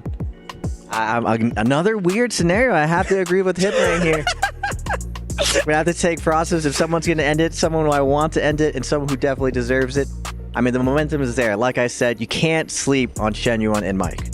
Absolutely, 100%. But I have to disagree. Even though Frostivus, he's the homie, you know, he's a good friend. But at the end of the day, I think Mike, he's been ramping up. He's 0.5 off, but I think he's the kind of guy who's not gonna, you know, he's not comfortable with just getting 0.5. I think he's gonna go for the big MVP in this game, and then we're gonna have somebody else get very, very close and have a big game who's on the lower end of the leaderboard. But, you know, Mike, we've seen it before. His Game 6 ACOS's, you know, we've seen him pop off in the end of the day and consistently do it time and time again. The thing is, at this point, we do have 6 players being able to win it. And these are 6 players, as you've been saying, Raven, the momentum with Frostivus is there. He's being able to step it up in a big way. T225 as well. Now, this is the second match. And earlier on, Moxie was talking about how that player starts slow. And then after that, he's able to pick it up. And so far, he has been able to pick it up in a big, big way. Another player that we need to talk about, too, that it's currently there within that striking zone is Spider. So far, he's been able to perform really well. I'm looking at you, Hiprain. Do we think maybe he might be able to react in some way to stop Frostivus? Spider's a fun character because as a player, he has either been like a total pop-off, dominate the lobby, no one can catch up to him, or he almost plays like it's like a trapdoor spider. Sits and waits for his moment to strike, jumps out, and then just wins an MVP off the back of that. That is the 2 ways Spider play. Actually, there's a third way where he loses game 1, tilts, and does nothing for the rest of the lobby. But we haven't seen that today, so it's going to be one of those 2. I think he could be the guy who may dethrone Frosty. There's also Edward as well. I mean, I feel like you can't not mention Edward today. He's played, you know, consistently well, even when he had the whole world against him. He still performed. He didn't let it get to him. So I feel like, you know, we can't talk about everyone who's going to potentially win and not mention Edward because he has been consistently great today. Especially in the last match, too. I mean, we talked about it earlier. I feel like we definitely have to repeat on it. Edward looked like he was gonna become the champion. It looked like he was looking to close it out and make sure that Hiprain's prediction was gonna be on point there with the game 5. But guess who it was? It was Spider. Spider was the one that ended up stopping him. And you've been talking about Mike, Duncan maybe being able to step it up. Let's just take a look back real quick and talk about the MVPs that we have had so far today. We had Verse in game 1. We had Edward in game 2. Shin in game 3. Spider in game 4. And now Frostivus in game 5. One of those names that I'm not mentioning is Mike. Mike hasn't been able to get an MVP so far today. Oh, absolutely right. But the thing is, he's still 0.5 off of that MVP threshold. So, you know, he's not been getting the big ones. You know, consistency is key, especially if you're planning on going for the long haul, if you don't think it's going to end early. But, you know, he needs to step it up and he needs to ramp up. But, you know, we've talked about it a bunch today. You know, others have mentioned it countless times. You know, they ramp up towards the end of the day, especially considering that now we're going to Morris Isle Fireflies. You know, that's his ACOS game, no, Raven? We've seen it countless times, no? Yeah, Duncan's saying it, and we've been saying it all day. It's not a sprint, it's a marathon. And a lot of these players, like, they don't have the gas tank to go the distance. 8 rounds is grueling for everyone at home. Like, these guys are going in time and time again, having to counter strat every single round. And not only that, they have to play such a wide pool of characters. Most players stick to 1 character, maybe 2. They're known for like 2 or 3 characters, but now in this 2025 Naraka, you have to be good at 8 and soon 12 characters. So the skill expression today is absolutely stunning, and I still think, like you said, Duncan, Mike We've seen this narrative over and over again. This is a game of inches. 0.5 is nothing, and he's been there time and time again. We've seen so many fights come down to last read situations, so I still say there's a lot of Naraka to be played, a lot of exciting moments that we're going to see. As we're getting started here with the draft for everything, we saw Rhino being able to make his pick right there. That is one player, Hipbrain. I'm going to go to you. You had him winning that last round. He did play a little bit more passive, though. It was a completely different Rhino, I think, than what you've been expecting. He did the thing that every player does when they hit that match point threshold and they just go too passive. Raven actually talked about it going into the last game. Some players, they hit that match point threshold, they freeze up, they get all nervous and don't want to push their advantage, and that's what happened to Rhino there. He fell apart. This game 6 is going to be very interesting. Like you said, Fireflies give ult charge to anyone who doesn't know, which means early people will have big abilities basically off the bat for their first drops. So it encourages these more aggressive picks. Now, we've just seen the first round selection was Lani. Not surprised, to be completely honest with you. It's going to be Lani's, it's going to be Liam's. Third selection can be a little bit more flexible. We see Syra a little bit, but that's more, like you said, a Padoria kind of pickup. Sheol and things can show up. So these first 2 round selections that are showing up, no surprises, to be honest with you. We expected this. I think it gets a bit more spicy from this point on the hero select. Yeah, looking at these hero selections, one thing to point out though, Hipram, even though these character picks are predictable, you know the match point players who they are. 225 is on match point, even though he's paired with Tryhard, so he's going to have a target on his back.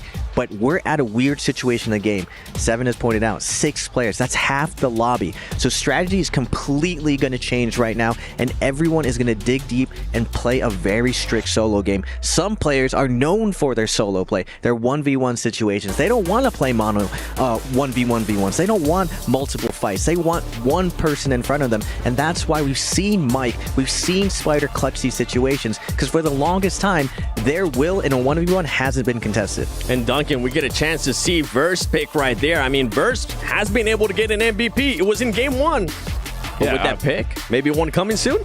It could be. You know, he might be trying to follow in Mike's footsteps, because as we see that right there, he picked up the ACOS. Game 6 ACOS, denying it from Mike. Mike hasn't picked yet, so no Game 6 ACOS for Mike, so no clutch factor there. It was a big denial. It was a denial pick from Mike. Yeah, that's exactly what I like about that, right? That's the big brain right there. Big brain. I have a surprise for you guys then. Because I've been told that picking last will be Edward and Mike. Ooh. So they're in the same phase once again. Okay. This is...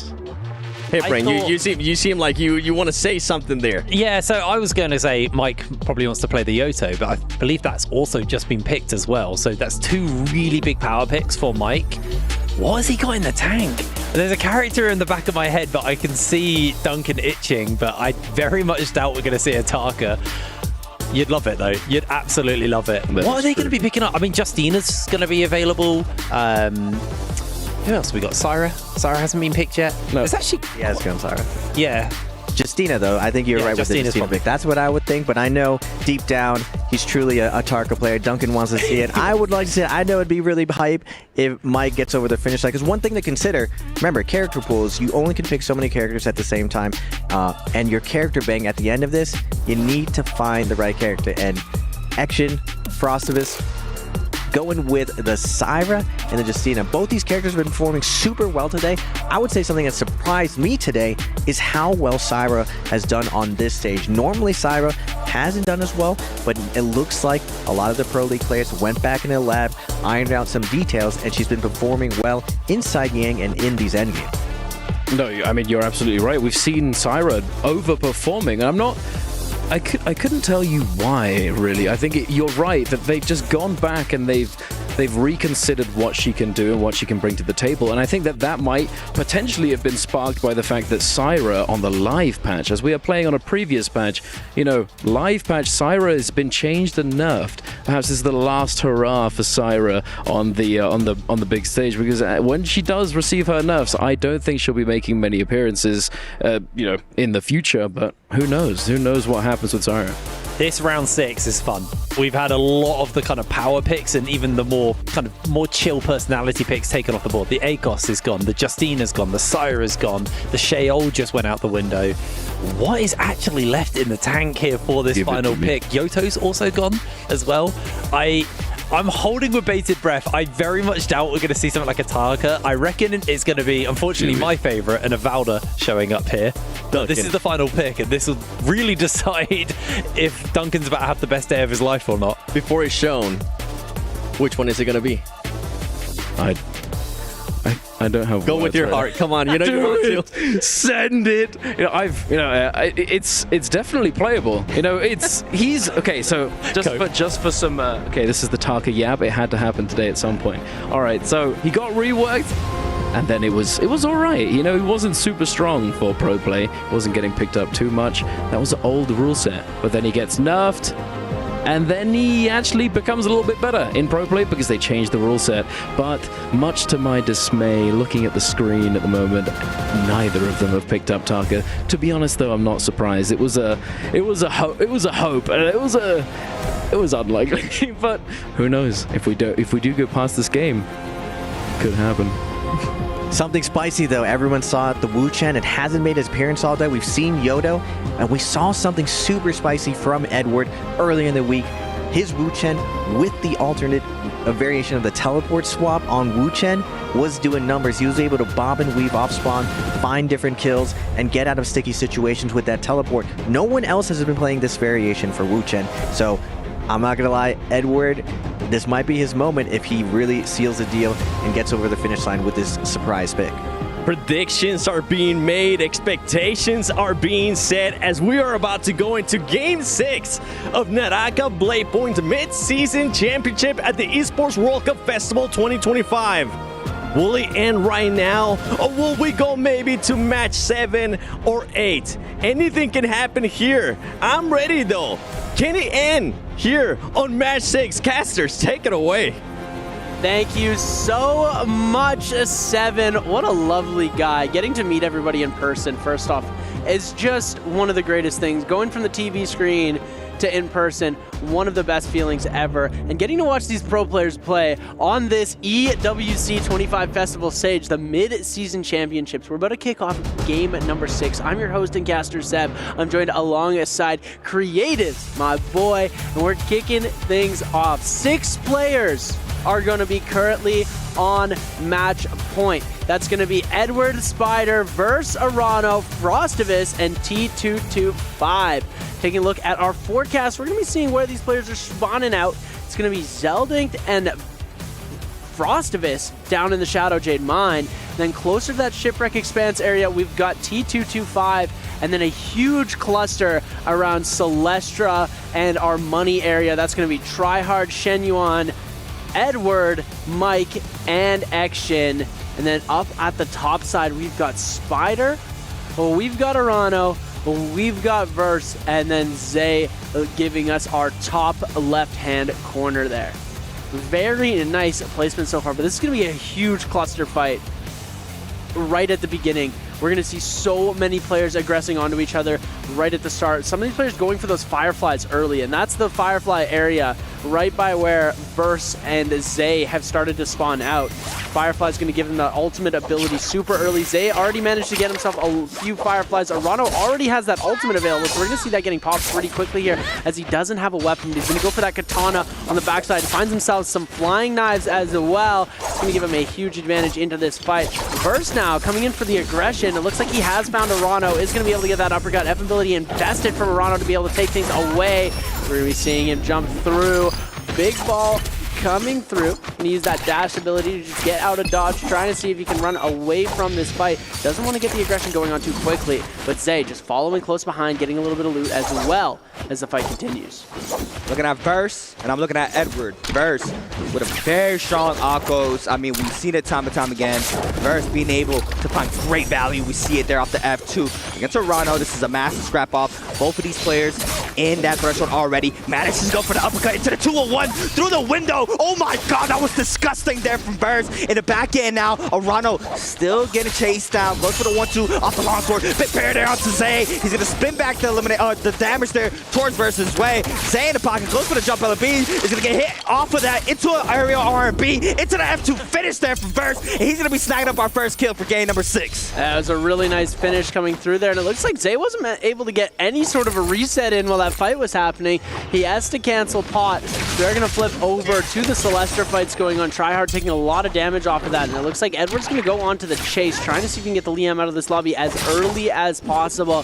He knows one of them is TT25, so getting this elimination could be huge for him as we're going to see the other. Oh my goodness, Shen Yuan coming in with the dual blades overhaul, getting the elimination off, and there we're going to see the switch coming through on the Wu Chen. Oh my goodness, F2 getting released, coming into the scale right now. Oh my goodness, Shen Yuan on the Jemmy, gets hit with the Wisp again into the uppercut. Carousel, jump LMB, and there we see him getting absolutely sent. As Karn's going to go far away, and it looks like Mike going to try and see if he can come in for a third party, but Shen Yuan's best hero, and I think you can agree on me with this one, is Temmie. I mean, yes, the difference between XY's Temmie against everybody else, everybody fast throws the Wisp, and you see it there. This is how I love to play Temmie. You're able to keep the Wisp on you. If you're able to catch Pile, you can extend, as we saw there with XY. He gets the LMB confirmation there off the Wisp.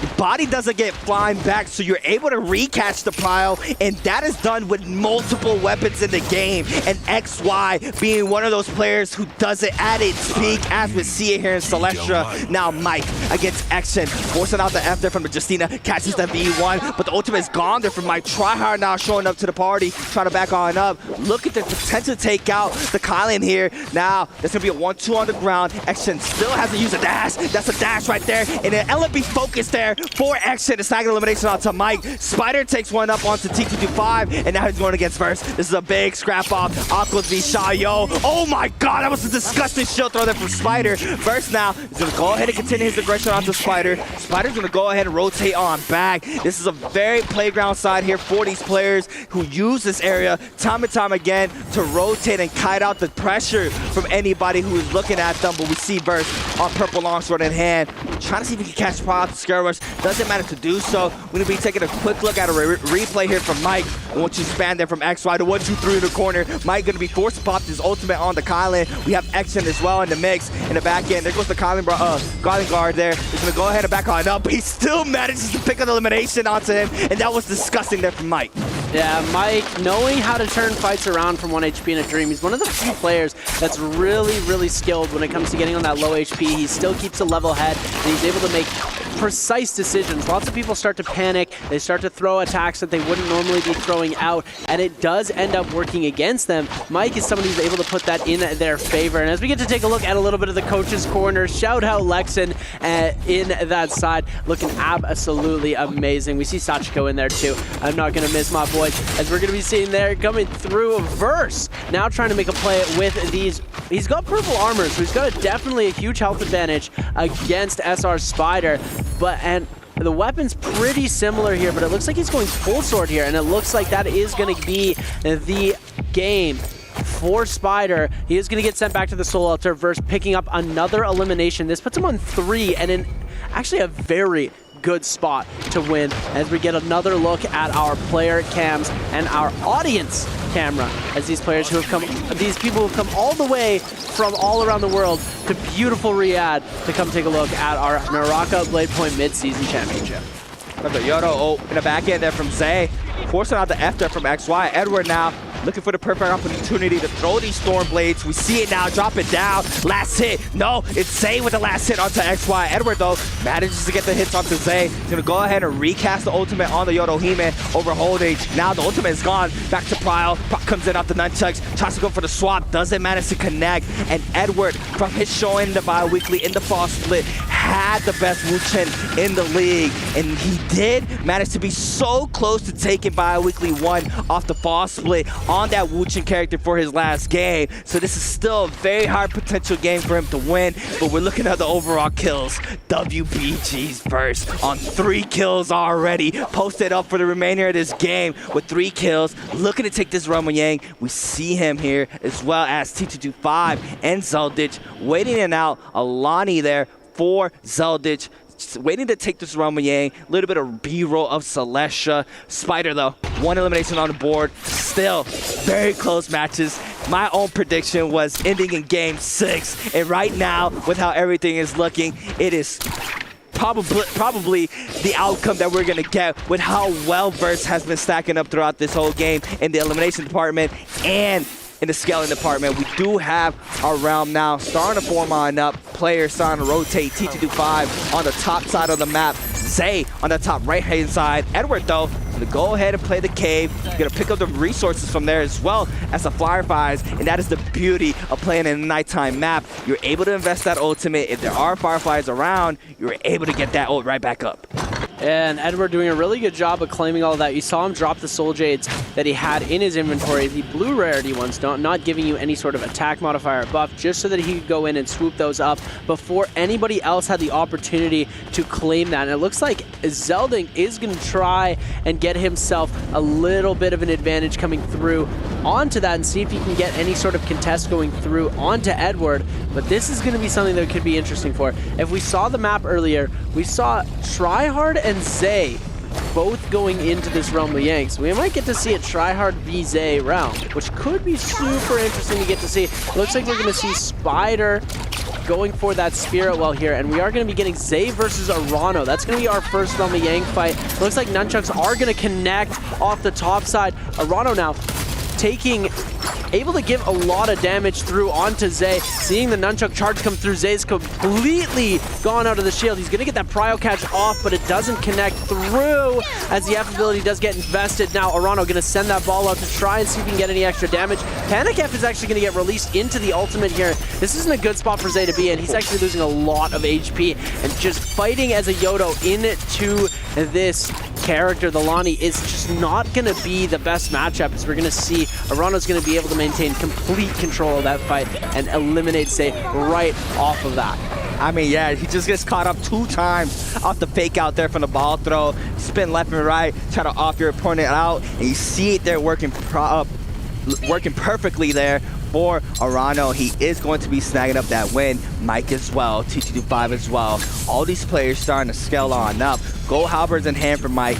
Offer to play the purple flying knives. I mean, once again, that weapon being a staple in these players' hands. They love the flying knives. It has everything. Close range, mid-range, long range. I mean, that weapon overall has been, if not the best weapon in the game. But we are going to be taking a quick replay, looking at the Realm Yang against T225 and Action. Action on the Justina, trying to see if he can find Prio off the flying knives. Oh my god, V1 Leo catches him off guard, gets the jump LMB ×2, and T225 there with elimination out to Action, and that was just disgusting. And now Mike against Frostivus. This was the 3rd Realm of Yang. Mike investing that kind of ultimate, gets dazzled there off the Syro ultimate, has F to break out of that, still has O online, catches the first dash, the second one is good as well. Now full throttling in with the 3 slashes, does connect, and Mike now with 2 kills on the board.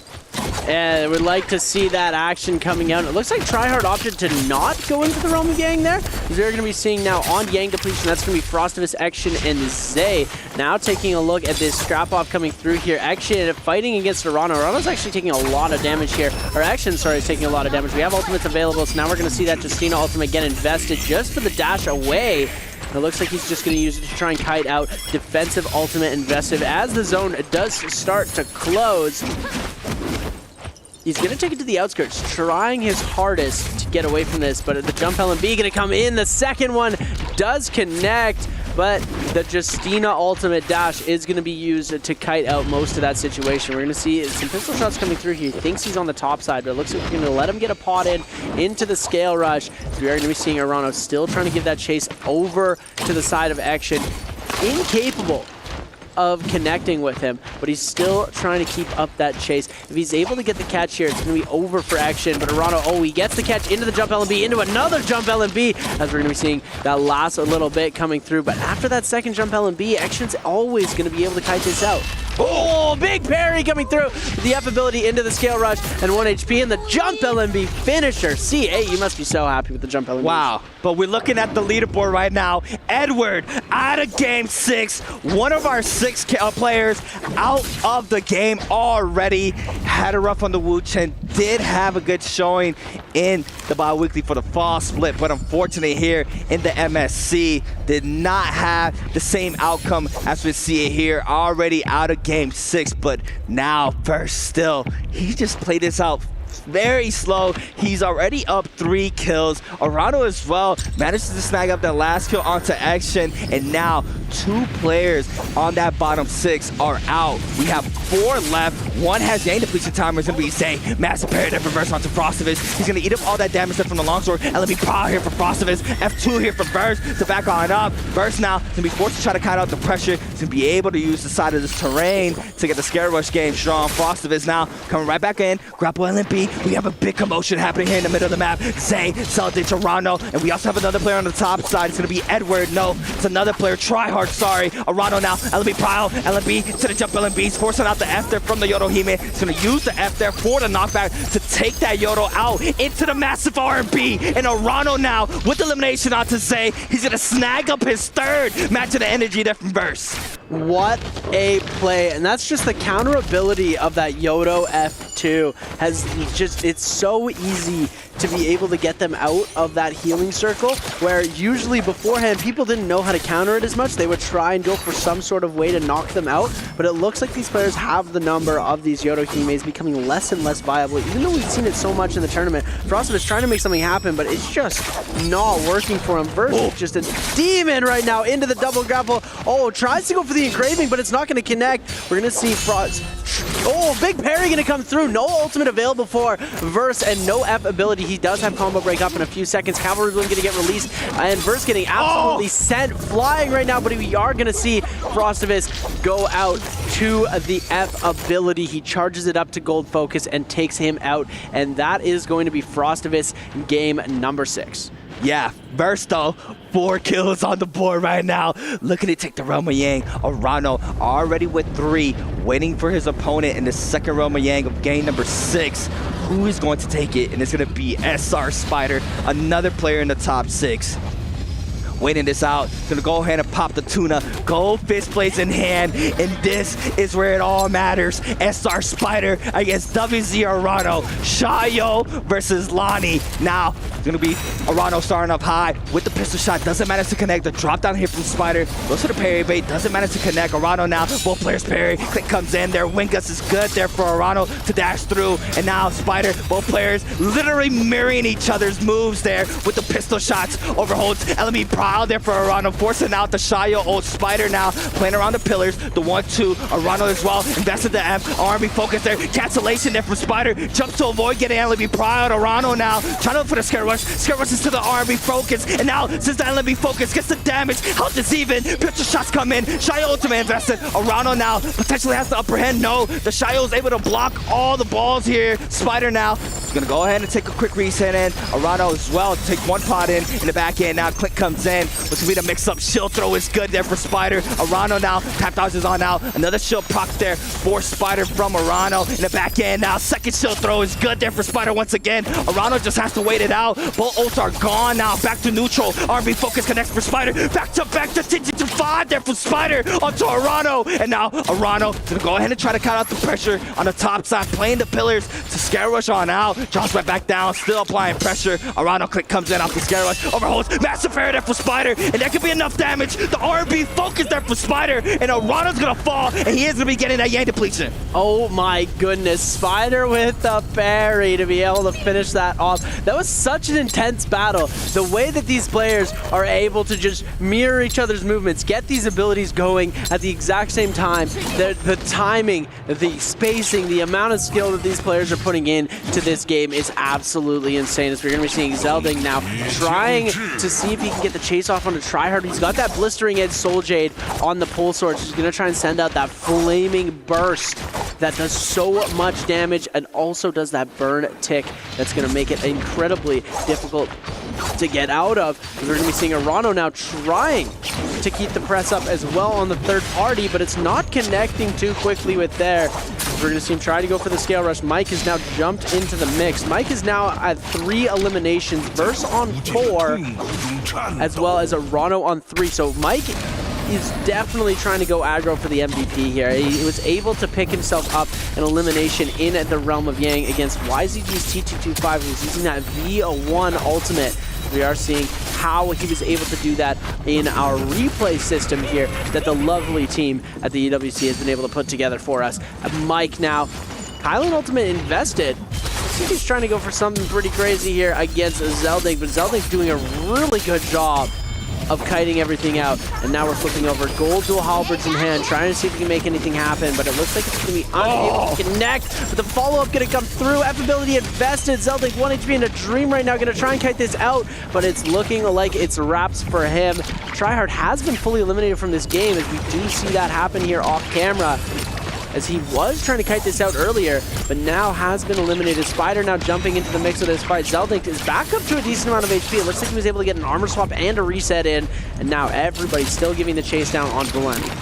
Yeah, I mean, Zelding with common armor, just like a fish in the water with sharks. It's just so easy to apply so much damage, especially now. We see gold fist blades in hand for Spider. So much damage being able to come on out. Massive parry there from Zelding, I believe. Does manage to back on up. Who's gonna pick up this elimination? It might is able to get this kill, but no, it's First. And First now with 5 on the Akos. Very, very big there for First now, picking up 5 eliminations. And we have T225 still with Yang depletion and timer. If Mike falls, we can have our MVP, and we are going to end at game number 6. Mike now picking up all the resources there from that falling body. Spider backs on up. First now getting applied some of the pressure. We see Spider and First are gonna get hit there from the remainder of the lobby. We have the Aqua's ultimate out here from First. Spider now trying to back on up here in the back end. We do have him being able to kite out the pressure. Cancels the ult, has 18% on the ultimate. T225 and Spider both being those 2. And Spider's gonna pick an elimination onto First, and that's 3 for Spider. Spider moves on up. First with 5, but if Spider's able to close on out, he can take the MVP right now, as well as a Rano with 3 on the board. This is super close here, Seb.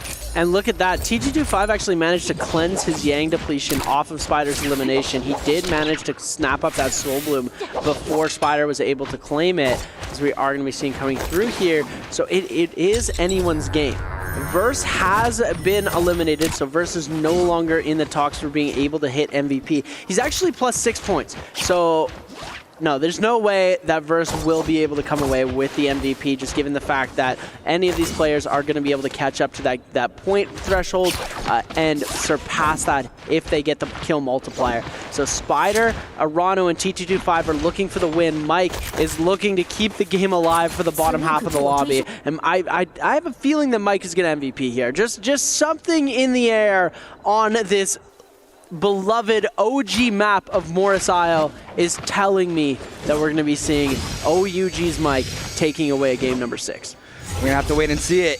If Mike gets eliminated here, if he does get picked out by the remainder of the lobby, once again, 3 players out of the 4 already eligible to take the chip home. That being Spider, Arano, and T225. Mike, yes, he does have 3 kills on the board. First gets taken out with 5, but if one of these players, like Spider or Arano, are able to snag up 2 kills, even T225 has the potential. The multiplier is going to be a big factor, and we see it here. We're waiting out. Oh my God, Mortal Defiance ×2 for SR Spider, and he's posted up for the Spirit Well as well. Spider playing it very smart right now, and one of the GOATs to ever touch the game is posted up very nicely here in this end game 6. And he lets them know he has it. He dropped them down, letting them know that he's got 2 Mortal Defiance Soul Jades, and we are going to see that Yang depletion start to come through. SR Spider has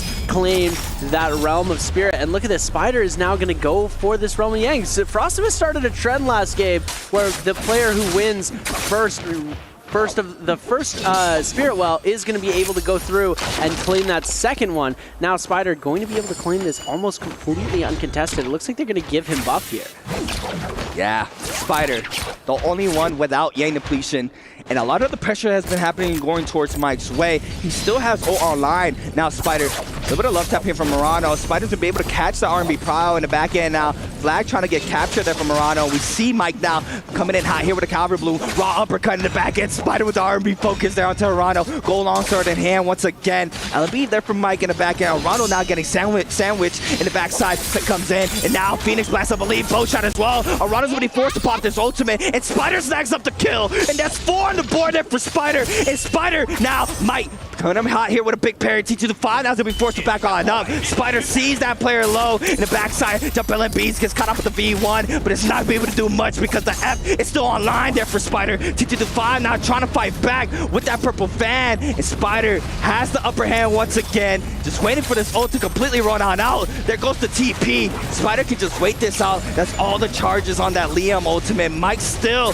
has Jane depletion timer, and he's choosing T225. The pressure's gonna be going towards T225's way. Spider, WB, engraving. Mike tries to go for the follow-up off the R&B. T225 still cutting out the pressure. Bane in the middle. We could potentially get a Bane hit there onto T225. He's playing with fire. Mike, though, still not being able to find T225. Scare rush for Spider. They're trying to see if they can catch that player. Mike spots him in the backside. T225 now forced to back on up. Now, who's gonna pick the last hit? That's one mortal. Mike now in the back end still drops half of that gold armor. Spider still looking for the last and final hit. T225 with no armor online. Mike's gonna go ahead and invest on Kylan ultimate in the backside, looking for the hits. But T225 has a beautiful kite right now. Nobody being able to catch line of sight. A base spawns, but not clipping in the backside. Now inside the wall, so much damage. Mike picks up one, cleanse as well, and now it's a final 1v1 once again. Spider against Mike, 4 with 4 eliminations. Spider still has ult online. The Kylan ultimate is about to run on out. We do see the kiting from Mike this time around. There's used so much resources. The Cavalier Bloom is good there from Mike. In the backside, double scare rush there from Mike. We see it now.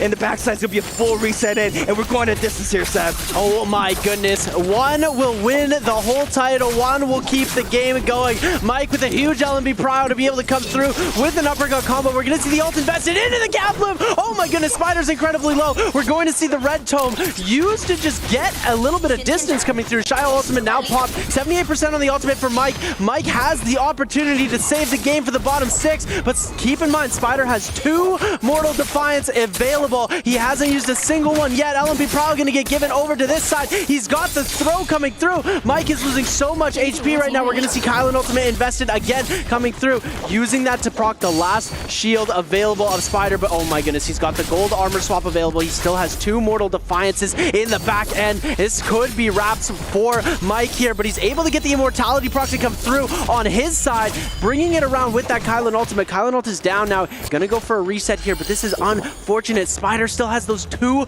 Mortal Defiance Soul Jades coming through, and that is going to be absolutely insane. Mike needs to dominate this fight. 2 Mortal Defiance. He's got the tome for the red tome for the dagger, and he's also got 1. If he gets parried, he will be able to bring it back. He's got that Varja's grip. Oh, pistol shot through the wall is going to connect. Mike now on the health disadvantage. This is going to be a very interesting fight. See it? Oh my goodness, the parry! Mike is cooked. Here we go. Spider trying to come through with the jump LMB. The 1-2 coming out into the 1-2-3, but we don't see it come through. F ability invested. Mike trying to go for a bit of a heal. Spider is going to go for the reset as well. Wow, back to neutral. We've gotten to neutral 3 times already. Goes on the scare rush, tries to go for the parry. Mike now catches scare rush Prowl into the 1-2 mix. RB Prowl uses the dagger tone once again. Weave there from Mike, being able to avoid all those slashes. Prowl from Mike. F caught in for Spider, and I believe this is another reset. No, Mike now by the pressure.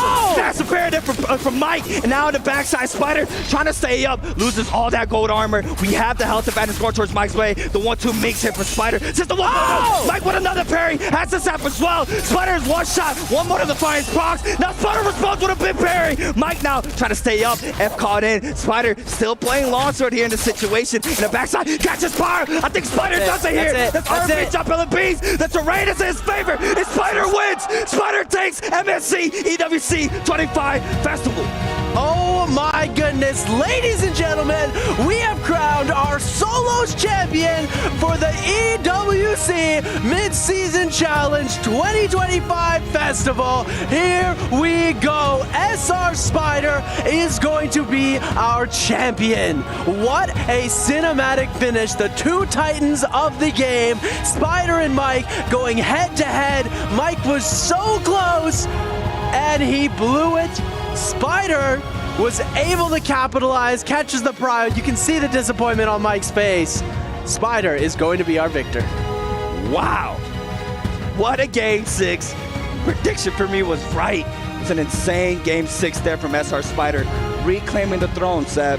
Spider, yes, he did win last split there for the fall, but needless to say, before that, he had a very rough time trying to get one of these chips in for the 2025 season, but he does it here at MSC for Naraka Bladepoint at EWC 25 Festival. And it's a massive chip here for SR Spider. And what a set of matches we just got. That was an insane outcome. And we see the smile from Spider, and that is rare to see.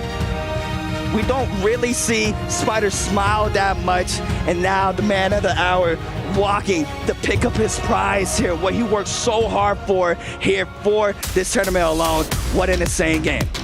Absolute cinema coming through here as he is getting ready to pick up the trophy. We see him walk towards, and what a beautiful stage. They've done such good work here at the EWC in total to all the other stages, the entire venue. One for the history books, ladies and gentlemen, as SR Spider going to be our victor. As the platform raises, Spider takes his place next to the trophy and claims his title.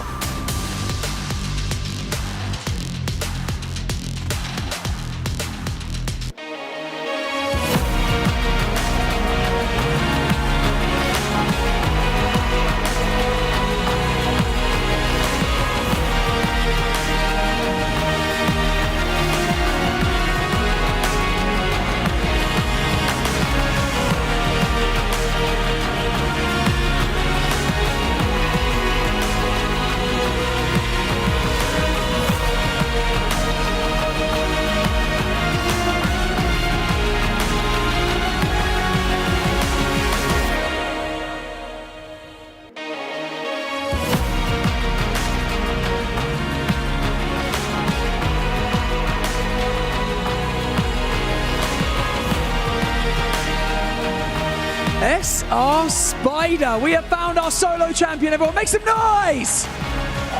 There we go. First of all, Spider, I would like to ask you, try and put into words how you're feeling right now. 现在感觉怎么样？现在感觉非常的激动，因为这是我第一次就是说站在这种舞台上拿下这种冠军，然后也是给我们俱乐部拿下了一个大冠吧。I feel really, really excited, and this is my first time standing on this international stage to get this champion, and also that is a big champion for my team as well. So I know, Spider, you were waiting for this champion for such a long time, and also not only for you, this is the first time for Naraka Bladepoint competition that we come to another country to have this international competition. So how do you think this champion means to you? 那其实我知道 Spider 等待这个冠军真的等了非常非常久了。当然不光是对你，对于我们永劫无间的赛事来说，这也是第一次来到一个别的国家去打这样的国际比赛。你觉得这个冠军对于你来说意义是什么呢？意义是这么久的 ，sorry。一直这么久的努力没有白费。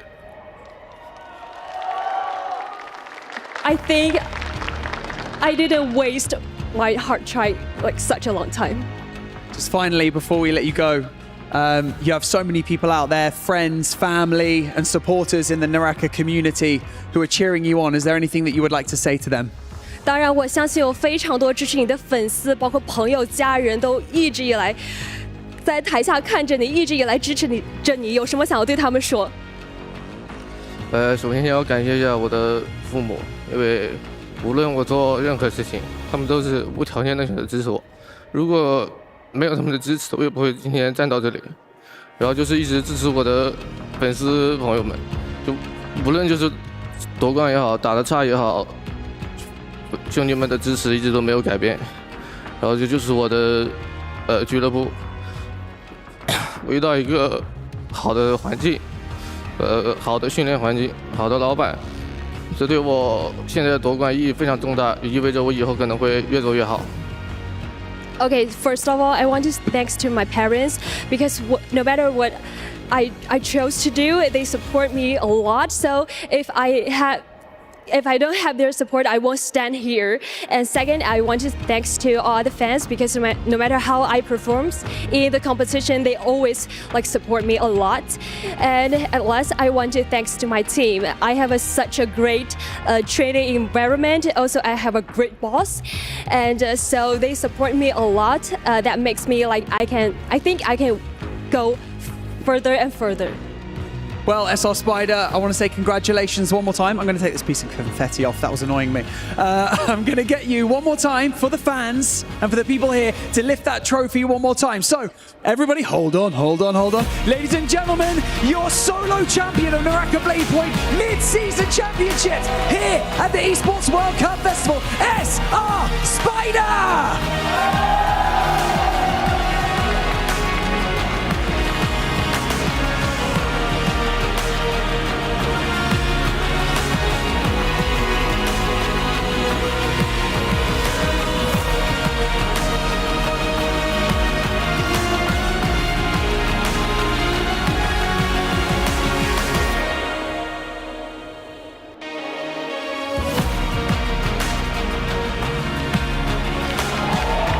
You couldn't script it any better. The emotions are high for a reason. SR Spider, the man that was leading at one point in the J Cup when it came to points in 2024, it got stolen away by Mike.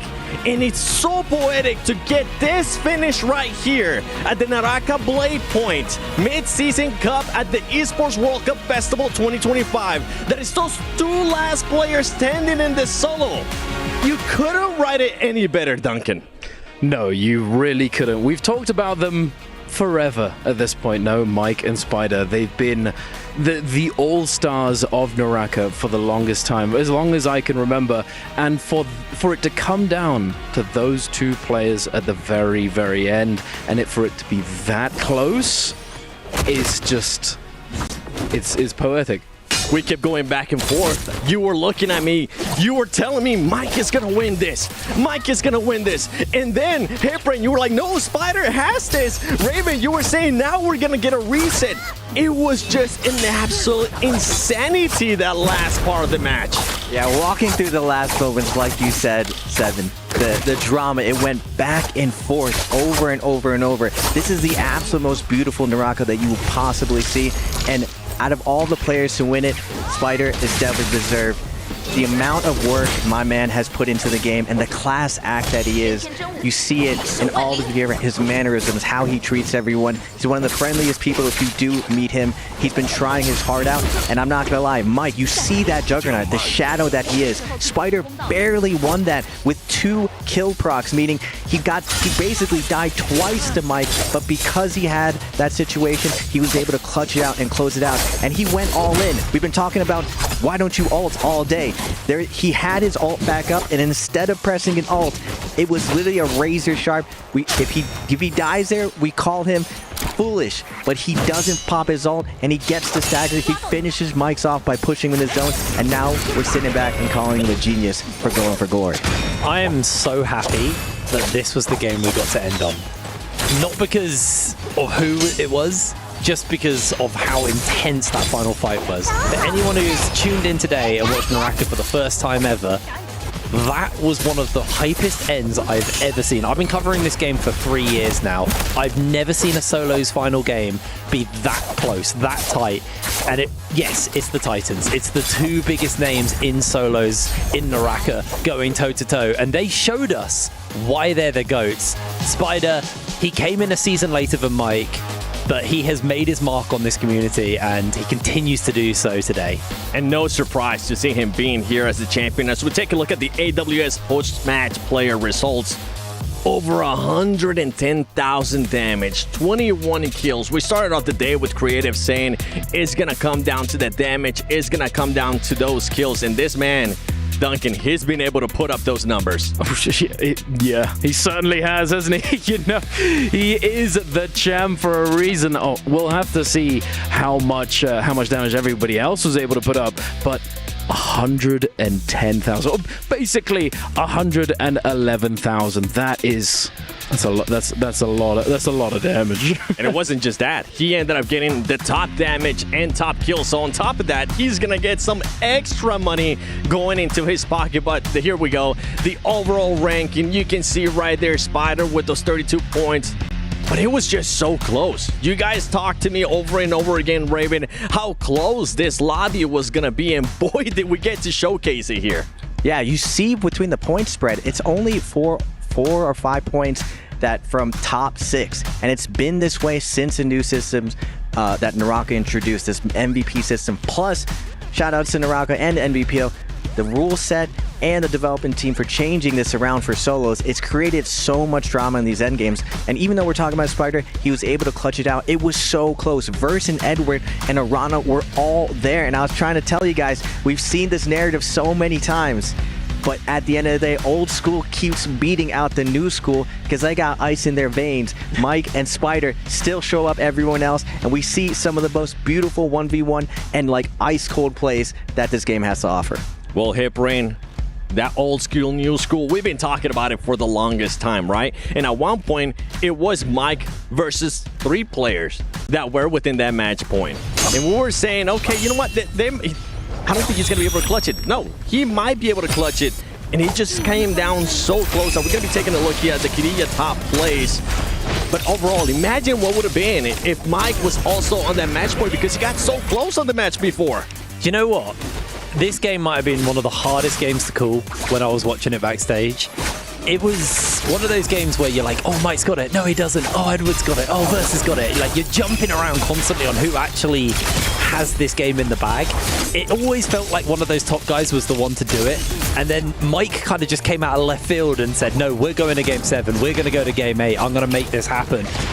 I have never been more lost on what my prediction is going to be going into this game, because I feel like we're obviously exploding about that end between Spider and Mike, but I don't feel like they were the only stars of this show in this game. Like, it felt like everybody popped off. Everybody had a moment where they looked like they could have taken this. One player that was looking like could have definitely taken this was Verse.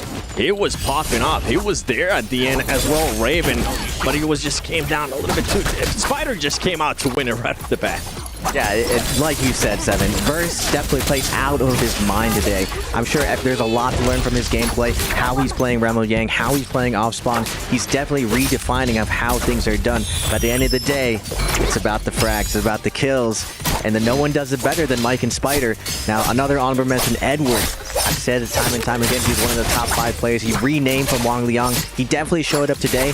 He came out sprinting, just slugging, taking everyone down, but he just ran out of gas in the end, and that's what I'm saying. Naraka, these 8 rounds, it's a slugfest. You gotta have the resolve to bring it to the end, and Spider and Mike, they're the best to ever do it, and it's not yet. It's not anyone else's time. They're still doing it. Well, Duncan, we got a chance to see my first time seeing Naraka Bladepoint, I'm not gonna lie, and that was some hype stuff. I can't wait to see what's gonna happen tomorrow when we have trios show up. What are your final thoughts for today?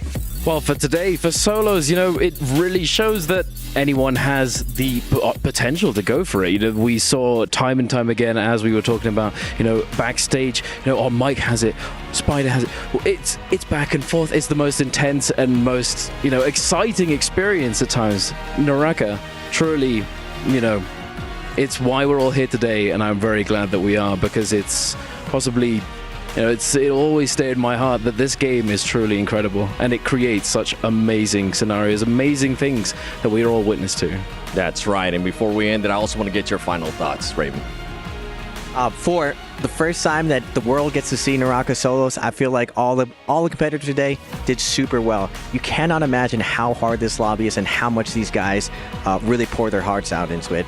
If Spider's not one of the first competitors to cry, all these guys, when they make there, it gets real emotional up there just because it is the hardest version of the game that these guys are playing, and they put their heart and soul into this. So I'm glad that that passion really was shared with the rest of the world today. They definitely all put their passion into it. The amount of hours that they put into this as well. Hey, Brain, any final thoughts? Over the last year or so, I think we've seen the level of Naraka players rise. For a long time, it was Spider and Mike, and they were kind of the only two people who mattered in solos. As time's gone on, I feel like the level has gone up, and Raven said it earlier, it's very much a 50-50 skill gap between the two people playing versus one another, and it makes for these incredibly close, incredibly hype finals. I'm so excited for Trios tomorrow. Trios is kind of my baby. I love the whole format about that. So I think while today was hype, tomorrow is going to be explosive. It's going to be brilliant. Oh, if you set that tone, I mean, I hope you're absolutely right. Because as we mentioned, this was what an insane finish too. Having the top dogs that we've been talking about for the longest time. But tomorrow, it's going to be a full new story, as we're also going to have the Naraka Bladepoint Trios here at the Esports World Cup Festival. It has been an amazing day one. Once again, congratulations to Spider being your champion for Naraka Bladepoint Mid Season Championship at the Esports World Cup Festival 2025.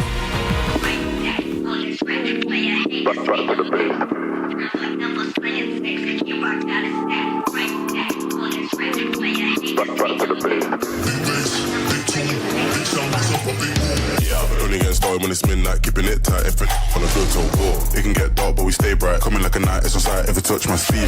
Around there, wanna disagree when it's clear that I'm speaking facts. Man like me, you know I'm proactive. Never gonna stop till I see the big man's on flats. Hop on the front door, it's like midnight. Don't lose your grip, cause you might fall out again. Off-white whip, need for speed. I'm not switching the lane. Pick up the pace. Bro like that, I'm back to the base. Back to the base.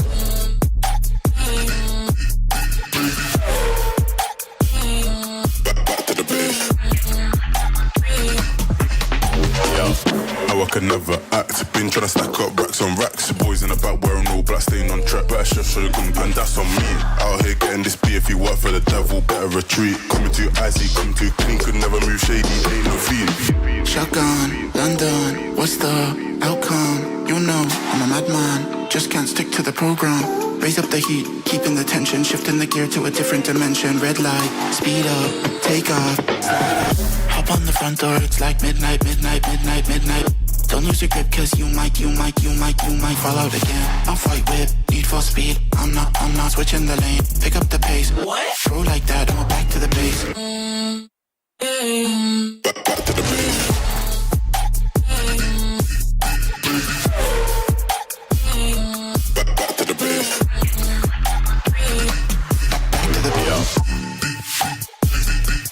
Back to the base. Back to the base. Back to the base.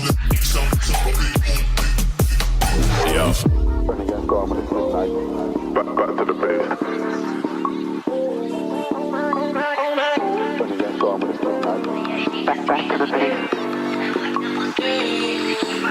Yeah.